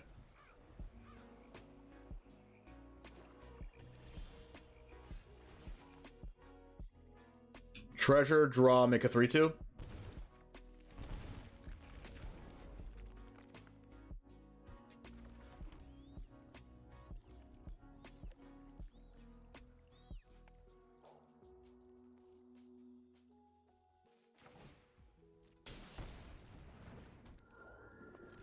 Did they ban Invoke Despair in Alchemy? Oh, they didn't? Oh, we're just dead to that then. I guess we have an enchantment here to sacrifice. Nazgul. Oh, they can have up to 9 of these, right? When the ETBs, the ring tempts you. When it tempts you, put a 1/1 counter on each Wraith you control. Deck that can have up to 9 cards named that. I think we're just making a treasure and... Are we making a 3/2? Probably not. I don't feel like dying randomly.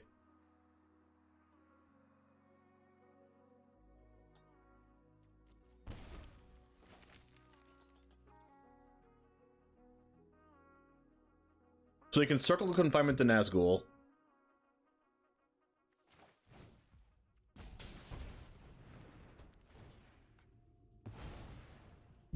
We can go wedding announcement.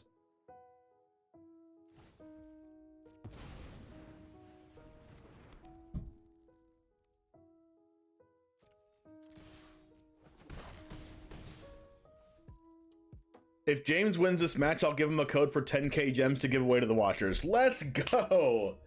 Wow, thanks for coming back. I appreciate that. Let's go. Am I playing Spirit Companion? I guess I might as well. Thank you so much for that, Jesse. Appreciate that. Land. Okay. Draw a card. Okay.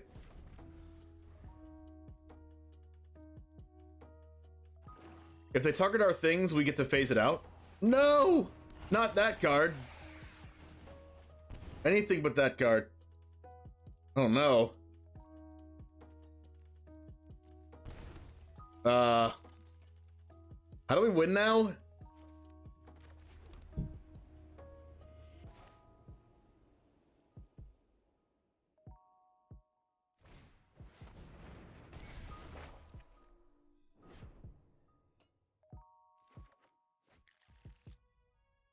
Circle of Confinement can't deal with a Shieldred.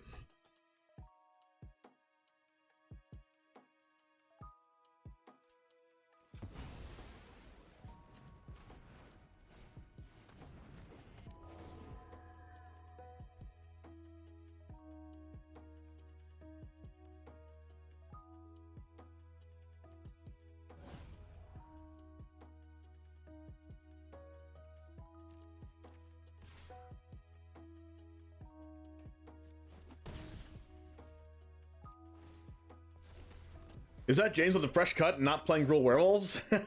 Yeah, we're not playing Gruul Werewolves, and I really hope to win this because... No! No! Does the untapped premium track card drawn played in opening hand win rate? It's constructed? I'm not sure what you mean.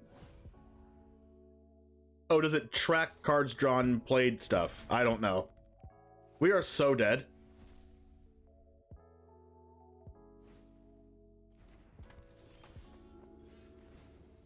I'd like to not be dead, but it seems as though we are.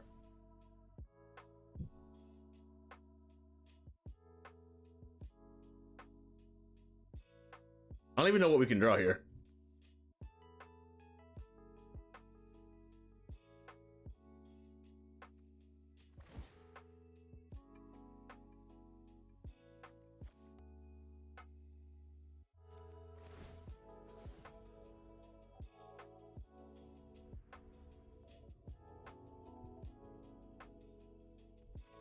Nothing?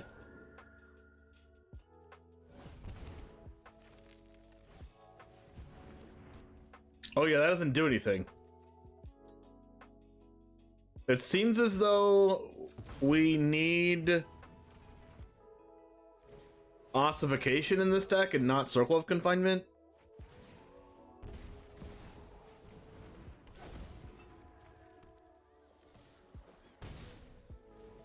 As we are dead.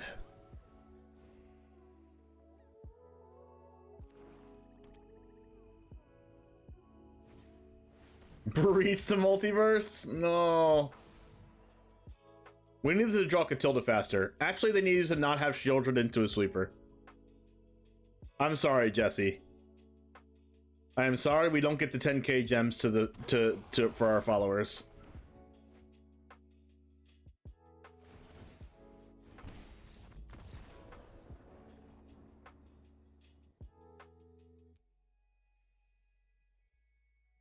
All right.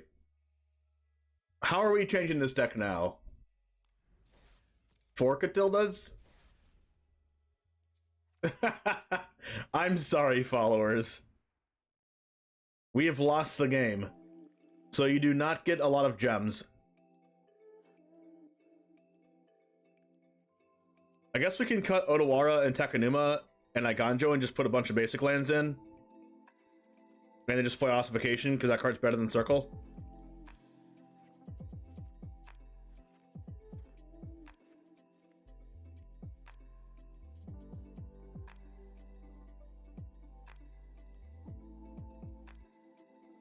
We will ossify our opponents. Cut the bad stuff, add the good stuff? Wow! You'll send me a code, you can give it how you like. Discord DM incoming. Hey, thanks. Shieldred Emperor. Start adding other cards. Black Market is a lot of life. So I'm going to cut a Black Market for a 4th Catilda, because that card's good. And Catilda kind of just like is like everything this deck wants to be doing. We grew as people, and in the end, isn't that real victory? Exactly. Thank you, Jesse. I appreciate that. Does anyone have any other any other crazy ideas?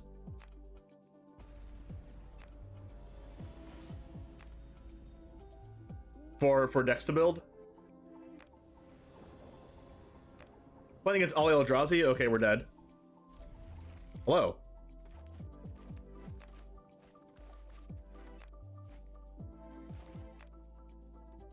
Ali Eldrazi is going to play some crazy ramp pile. Guaranteed.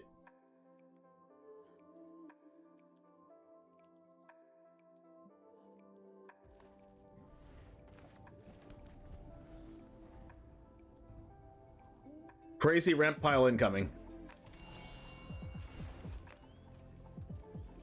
I need to draw land, so I guess I'll play Spirited Companion, not the Kamiya Transmutation like I wanted to. Hey, it's a land.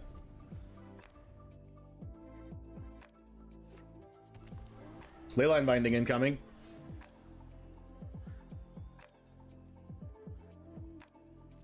So we're not going to play Wedding Announcement this turn?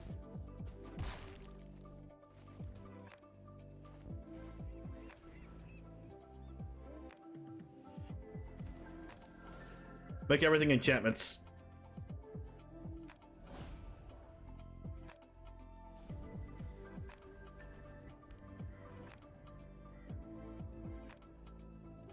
How about a 4/4 that ramps? Weaver of Harmony. What?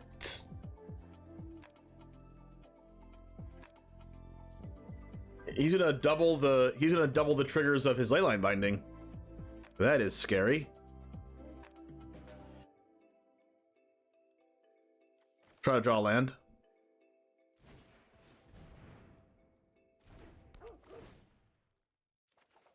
Hey, let's go. Infinite Kamis. Kami Hami Ha.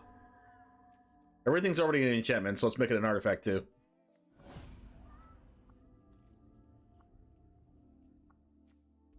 By the way, our wedding announcement is an artifact. Just saying.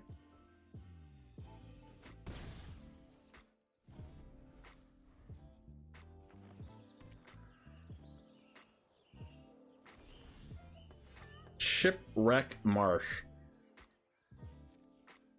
I am really scared of this leyline binding, and I have no way to play around it.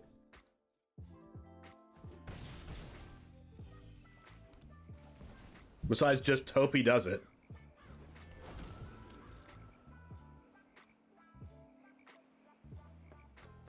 Thank you. Appreciate it, friend.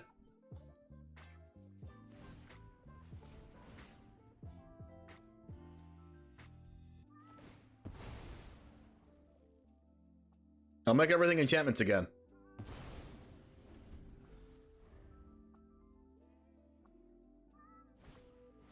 What is this card? And why is it old bordered?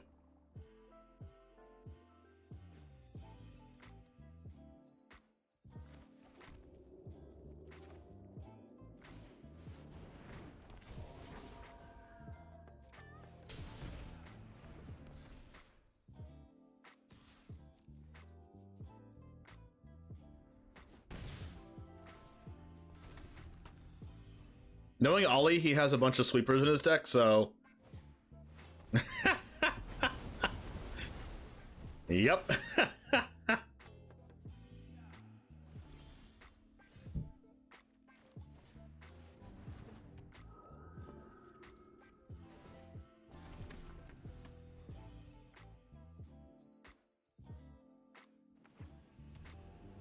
Please beside you with a wedding announcement in play. Where's my Hallowed Hauntings? I'd like to know. If he targets me with a spell, I get to phase it out. So hopefully it's not a leyline binding. Bombadil.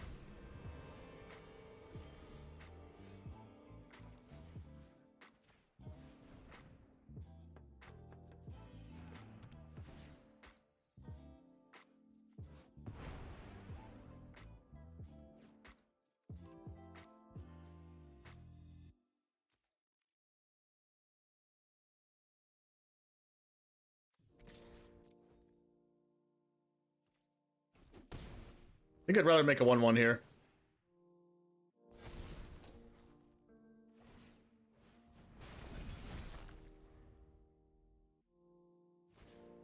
No, not a Tali. I was correct on him having a crazy ramp pile. Ossification, and he has a basic land! No! Wow. Wow. That was nuts. That's bad. I'm so dead.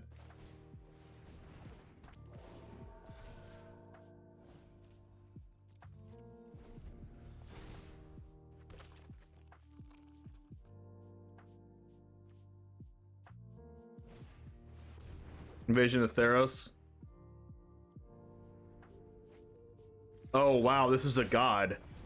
That's funny.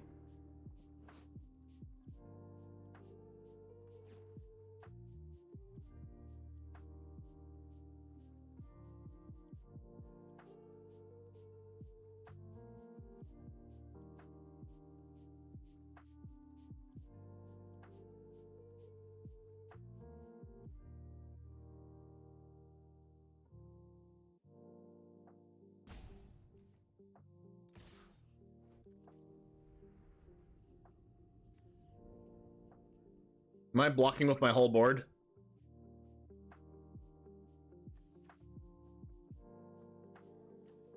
I might even win this game if they get this back and it becomes a 4-4.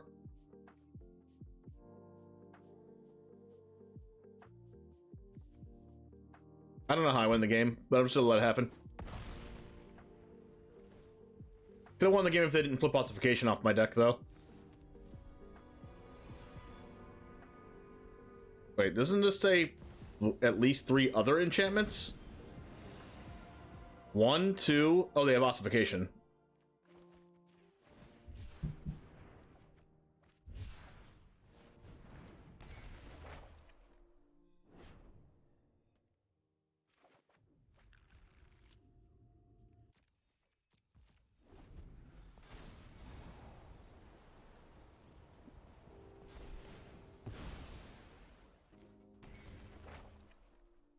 Oh, wow.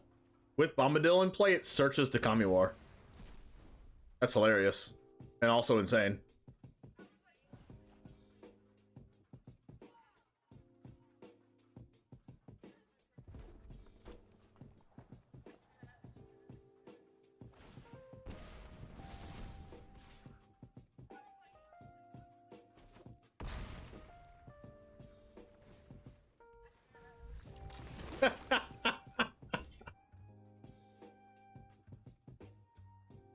$16.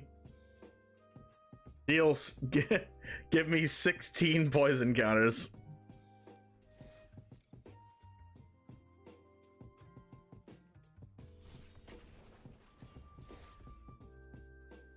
I knew he was on some crazy ramp pile. Because he always is.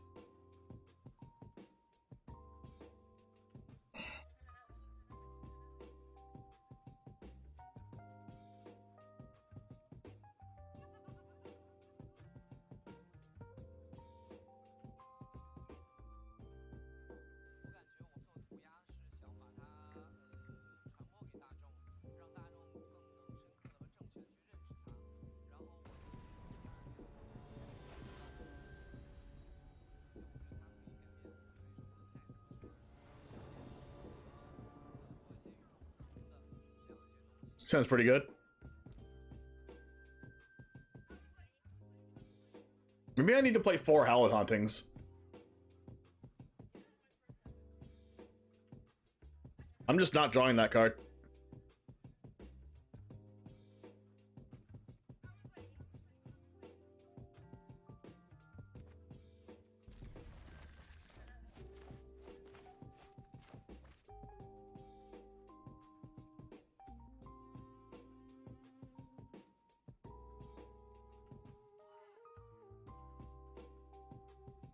Idea, Tom Bombadil reanimated with Cruelty of Gix. I don't think it works like that. I don't think the Bombadil's on the board when the Cruelty of Gix resolves.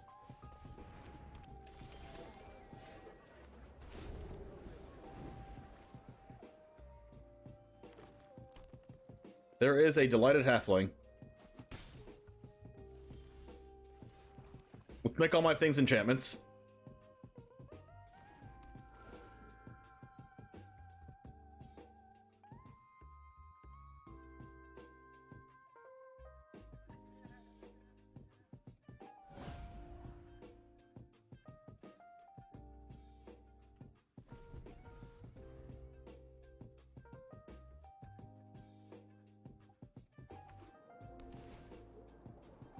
Oh, that Forsaken Crossroads. That's the card that I'm not playing. I could be playing that.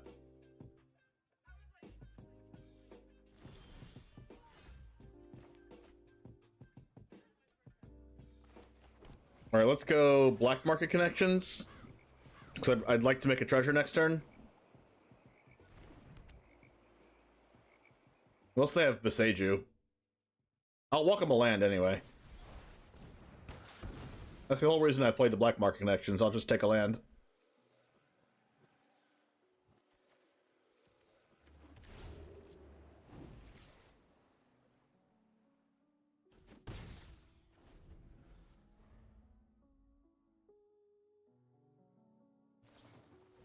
Volcanic Spite, huh? I figured they had that card. There was a debate on whether that worked, and a WotC ruling committee member was asked, and they said they don't know. Well, the lore counter finishes resolving, right? And then the card comes back, and then the saga leaves, so I guess it would work.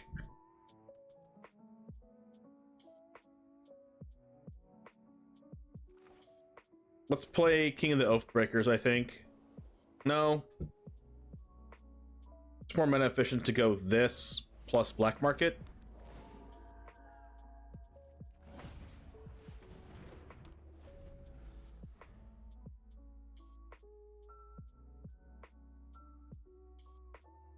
I love Black Market in this deck because it's an enchantment that makes spirits.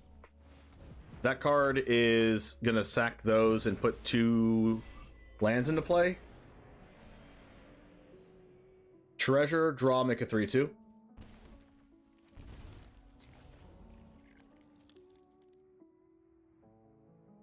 So we go.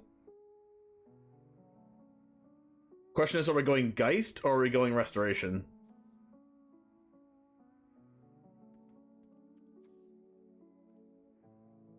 I think I'm going to go Restoration, add a land, play King.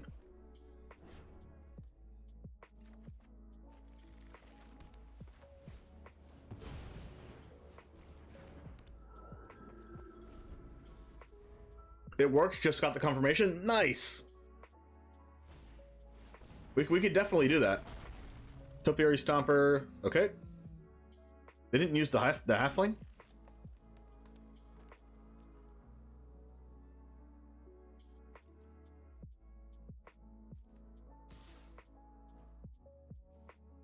Guess we have an easy double block here.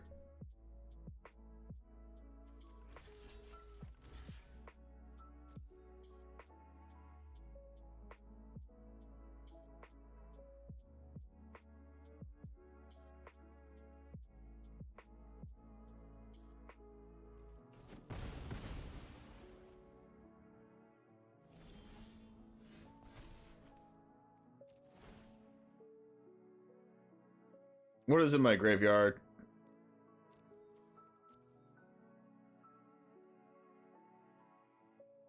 Make a treasure, draw a card?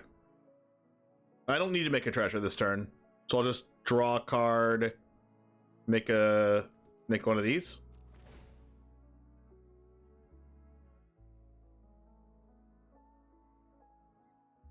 And then I'll discard and put Rezug into play.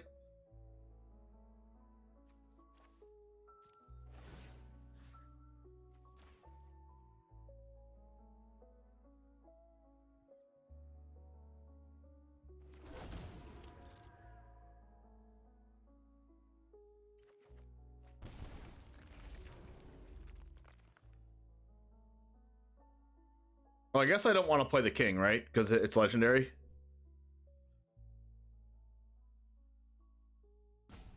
Also, this deck could play the phase out card. Let's play this first.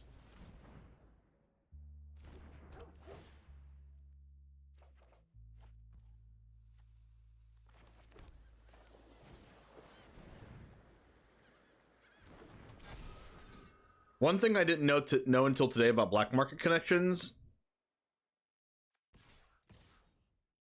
is that you have to choose one. You can't just choose none of them.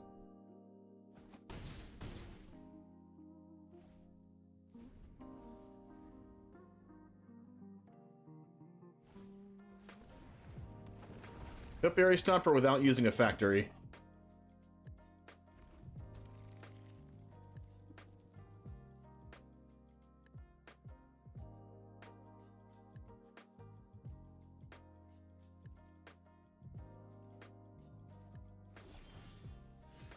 It's a good one. I guess I will just... I guess I can afford to draw a card here.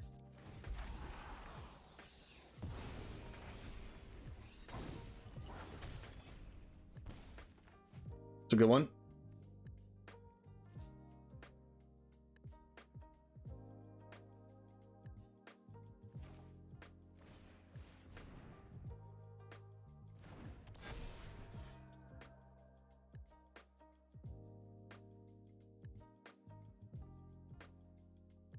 If this blocks this,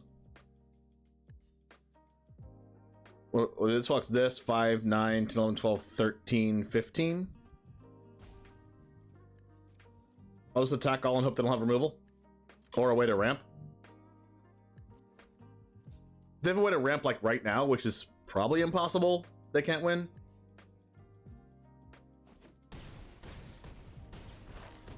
Nice. We got him.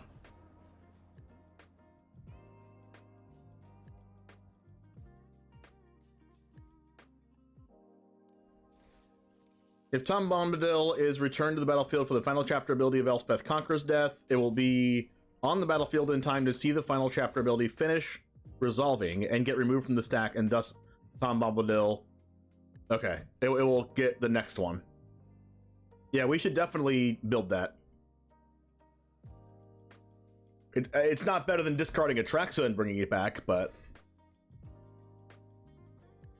maybe we'll have Atraxa in the deck in our 5-color in our 5-color Saga Reanimator deck. It does get the next Saga though, which is very nice.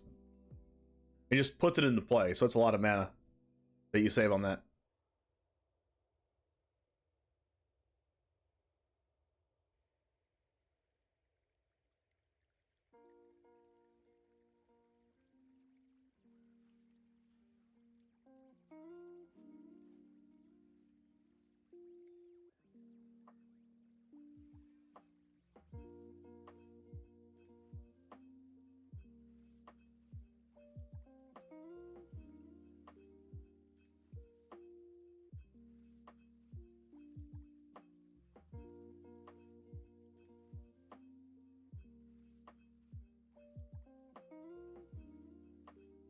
I would like an opponent. Okay, if I win this next match, I'll give out the code.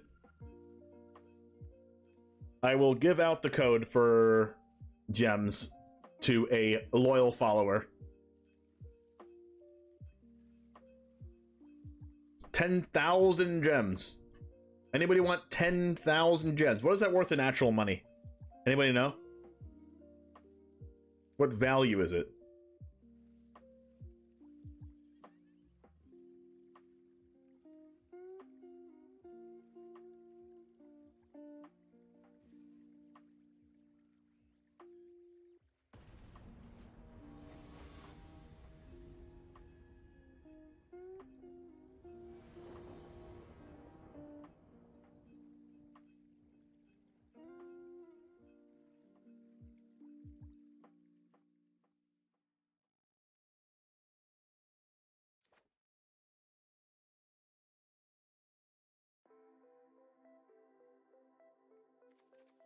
What are we doing with this hand?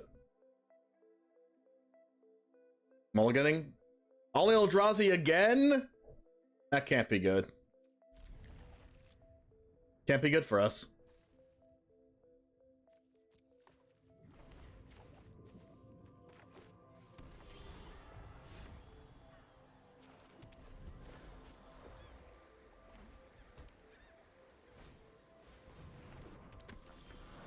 Satsuki the Living Lore. What is this? Put a lore counter on each saga you control. When this dies, return a saga or enchantment creature you control to its owner's hand. Return a saga from your grave to your hand.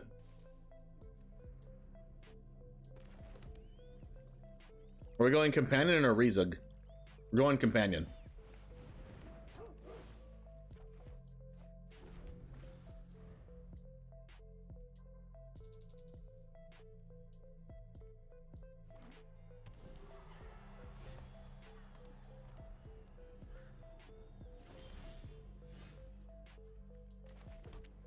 Let's play out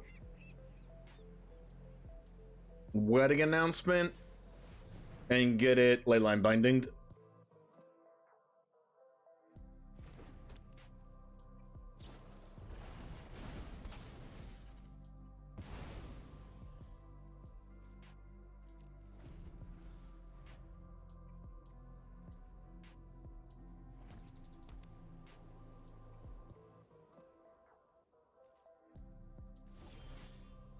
Sea Chrome Coast.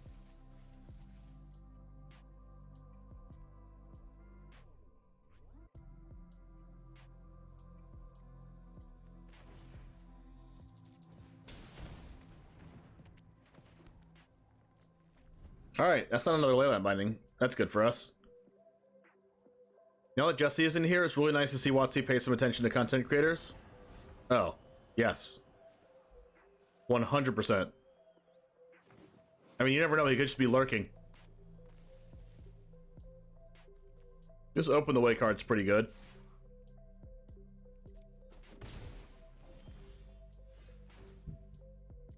Treasure, draw, 3-2.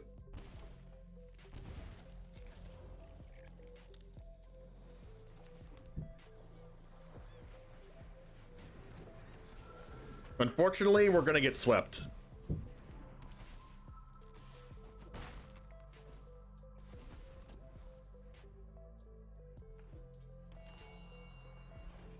We did not get swept.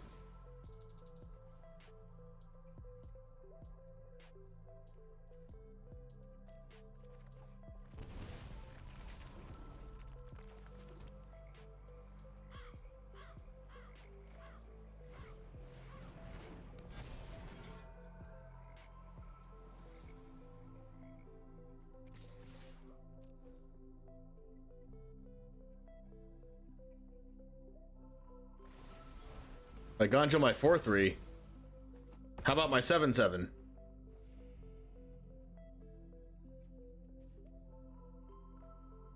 I guess I could play this Rezug. It's really bad if he has a sweeper, but he didn't have one last turn. Please don't top deck it. That's a Tom Bombadil. And a Fable. Oh yeah, that card's legal.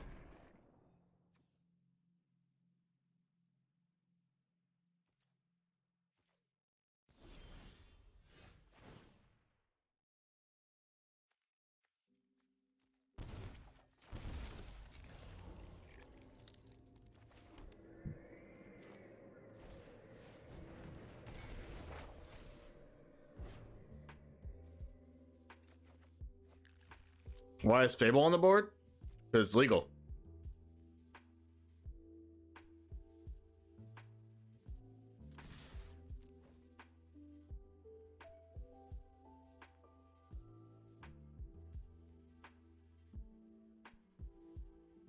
I could have legend rolled Catilda and then played it from the grave, but let's go. Enchantment Spirits for the win. Actually, Black Market Connections was busted. Oh, this is Alchemy. Actually, considering that this is Alchemy, we should make a Fable deck. Did we win enough times with this deck to constitute a video? Or do you think we need one more win? By the way, may you have 10k gems now, Mr. James. I'm going to do a little bit of One Jame trivia. And I don't expect any of you guys to know the answer. I also don't even know what question I'm asking right now. But if you get the answer correct, then, or if you get the answer closest to correct, then you get 10,000 gems. But you also have to be following. You have to be following the stream.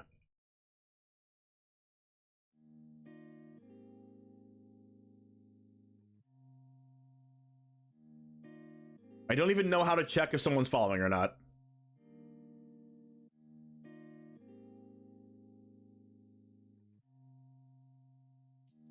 But I'm pretty sure everyone here is following.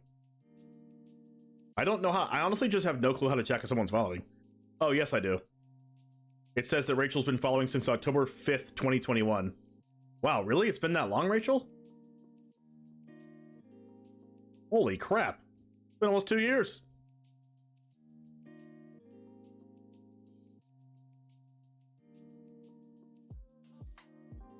And Symphonia guy, it's been following forever too. It's wild. It is wild. All right, I'm gonna think of some kind of trivia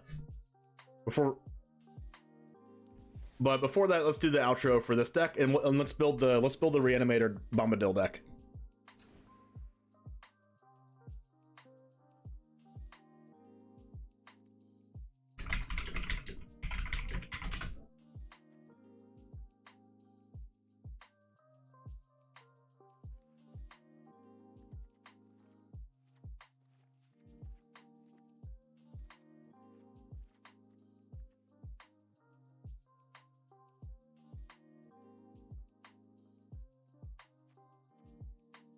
All right, Jamers, thanks for hanging out. We did make a few changes to the deck as we were playing, as we put in Black Market Connections. Not only is this an enchantment for Hallowed Haunting to make a bunch of spirits, but it is a card that makes more spirits with making 3/2 colorless shapeshifter creature tokens with Changeling. And whenever we're against decks that are not as fast, we can do all the modes, make a treasure, draw a card, and make a 3/2, as you saw against Ali Eldrazi there.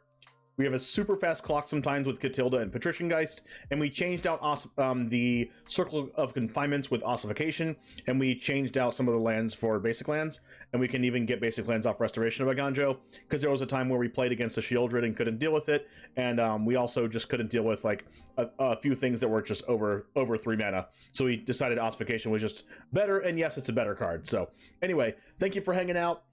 Subscribe and like the video if you do like this kind of content.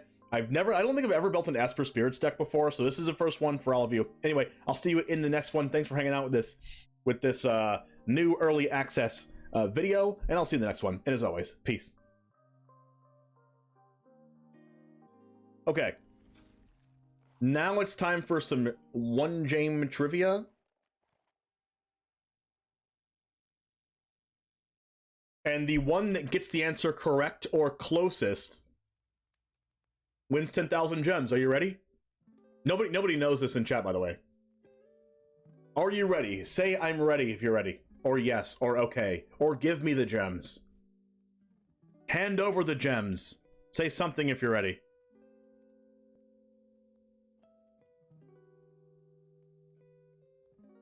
All right. Are you ready to guess? The question is, drum roll, how old is my little brother?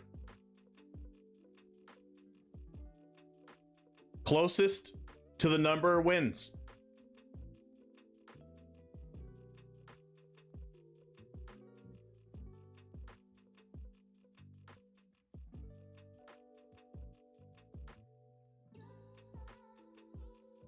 How old is James? You've been following for too long to not know how old I am, Rachel.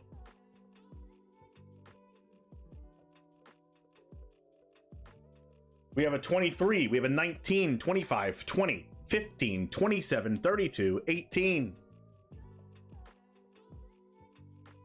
Any more guesses? You win 10,000 MTG Arena gems if you get the answer correct or closest out of everybody.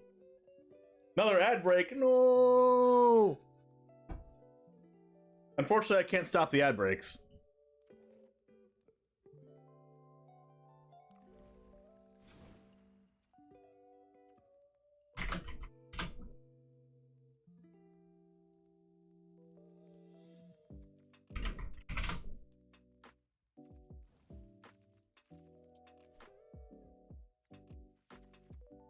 I'm going to tell you guys the answer after the ad break.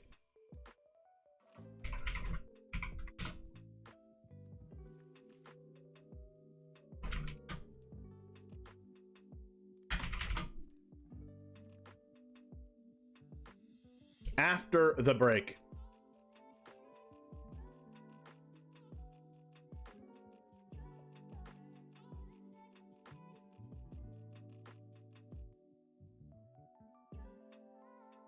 So let me know when the ad break's over, and then, because I don't even know when the ad break's over.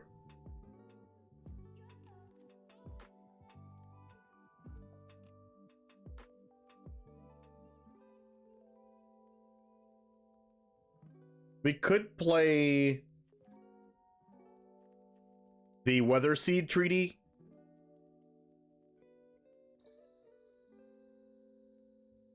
You don't mind the ads are just coming at the worst time?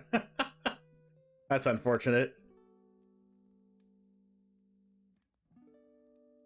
We want Tom Bombadil. How many of these do we want? 4?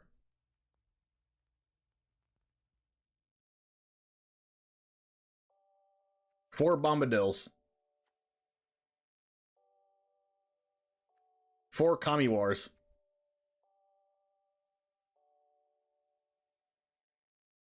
4 Weather Seeds.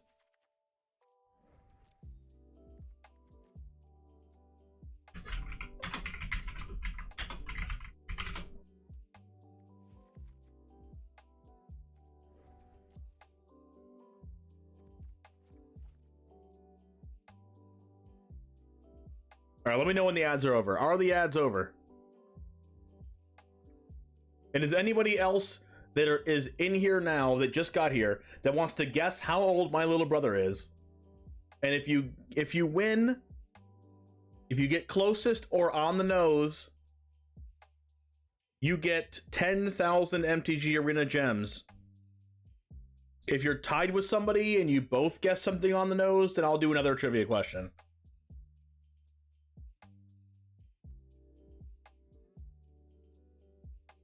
This is already 48 cards. And we are going to need 26 lands in this deck. Alright, everyone back? What's the answer? Does anybody else want to guess how old my little brother is for 10,000 MTG Arena gems? If you get it correct, or closest, you get 10,000 gems.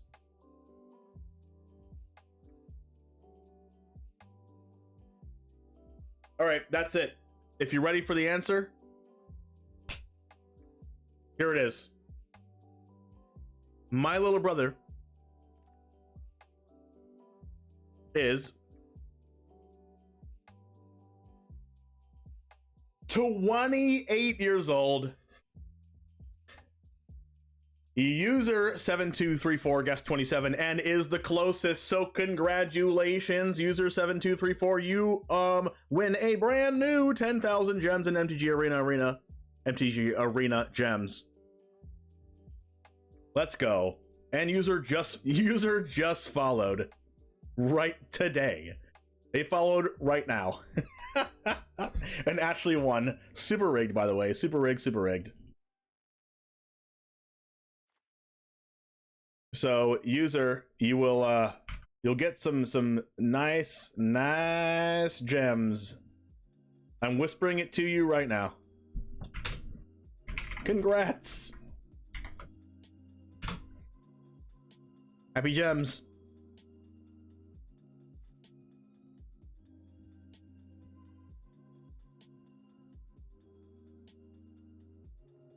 All right, so here's the deck so far. Tom Bombadil. Okay. So, are we playing 4 Kami Wars, or is that too many? It's probably too many because we just want to... I guess we could also play the battle.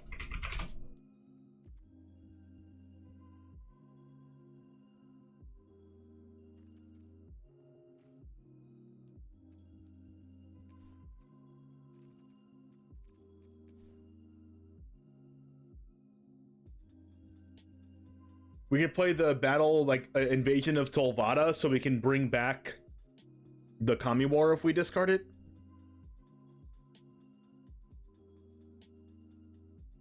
There's a green saga that mills.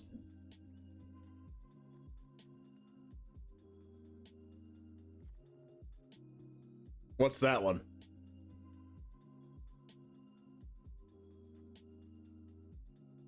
I don't think I want to mill. I think I want to selectively discard.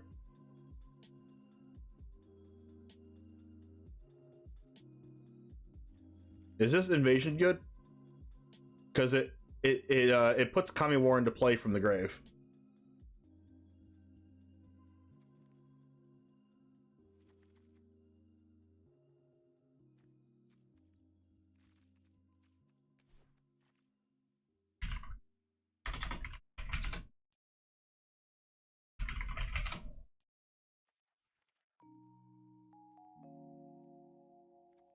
The Saga That Mills, I think you're talking about Modern Age? No, not Modern Age. This does draw discard, though. Twice.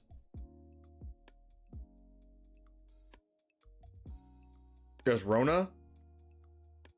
There is Blood Token Makers.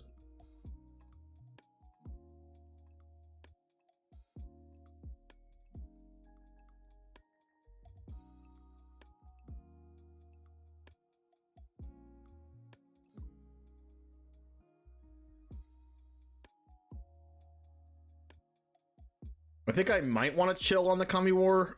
4 copies of it, though.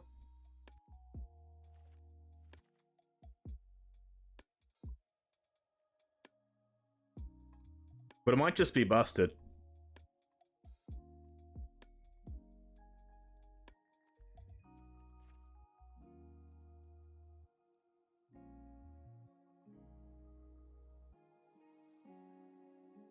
I guess the restoration of Iganjo discards. But it can't bring back anything, basically. It helps us get our land drops. It helps put a card in the graveyard that we want in the graveyard. Hitting our land drops is really valuable. Also, thirst for discovery or knowledge.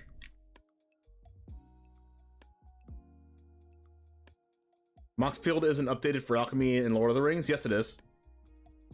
Oh no, it's not. It still says that they're not legal, but they have them on there. We could also play...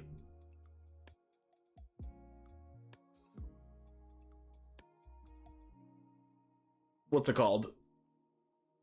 The 4-mana card that discards and makes treasures?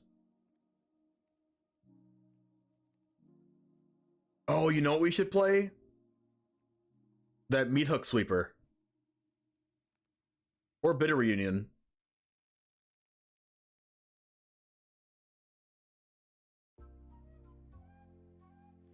Yeah, Bitter Reunion is probably really good.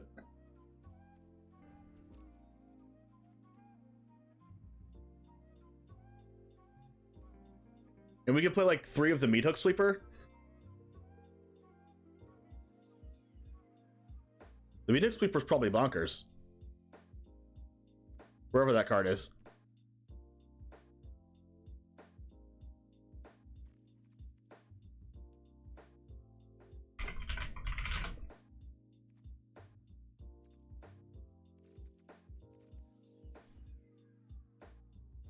Yeah, this card. This card's absolutely bananas.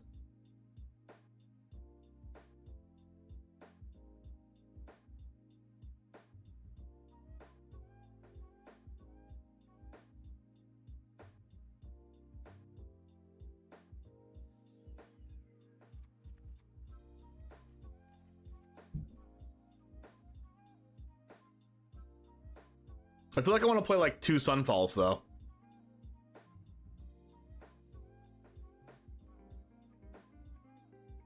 So I'll cut like a Kami War and a Invasion.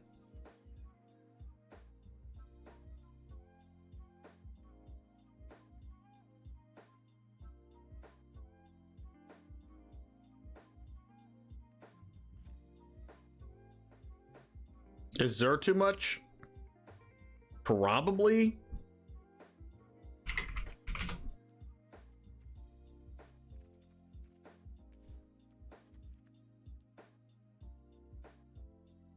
What if we just do this? We have no 4-drops.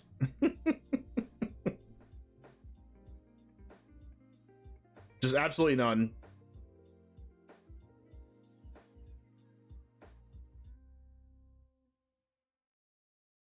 That's fine. Spiteful Banditry will get us there. Gosh, this card's just so good. Now, 1 Sunfall, 4 Banditry. That card's nuts.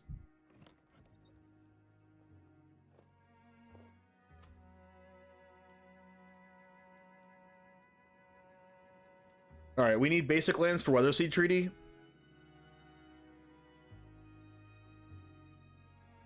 Oh, a 4-drop could be...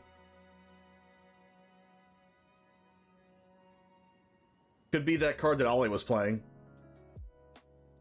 The one that, like, gets 2 lands into play.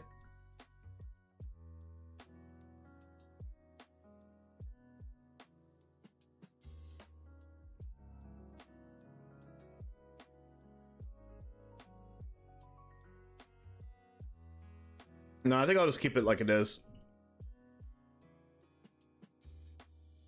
And let's play some Triomes. I don't even know what Triomes we should play. Definitely the white ones.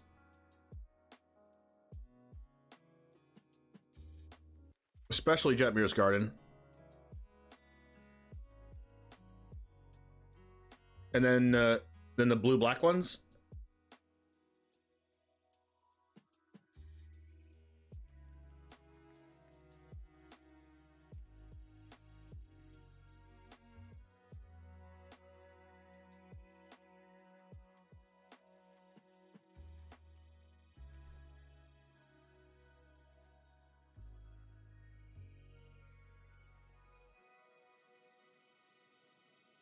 Is Sparrow's headquarters good?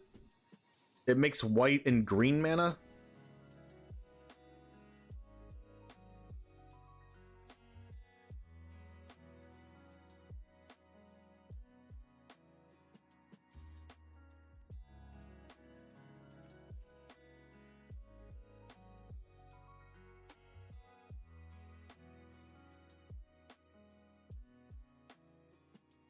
And then we're just playing some basic lands.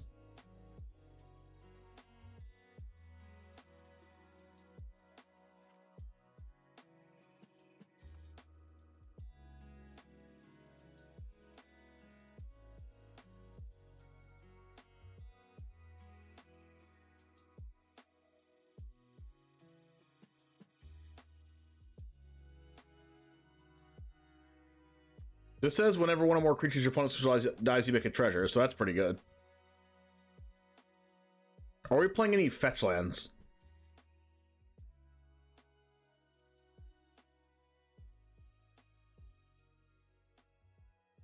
Hey, mtga Baron, what's up? Good to see ya. Command Tower. What? Are we playing any fetch lands?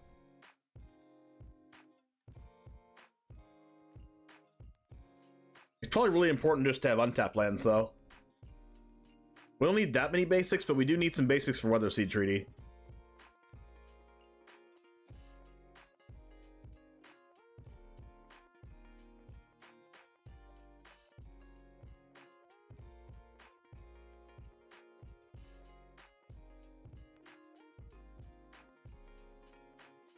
Xander's Lounge plus Plains is good. And Proving Ground plus Plains is good. We have a lot of Plains in our deck.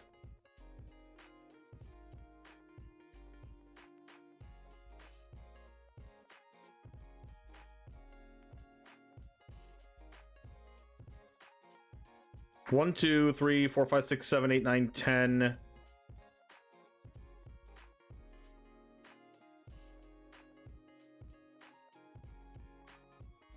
Let's go with our Swamp. Jetmir's Garden and Sparrow's headquarters. You're sticking around for a game at the minimum. Nice. I hope you do. 4, 5, 6, 7, 8, 9, 10, 11 non-tap lands. 14 tap lands. Uh-oh. That can't be good. Basically like Mardu Splash Green. No, we're basically Naya.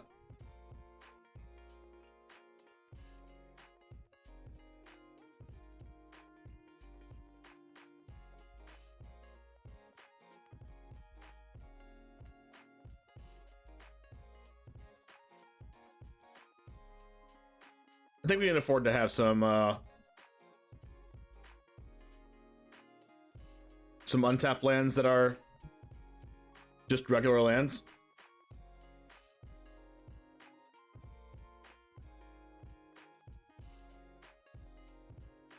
I guess like what's an untapped land that's like really good in alchemy?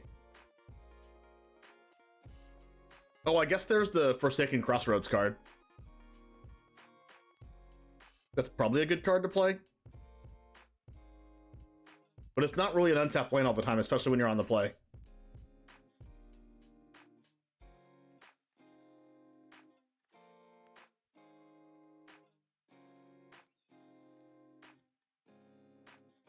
So we have 1, 2, 3, 4, 5, 6, 7, 8, 9, 10 red sources. We need all of our cards to be red. All of our next sources to be red. We have 4, 5, 6, 7, 8, 9, 10, 11 white. So like red white lands. Battlefield Forge.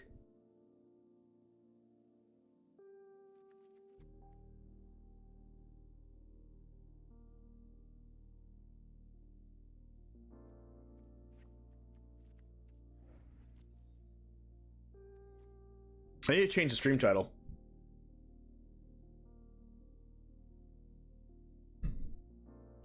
Bombadil Reanimator.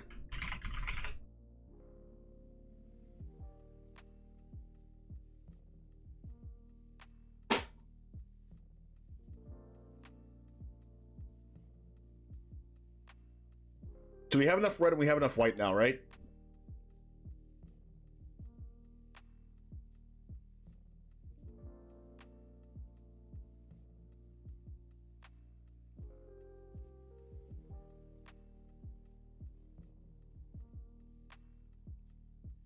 We can take out a swamp for...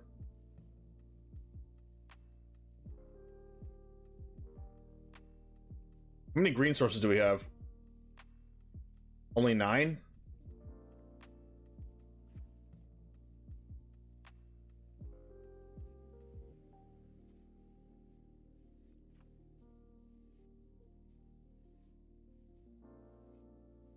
Let's just do like green black then.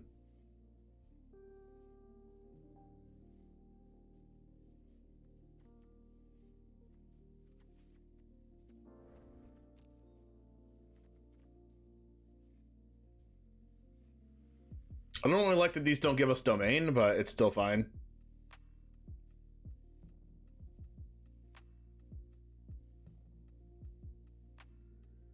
We have 4, 5, 6, 7, 8, 9, 10, 11, 12, 13 red.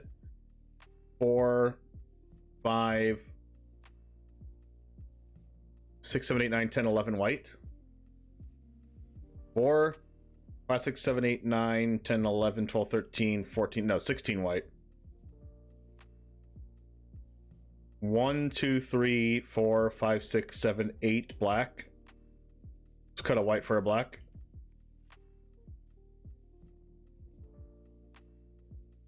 Alright, we should be okay now.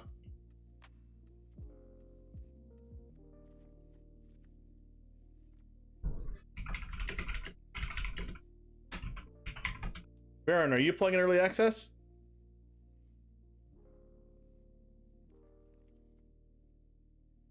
What's up, Jamers? It's the One Jame, and today we are playing in the early access, and we're playing a brand new card, Tom Bombadil, and this card has a lot of synergies in this deck that might not meet the eye at first. It's a 5-mana Wooburg 4/4 God. As long as there are 4 or more lore counters among sagas you control, this has hexproof and indestructible.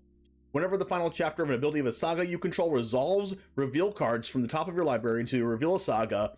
Put that card on the battlefield and the rest of the bottom of your library in a random order. It triggers only once each turns, but it comes onto the battlefield. So we're going to be looking to play Kami War and Cruelty of Gix, and Weatherseed Treaty and Fable the Mirror Breaker, because it's alchemy and we can play this card now and it's not banned. Off of Tom Bombadil's ability. But the cool part is that when you get this off of Cruelty of Gix with the 3rd chapter, put a creature from a graveyard on the battlefield under your control, the Tom Bombadil sees the Cruelty of Gix, use the 3rd ability, and then triggers the Tom Bombadil.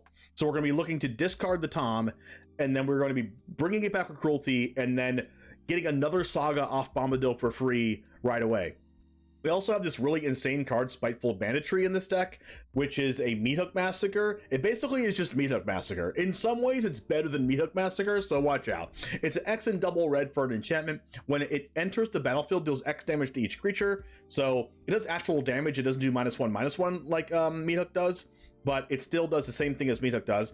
And then whenever 1 or more creatures your opponents control die, you make a treasure token, and it triggers only once each turn. So this card can ramp us really hard into our just hard casting our threats if we need to, sweeps up the board, and continues to make treasures even after Spiteful Banditry stays on the battlefield. So Weatherseed Treaty does ramp us, Fable the Mirror Breaker ramps us, Bitter Reunion discards our cards that we're going to be bringing back with Cruelty of Gix and Invasion of Tovada brings back a non-battle permanent from graveyard to battlefield. So we can bring back our Leyline Binding if we discard it, bring back our Kami War if we discard it, even bring back Cruelty of Gix if we discard it as well. So anyway, thank you guys for hanging out in early access. Like the video and subscribe if you do want to see more content like this, and it all starts right now. Waiting on my email with your logon still? Oh, that's unfortunate. You just like your logon just didn't work.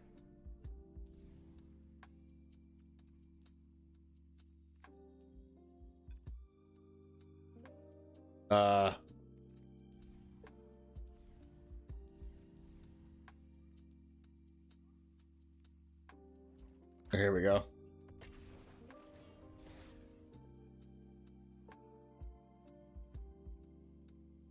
So far, we've played the historic Cat Oven Infinite combo deck with Luris. which was so bonkers. We played the Esper Spirits deck, that Esper Spirit enchantment deck, which was pretty cool.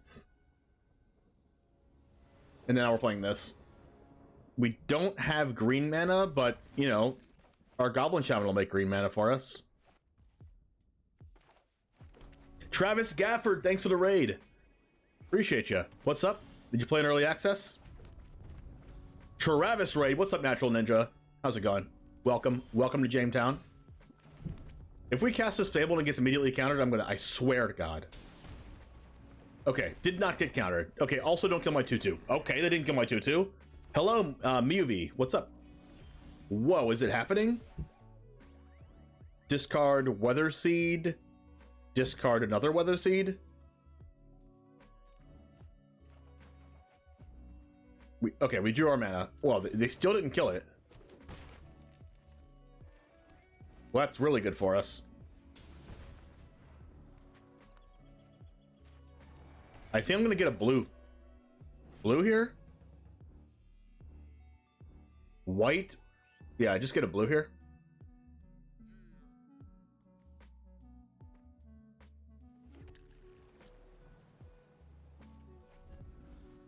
Unfortunately, we've drawn like 0 Triomes, which we play like 10 or 12 of them.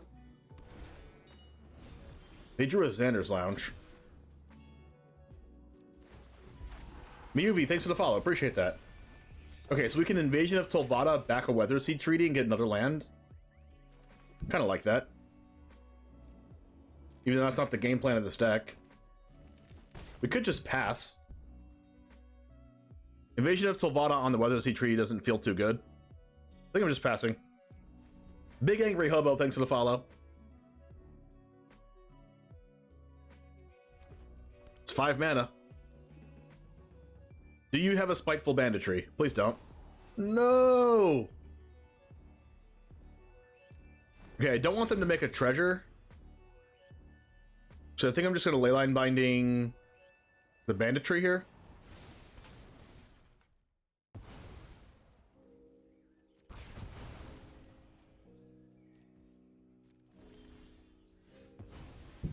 And then, am I invasioning back Fable? I guess so.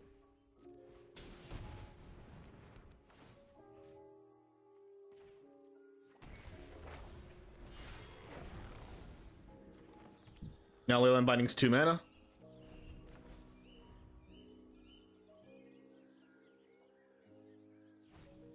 Gandalf the Grey. Okay. Do I want to Spiteful Banditry that, actually? No, because that kills my own 2/2. Leyline Binding the Gandalf. That's a Fable. Don't want that. Do that. Think I'm drawing a card first. Another Spiteful. They might have a Spiteful. I swear to you, Spiteful Banditry is just the next meat hook.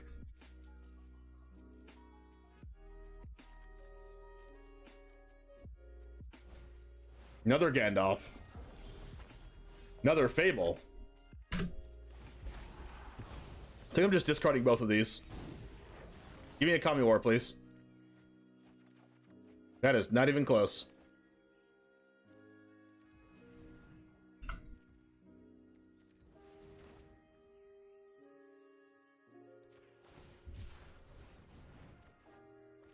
Neither is that.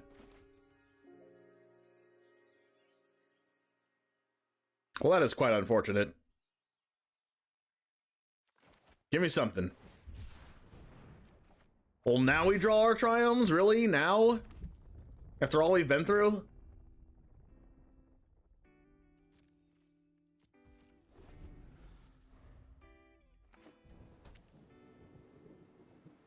Now they get to do stuff.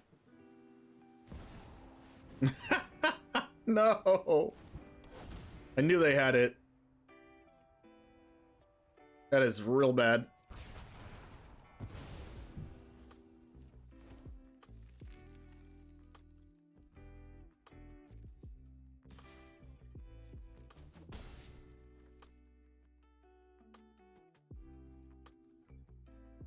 We can tap or untap a permanent, deal 3 damage to an opponent, copy, or put it on top of the library. Well, there it is. This might not resolve. We don't even have a Tom Bombadil.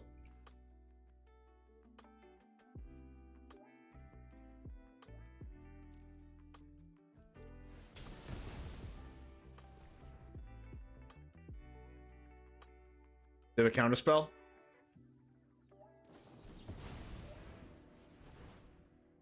Yikes.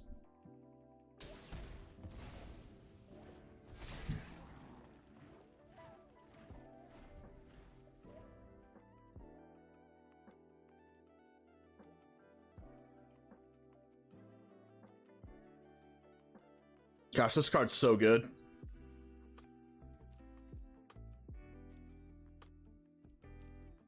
I mean, I'm playing it and I know it's so good.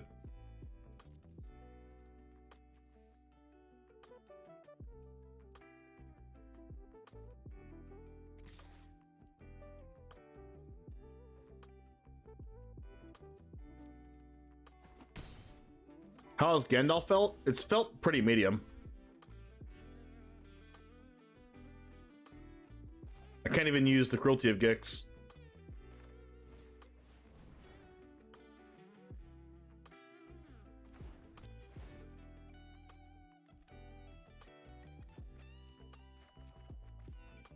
Wow.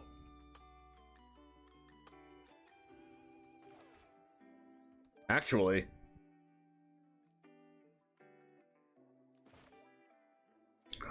Do they just have a counterspell though?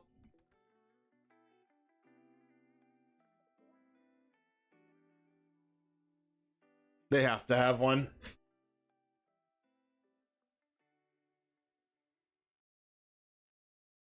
It's like nothing we can do here, right?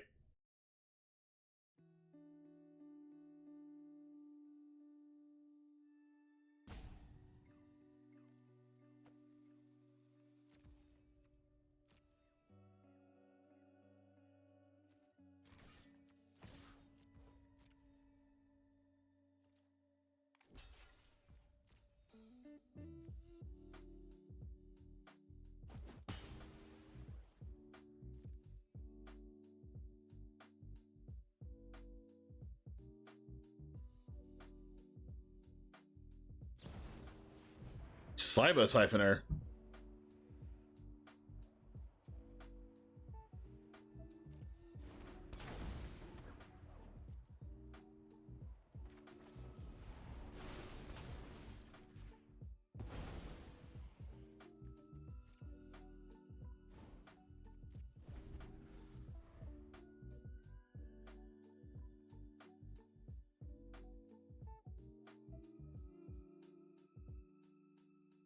I was not expecting that. We've gotten rid of 2 Gandalfs already. Oh, we're dead. Alright, let's hope they don't see it. Stopping tyrants like you is kind of my thing.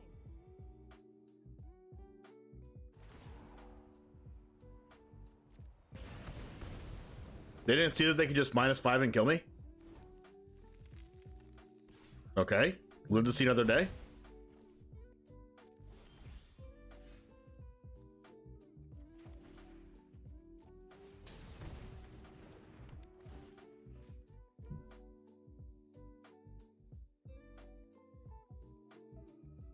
So they bring back... Nothing really matters here, right? We don't have a creature in here? We have not found a Bombadil yet, so I think we're just dead.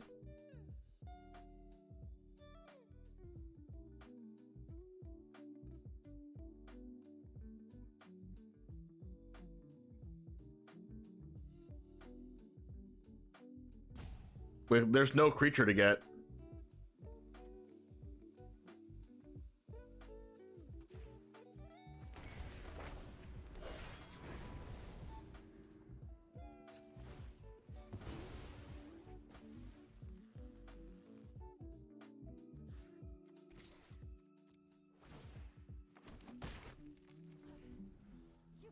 enough my flames.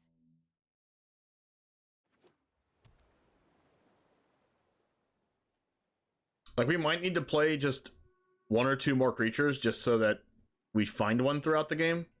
We're 29 cards in our deck and have not found a single creature. But then again, we only have... Got a feeling this'll work. We only have Bombadil in our deck as the only creature, right? Alright, opponent is BMing.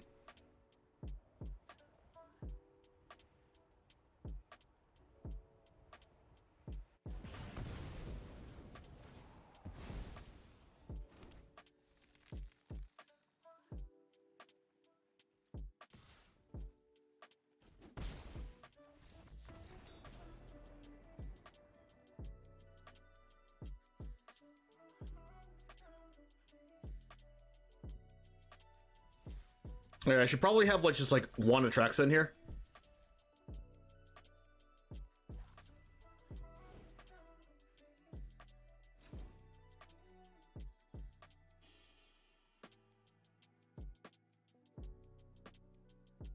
What am I cutting?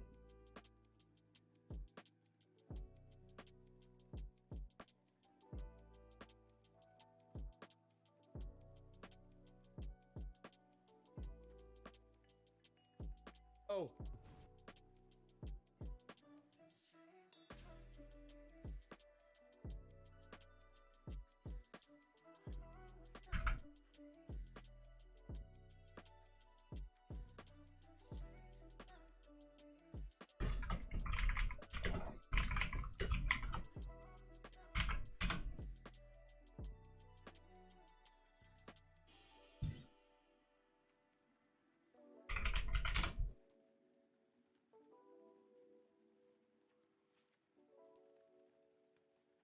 Are you just cutting the Sunfall?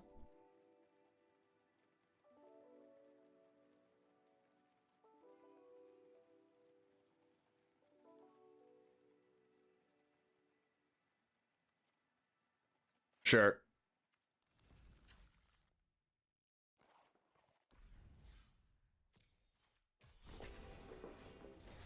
It was weird that we didn't see one single Tom Bombadil in the entire, like, literally one half of our deck.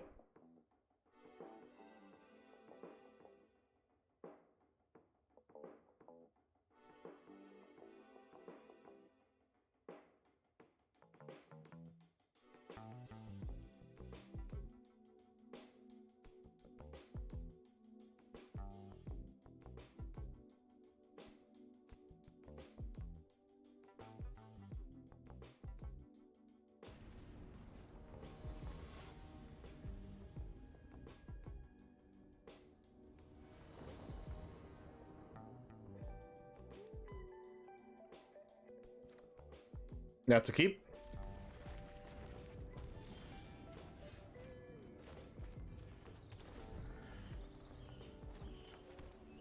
The minus Tirith Frodo. What does this Frodo do? ETB0 attacks may attach an equipment you control mana value 2 or 3 to Frodo. As long as it's your turn, prevent all damage that would be dealt to Frodo. Alright, let's go ahead and go Linoir Wastes, Bitter Reunion. This will discard Battlefield Forge. Nice. Then we can Fable, discard Tom, bring back with Evasion.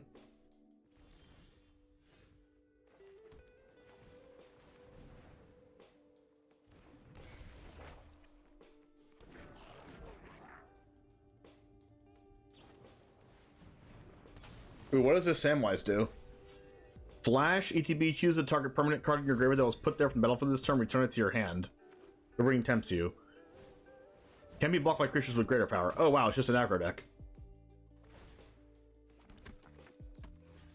Okay, so next turn we get to Invasion Tom.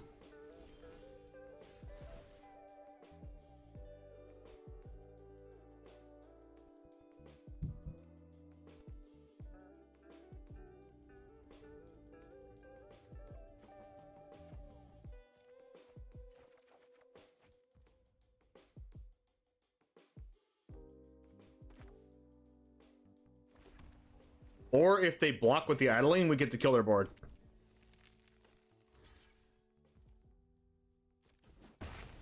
Okay, I'd rather kill their board.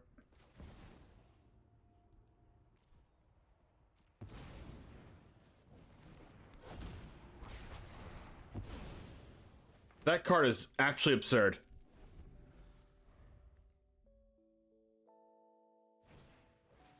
There's a Frodo.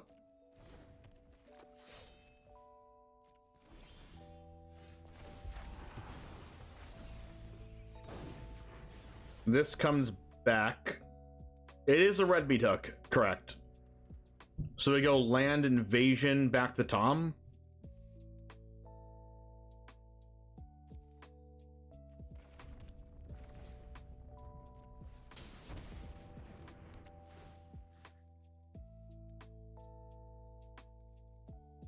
Or I can go Weather Seed Treaty. And then next invasion bring back the Tom. No, I should bring back the Tom now.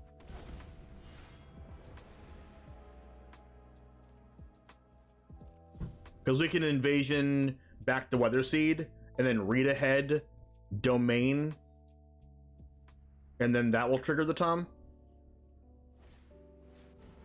As long as your turn, equipped creature is hexproof and can't be blocked. Whenever equipped creature attacks alone, you draw a card and lose a life. Equip Halfling 1.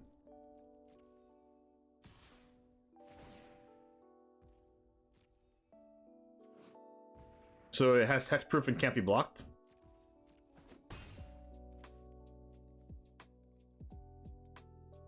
Nice. It's a Fable. So we go invasion. We bring back Weatherseed Treaty on read ahead 3. We grow the Tom. No, we grow the Tom. Tom triggers. Gets a Fable for free. We play out Spar's headquarters. Attack this.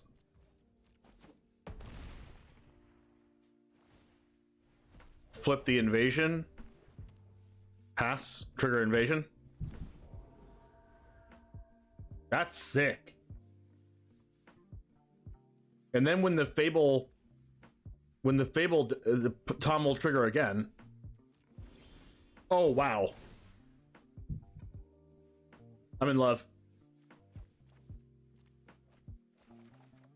Oh, wow. So, Cruelty of Gix, when this brings back the Adeline, it triggers again.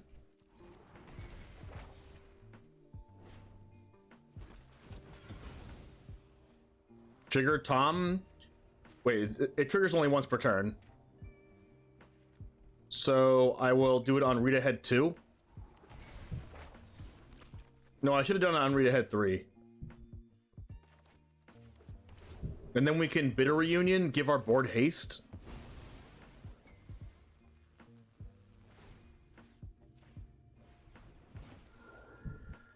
Holy crap.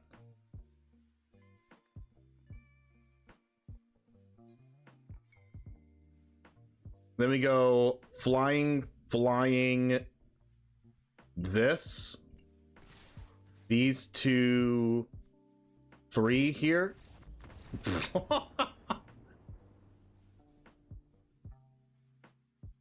Wow.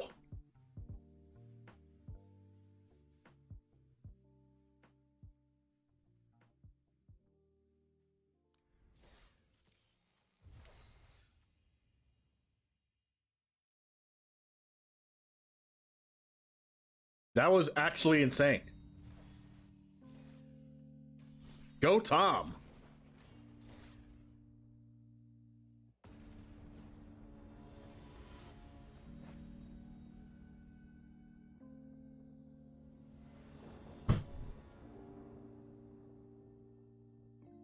All right, this is turn 2 binding.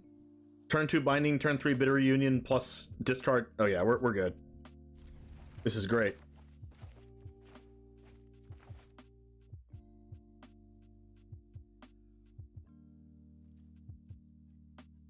Pobre Planinauta.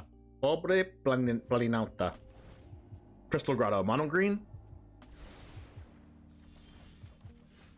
Oh, and we have the untapped land for later on in the game.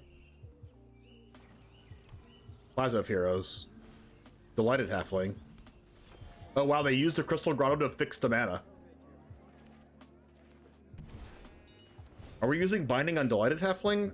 Probably not.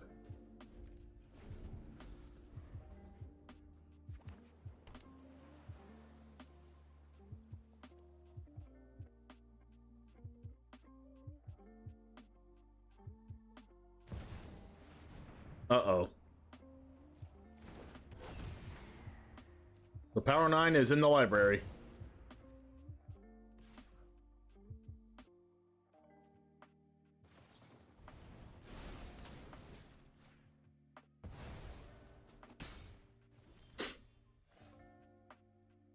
So I guess we go Bitter Reunion, discard Tom.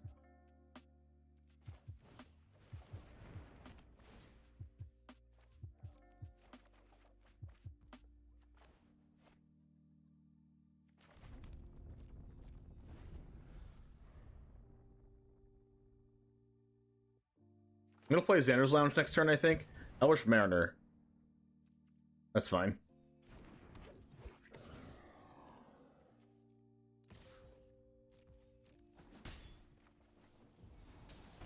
Just do whatever I can not to die here. That's not dying. Nice. What we're gonna do is play Xander's Lounge tapped, Binding again, and then just play Tom. But even then, that's not the end of the world. We had 3 removal spells plus a 5/5.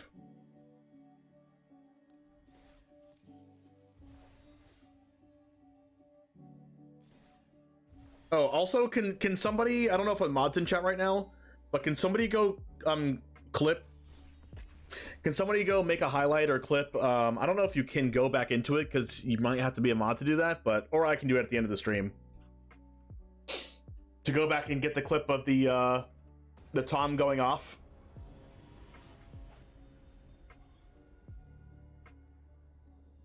Two games ago. Wow, this is perfect.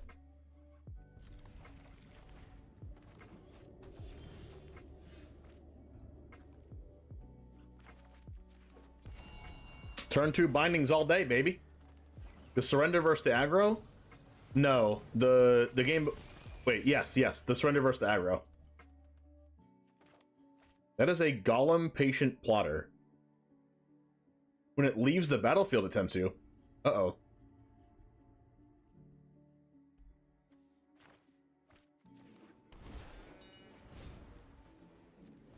My gosh, Spiteful Banditry is good. I might just play Banditry next turn.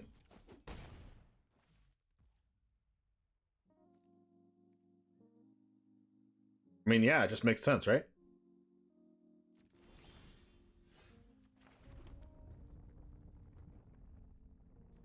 That way they can't protect it with the plaza. Oh, Golem can sacrifice itself.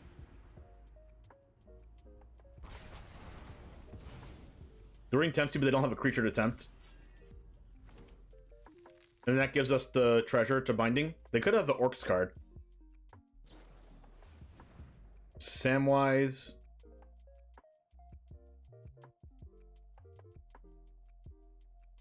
Oh, so they're gonna get the Golem back to their hand.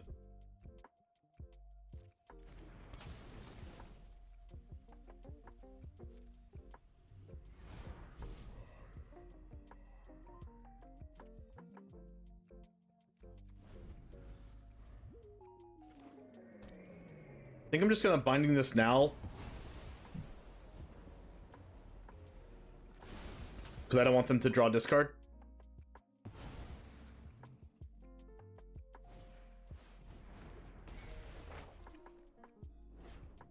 Or the Last Alliance. Search for a legendary creature, put it in your hand, and shuffle. And they can do that twice. It's pretty good.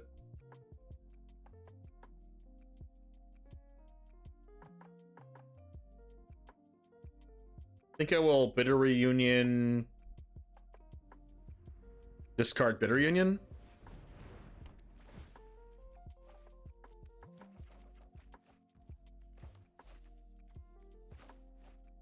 Instant regret. No, I wish I would have kept the other Bitter Reunion for the Tom.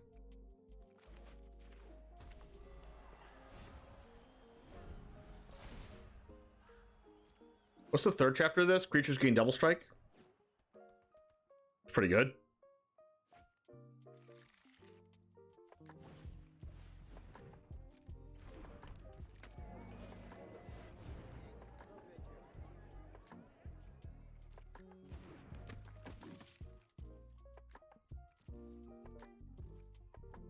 I'm gonna binding the Boromir. Then they sack it. And then I make a treasure. So this ring bearer says whenever it becomes blocked, it sacrifices into combat. Okay. Another fable.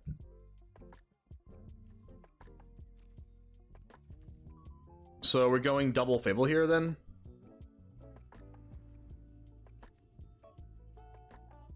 Oh, it can't be blocked by anything. Can't be blocked by creatures with greater power. I think I'm going double fable.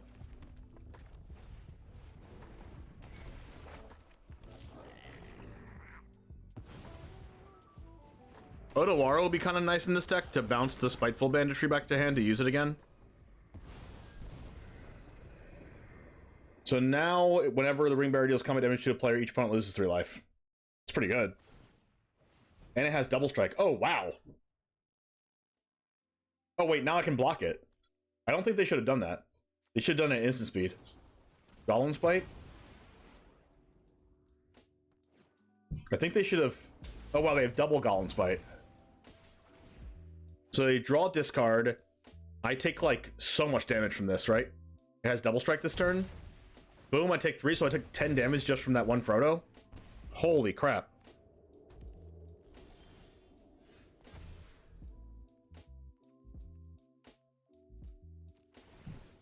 I'm glad I drew that Spiteful.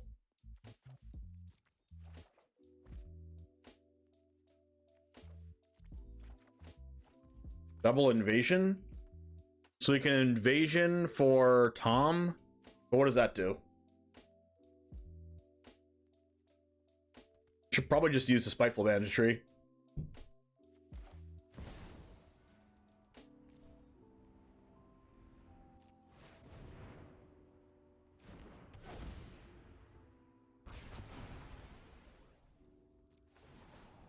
So does the ring mean that whenever one of their creatures gets tempted, it just has all of those abilities?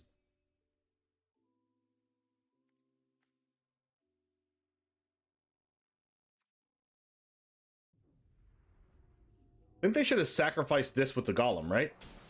Fragment Reality. Okay. So I get a free Tom? Okay.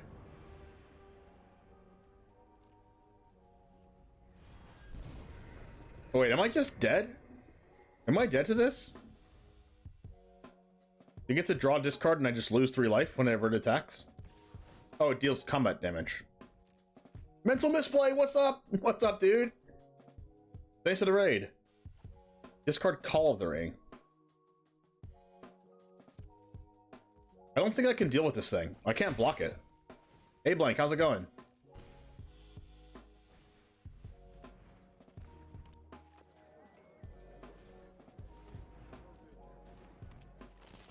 Rhyme Shifter, how's it going? I don't think I can... This triggers, but I don't think I can deal with this Samwise. Plus... I need a Kami War? Oh, Cruelty of Gix. What's this gonna get me? Nothing?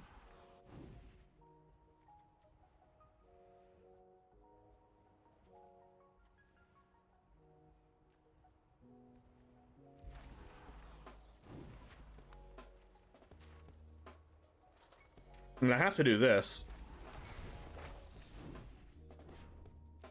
Tom doesn't do anything.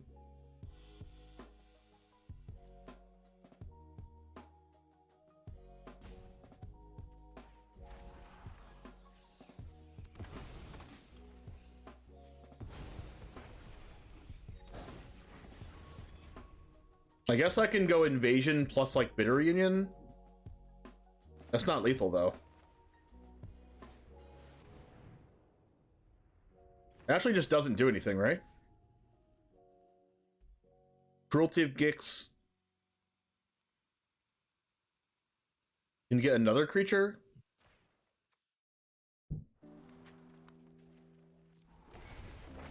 Now they're super far from dead, so.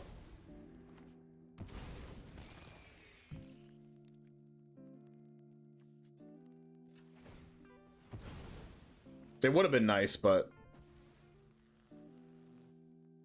not going to work out.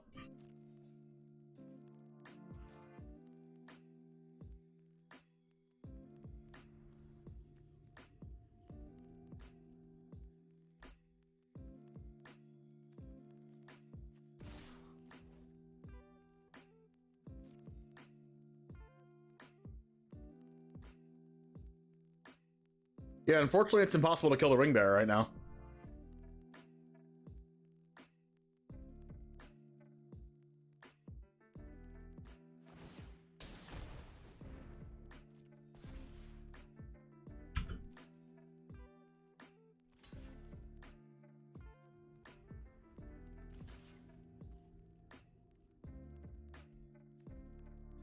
So I can just sack this to have our creatures gain indestructible.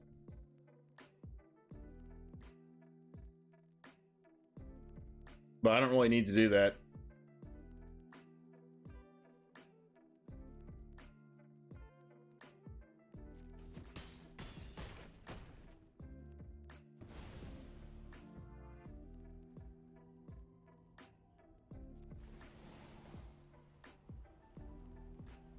The ring tempts me, I guess.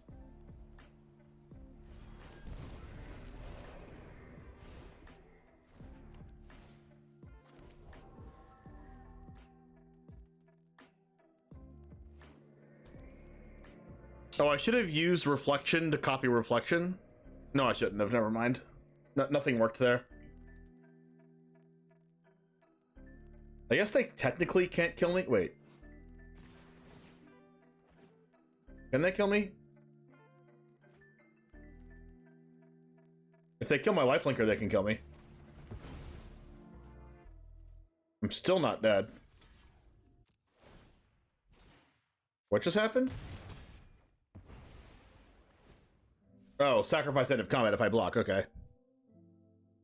Well, I'm not dead. No! That card's so good.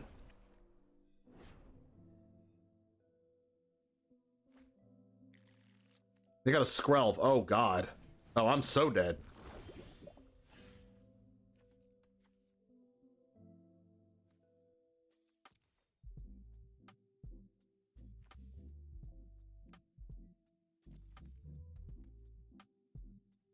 Can we have 2 Broken Skies? White and black?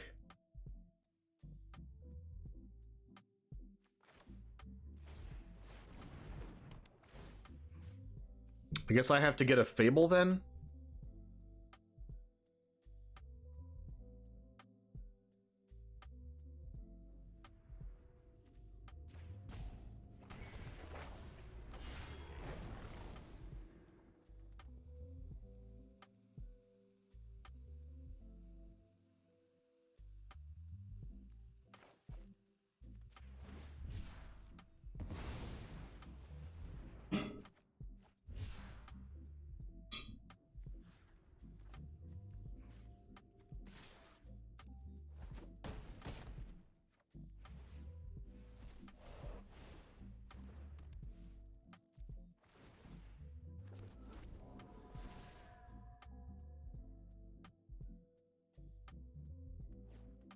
So I think I'm like very, very close to dead.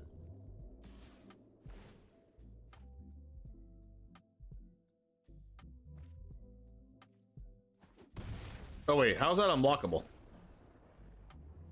Oh, I had more power than it. Oh, for some reason I forgot that I would gain power from the Broken Sky. I don't think I could have done anything to save that anyway. Well, if I just don't kill the other Broken Sky, I can be fine. That was really weird. I mean, that saga was busted. Like, it gets 2 legendary creatures of their choice to your hand and then gives your creatures double strike? Pretty good.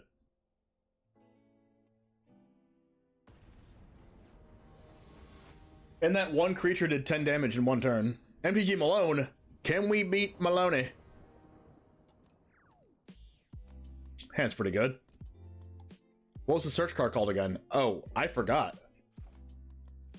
I didn't know what it was. All I know is it destroyed me.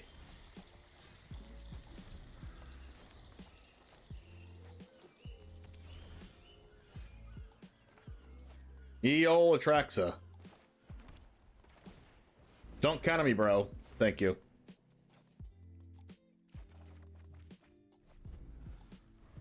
Alright, the swamp is nice. Elrond.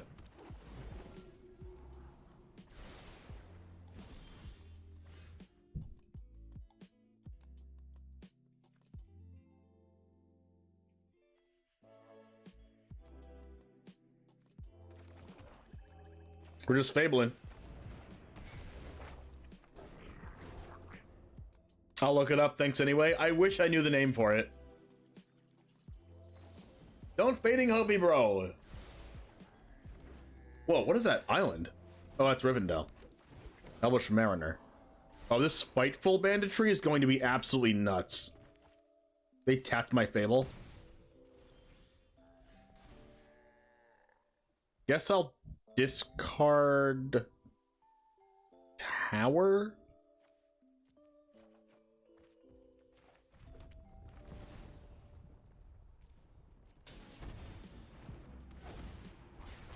Man, this card's absurd. Why do I get a treasure off of it? Another Mariner, sure.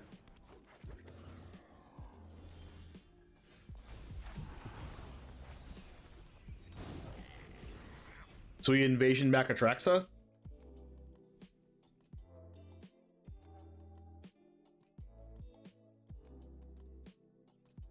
But they clearly have something here.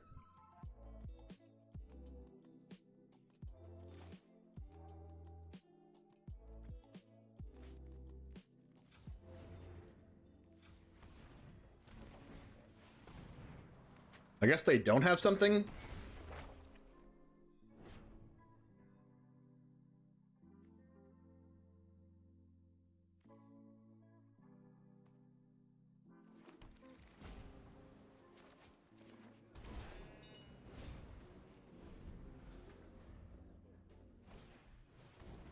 I guess I could have played an untapped land and cycled this.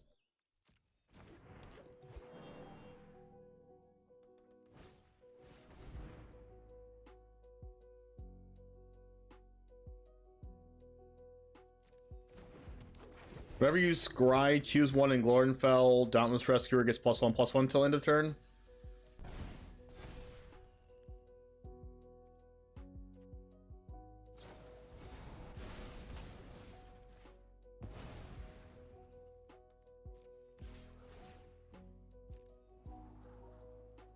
Unfortunately, I'm not going to get to use Tom this game, and I'm just going to get to Atraxa them.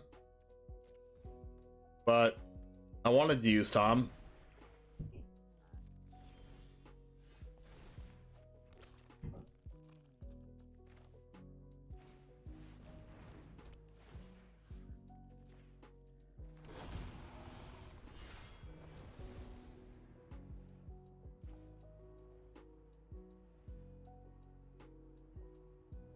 There's too many enchantments in this deck.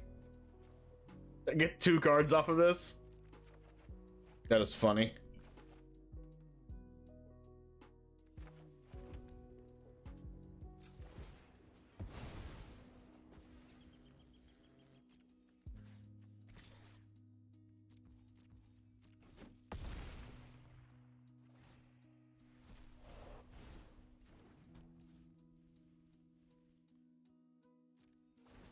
I found it. It's called War of the Last Alliance. Nice.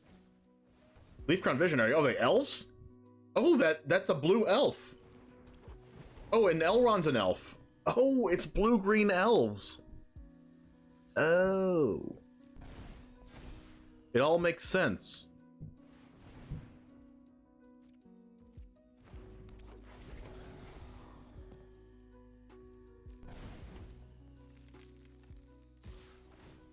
Uh-oh. I don't know if that's good for them or not.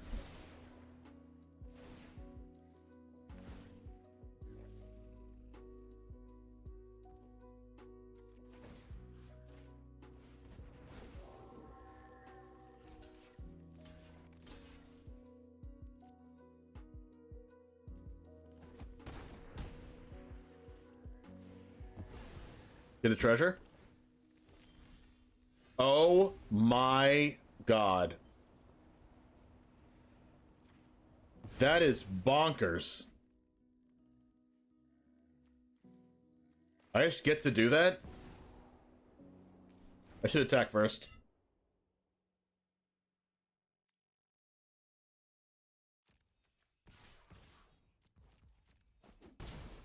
I get to grow the reflection with the Weather Seed Treaty, and then it gets reflection out of the way of the spiteful thing, and then I get to make 2 treasures.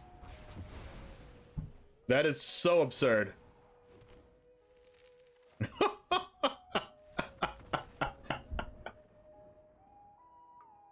Wow. That is nuts.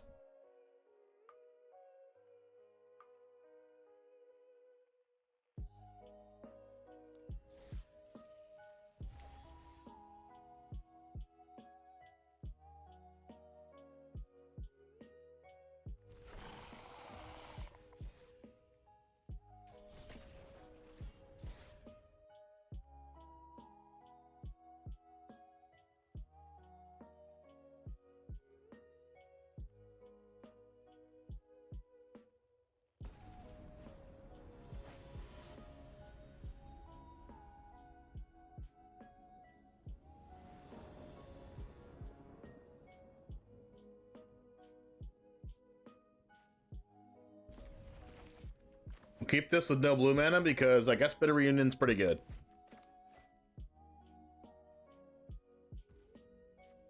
Get the white mana first, just in case I draw Tri-land.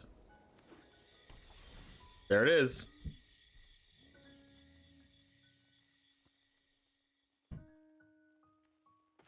don't really want to discard anything. I guess I'll just discard Kami War just in case I draw Invasion.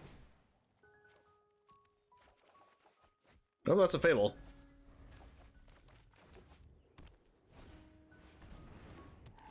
Spider Tribal. A random land from library to grave. Interesting.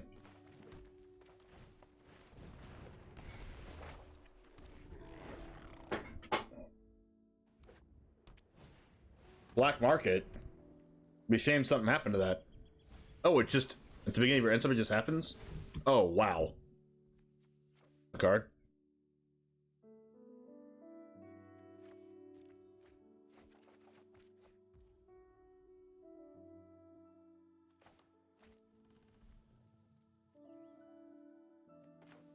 So we go Fable.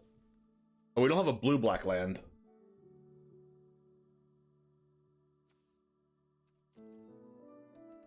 So Leyland Binding's only going to be 2 mana when we play out our cards here. Or Leyland Binding will be.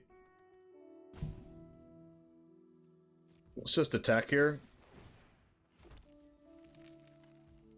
They take it.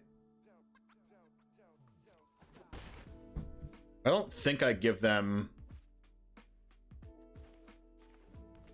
a turn with the thing.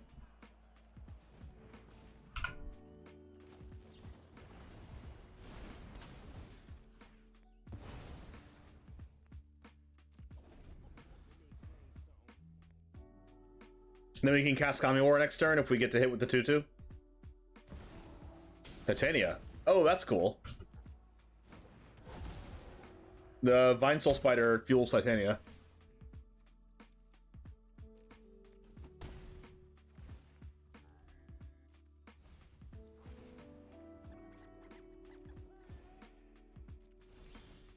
There's Tom.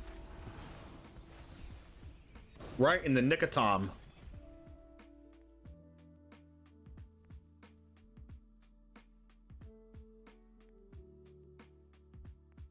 Do I have to care about this?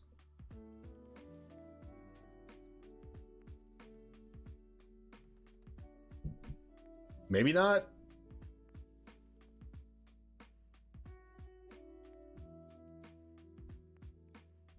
I'm just gonna cast Kami War and just accept that my 2/2's dead.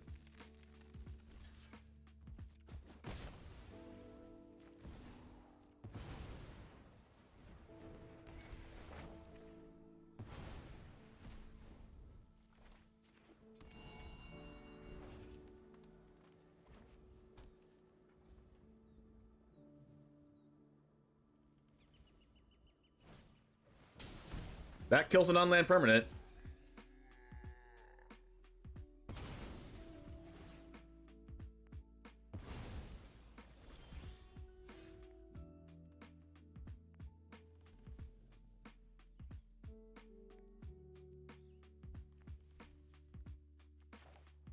Think I'm going Tom here.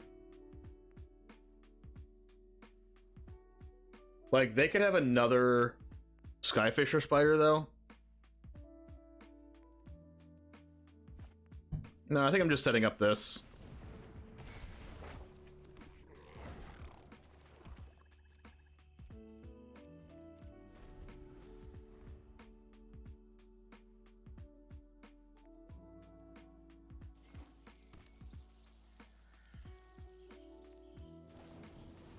Cosmic Hunger. Okay. I don't know why they wouldn't do that to Reflection, though. We have another Cosmic Hunger here?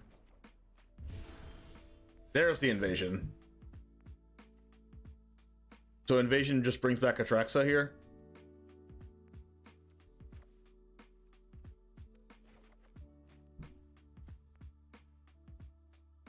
Or do we just go Tom? I feel like I just want to go Tom so I can get the value out of it.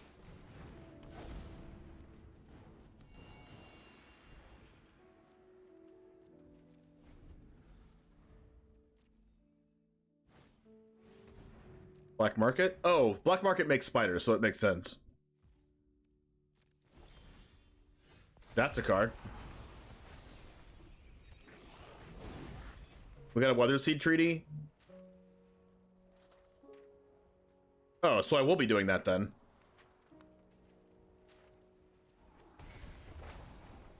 I'll give my Reflection plus a lot, plus a lot. I guess it doesn't really do anything, right? I want a Spiteful here, but I also don't want to. Doesn't really make sense. Should have just made a 1/1. Kami War, Atraxa. Atraxa will get another Invasion. It will get a Cruelty of Gix. No. It'll get a Leyline Binding. It'll get a land, and it will get a Tom.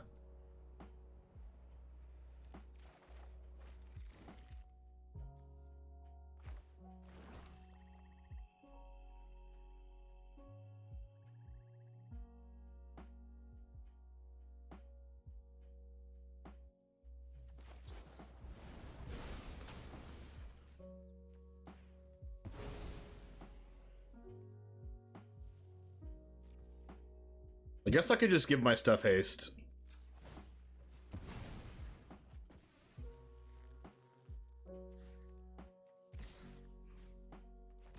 Oh wait, they're just dead.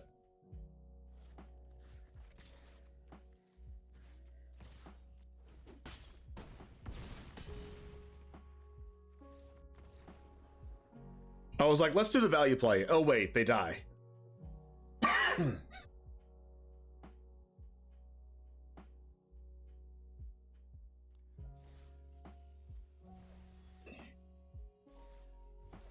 This deck might be good. And it's not even tuned yet. I mean, I get that I'm playing against, like, a bunch of people's other brews, but still.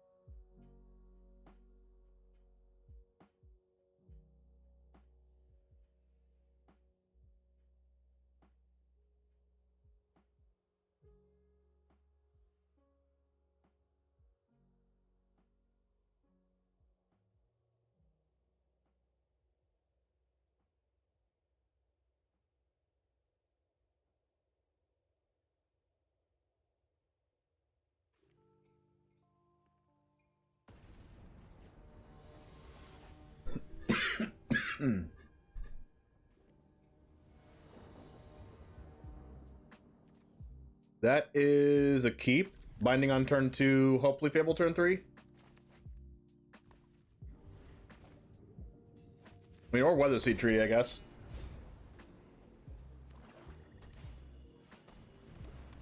I mean, they could have Deadly Dispute.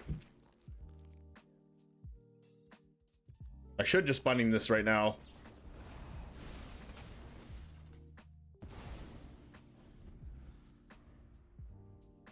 Because I would just die to Deadly Dispute.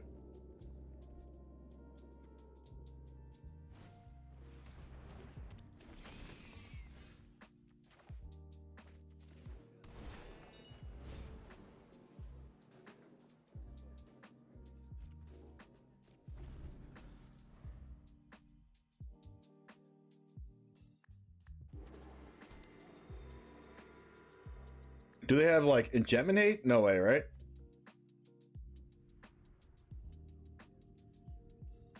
I mean, I guess they could.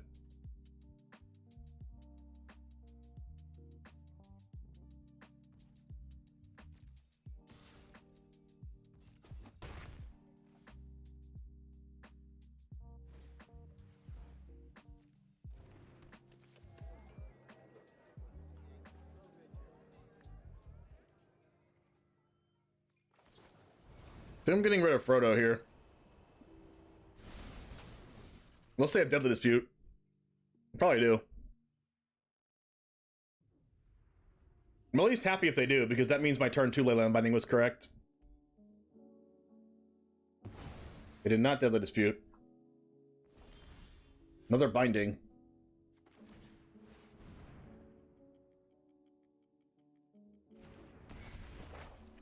You don't have green mana right now, unfortunately. Or else I probably would have played the Weather Seed Treaty.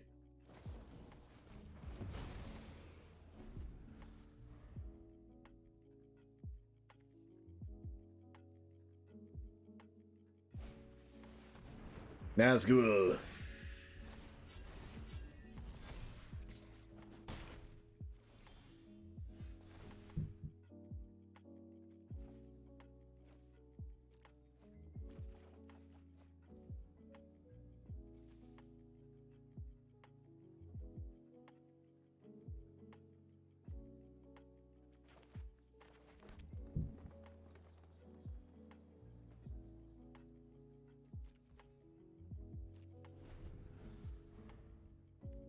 Alright, so we're gonna go, like, Invasion of Tovada, I guess?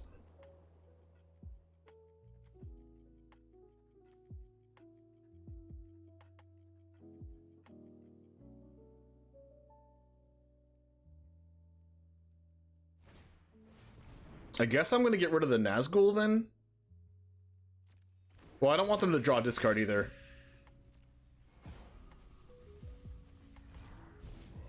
But I might just get rid of the Nazgul because I want the double red sweeper to be lethal.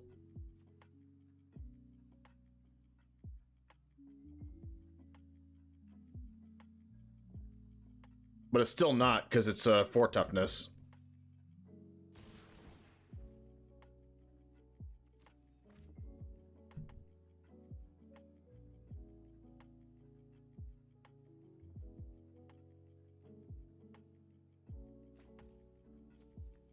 Oh, I should have Leyline Binding this in response. Okay, that's what I did wrong. Should have Leyline Binding this Nazgul in response to this one entering, so it didn't trigger both of them, right? At least I think that's what happened. So we need a Cruelty of Gix and Search.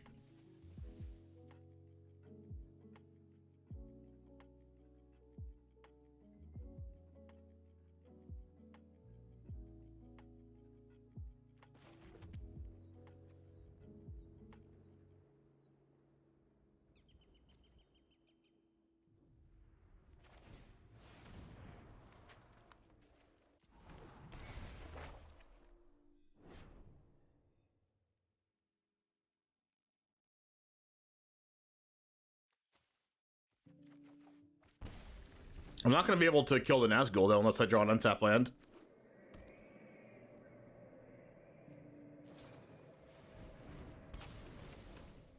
Oh, this is gonna hurt.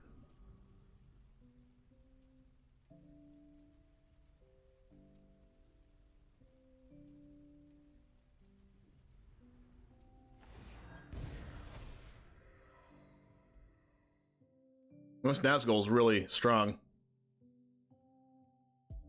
Hopefully they don't have the Golem's bite. So I still can't get rid of the Nazgul even if I draw land.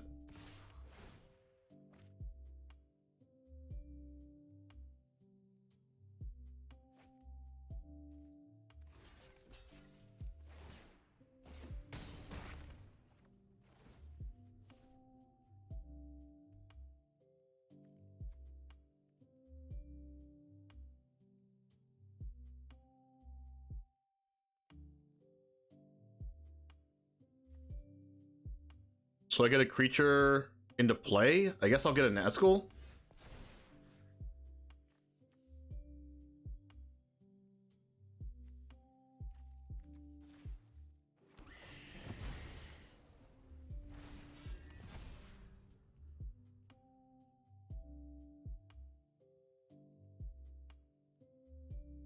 And then I can do Spiteful for 1.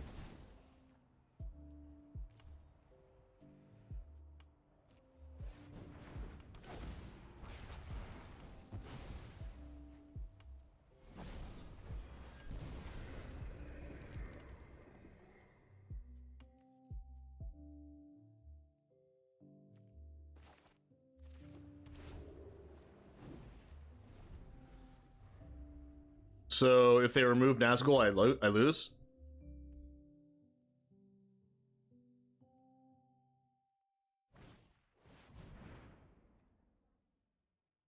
Ooh, they're gonna give it indestructible.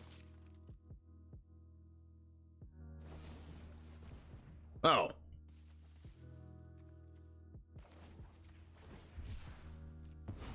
Okay, so I lose.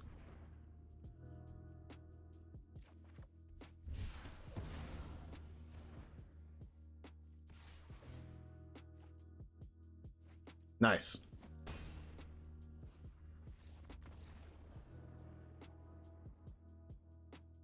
Wow, I didn't know this nasty end card existed. Additional cost, sack a creature, draw 2. If it was legendary, draw 3. That's strong. Like, yes, if I didn't misplay, and if I had just not, if I didn't misplay and I got to exile the first Nazgul so it didn't put another counter on the other Nazgul, I would have been able to sweep the whole board, I think.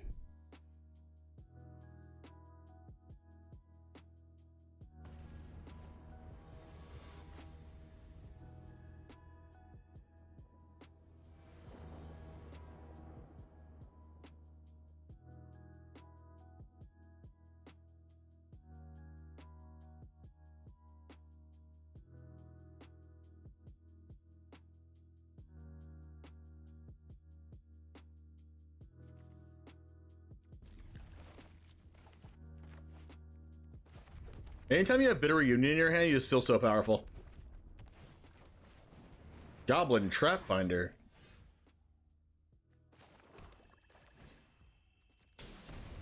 Discarding Tom.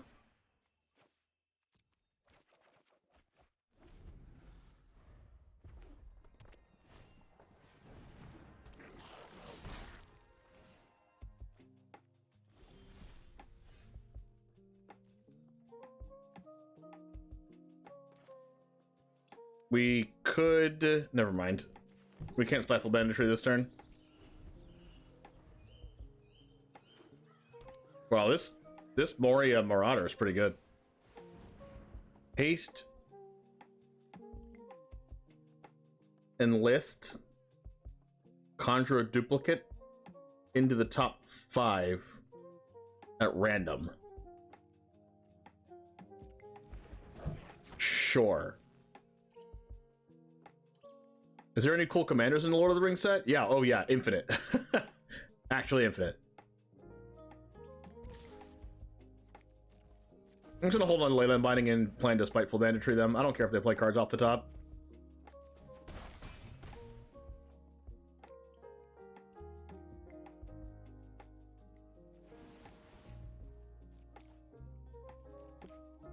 They had a cacophony scamp, sure.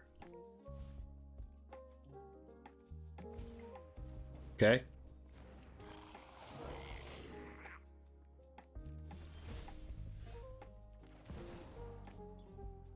This is like the nastiest spiteful banditry ever.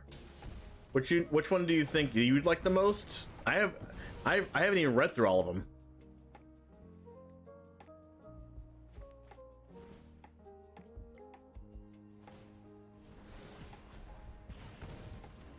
They do have 6 cards in their hand after I swept the board. I'm not too optimistic about it. I'm missing blue mana. But at least we have Cruelty of Gix for Tom Bombaldi. Bombaldi? No, it's Bombadil. Morale Sergeant.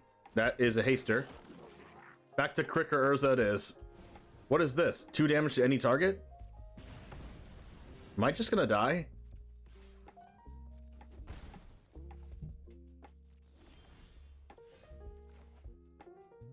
The Weather Seed.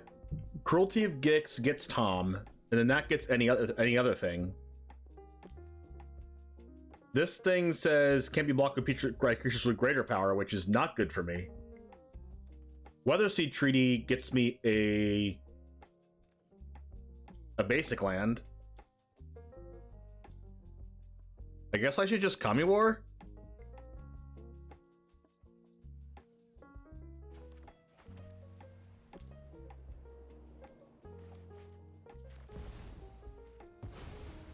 Like, it's not the exciting play, but it at least gets rid of their thing. Oh, wow. Kami War can bounce my Spiteful Banditry and use it again. That is absurd.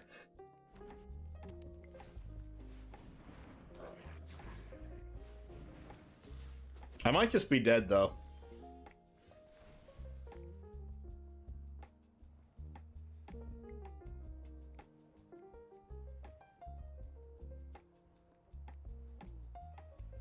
Because they have, like, a lot of haste.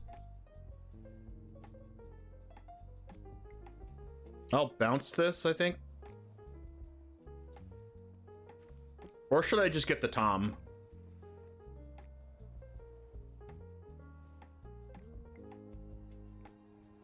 No, I should probably bounce. If I bounce this, they bounce the Battle Cry.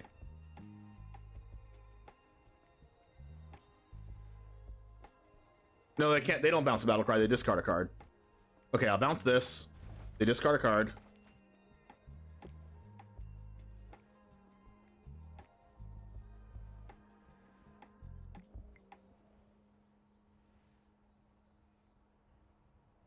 One, two, three, four. Make a treasure. I can't do everything I want to do. Cruelty of Gix brings back the Tom.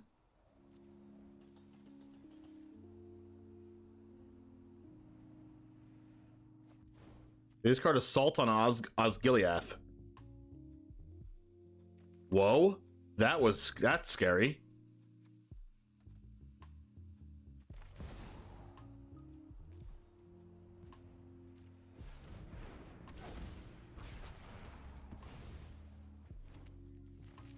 So here I just have to hold up Leyline Binding for this Battlecry Goblin.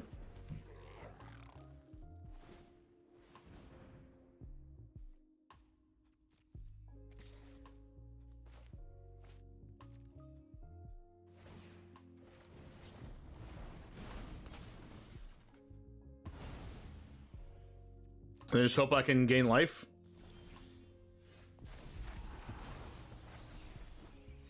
Okay, Cruelty of Gix can get back the Tom.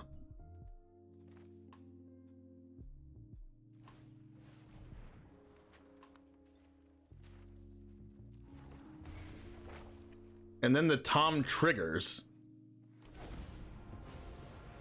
And then that triggers getting Weather Seed Treaty.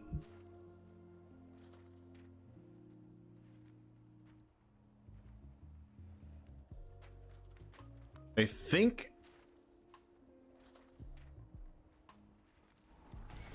I give this. That's a 10/10. Give my creatures haste.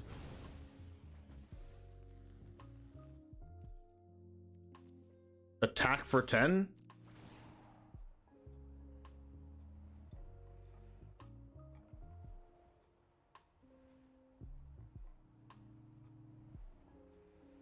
That's pretty powerful. Then they give me a card back to my hand.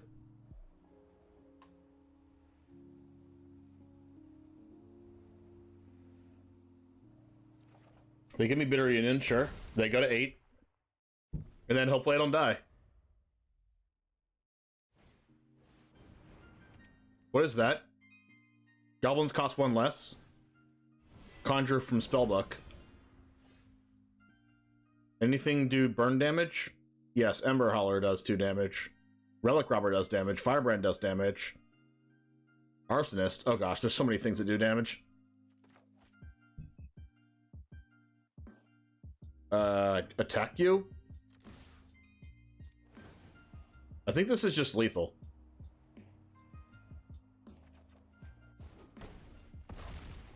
It is indeed. Nice. I had fun.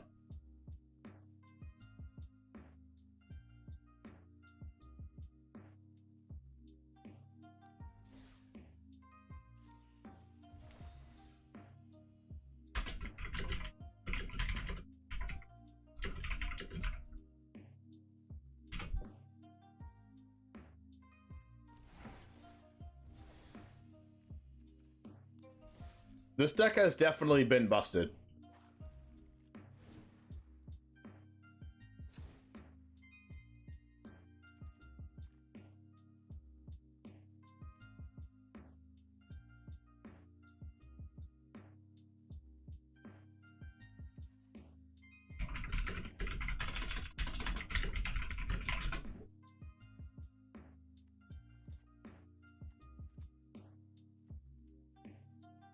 Like, I know it's not tuned, but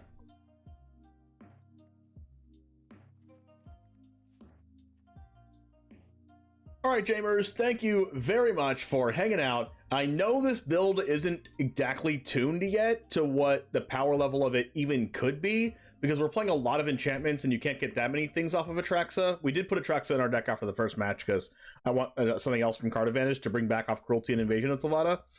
But regardless, this deck was bonkers. It didn't even feel like the games I won were close. Spiteful Banditry is absolutely absurd. I would not be surprised if this card gets some kind of... I mean, it's not going to get hit because it's in this set, not in the standard set. But if this was in a standard set, I'm pretty sure it might get the axe. This card is absurd. But anyways, thank you guys for hanging out. It was a pleasure. I'm looking for... I would actually consider... making some changes to this deck and upgrading it a little bit and making it making the Atraxa hits a little bit better and things like that. Maybe putting a Planeswalker in it or an artifact in it or whatever. But regardless, this deck felt super good. Best deck I played in the early access. So make sure to try this out. The deck list is down in the description below. I'll see you in the next one. And as always, peace. All right. Yeah, that deck was very good. All right, so out of Abzan, Food, Esper, Spirits, and the Tom deck, the Tom deck was the best non-historic deck we played for sure, and honestly one of the best ones I've seen, even our opponents. Ali Eldrazi had a deck close to it, but it was basically Saga Tribal and playing like some medium 2-drops. But this Abzan Food deck, it would just infinite combo is just absurd, and I wouldn't even be surprised if we saw it in Modern. But anyway. Let's go ahead and go over to somebody still streaming.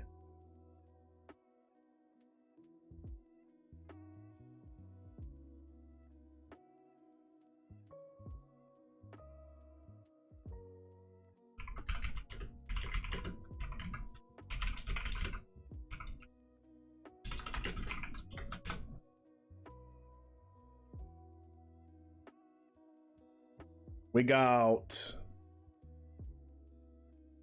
Ooh, I don't think I've ever rated LSV before. So let's go ahead and go over there. I watch a lot of his YouTube channel. He just made a brand new YouTube channel. I've been watching some of his Vintage Cube drafts. So he's streaming early access today. So let's go ahead and go over there. Thanks for hanging out. Really appreciate all of you. Thanks for the subs. Thanks for the follows.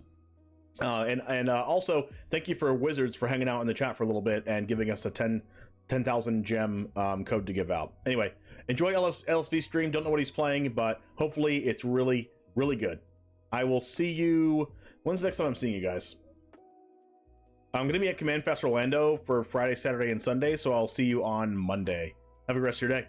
I'll see you Monday. And as always, Goose Gang, out. Let's go!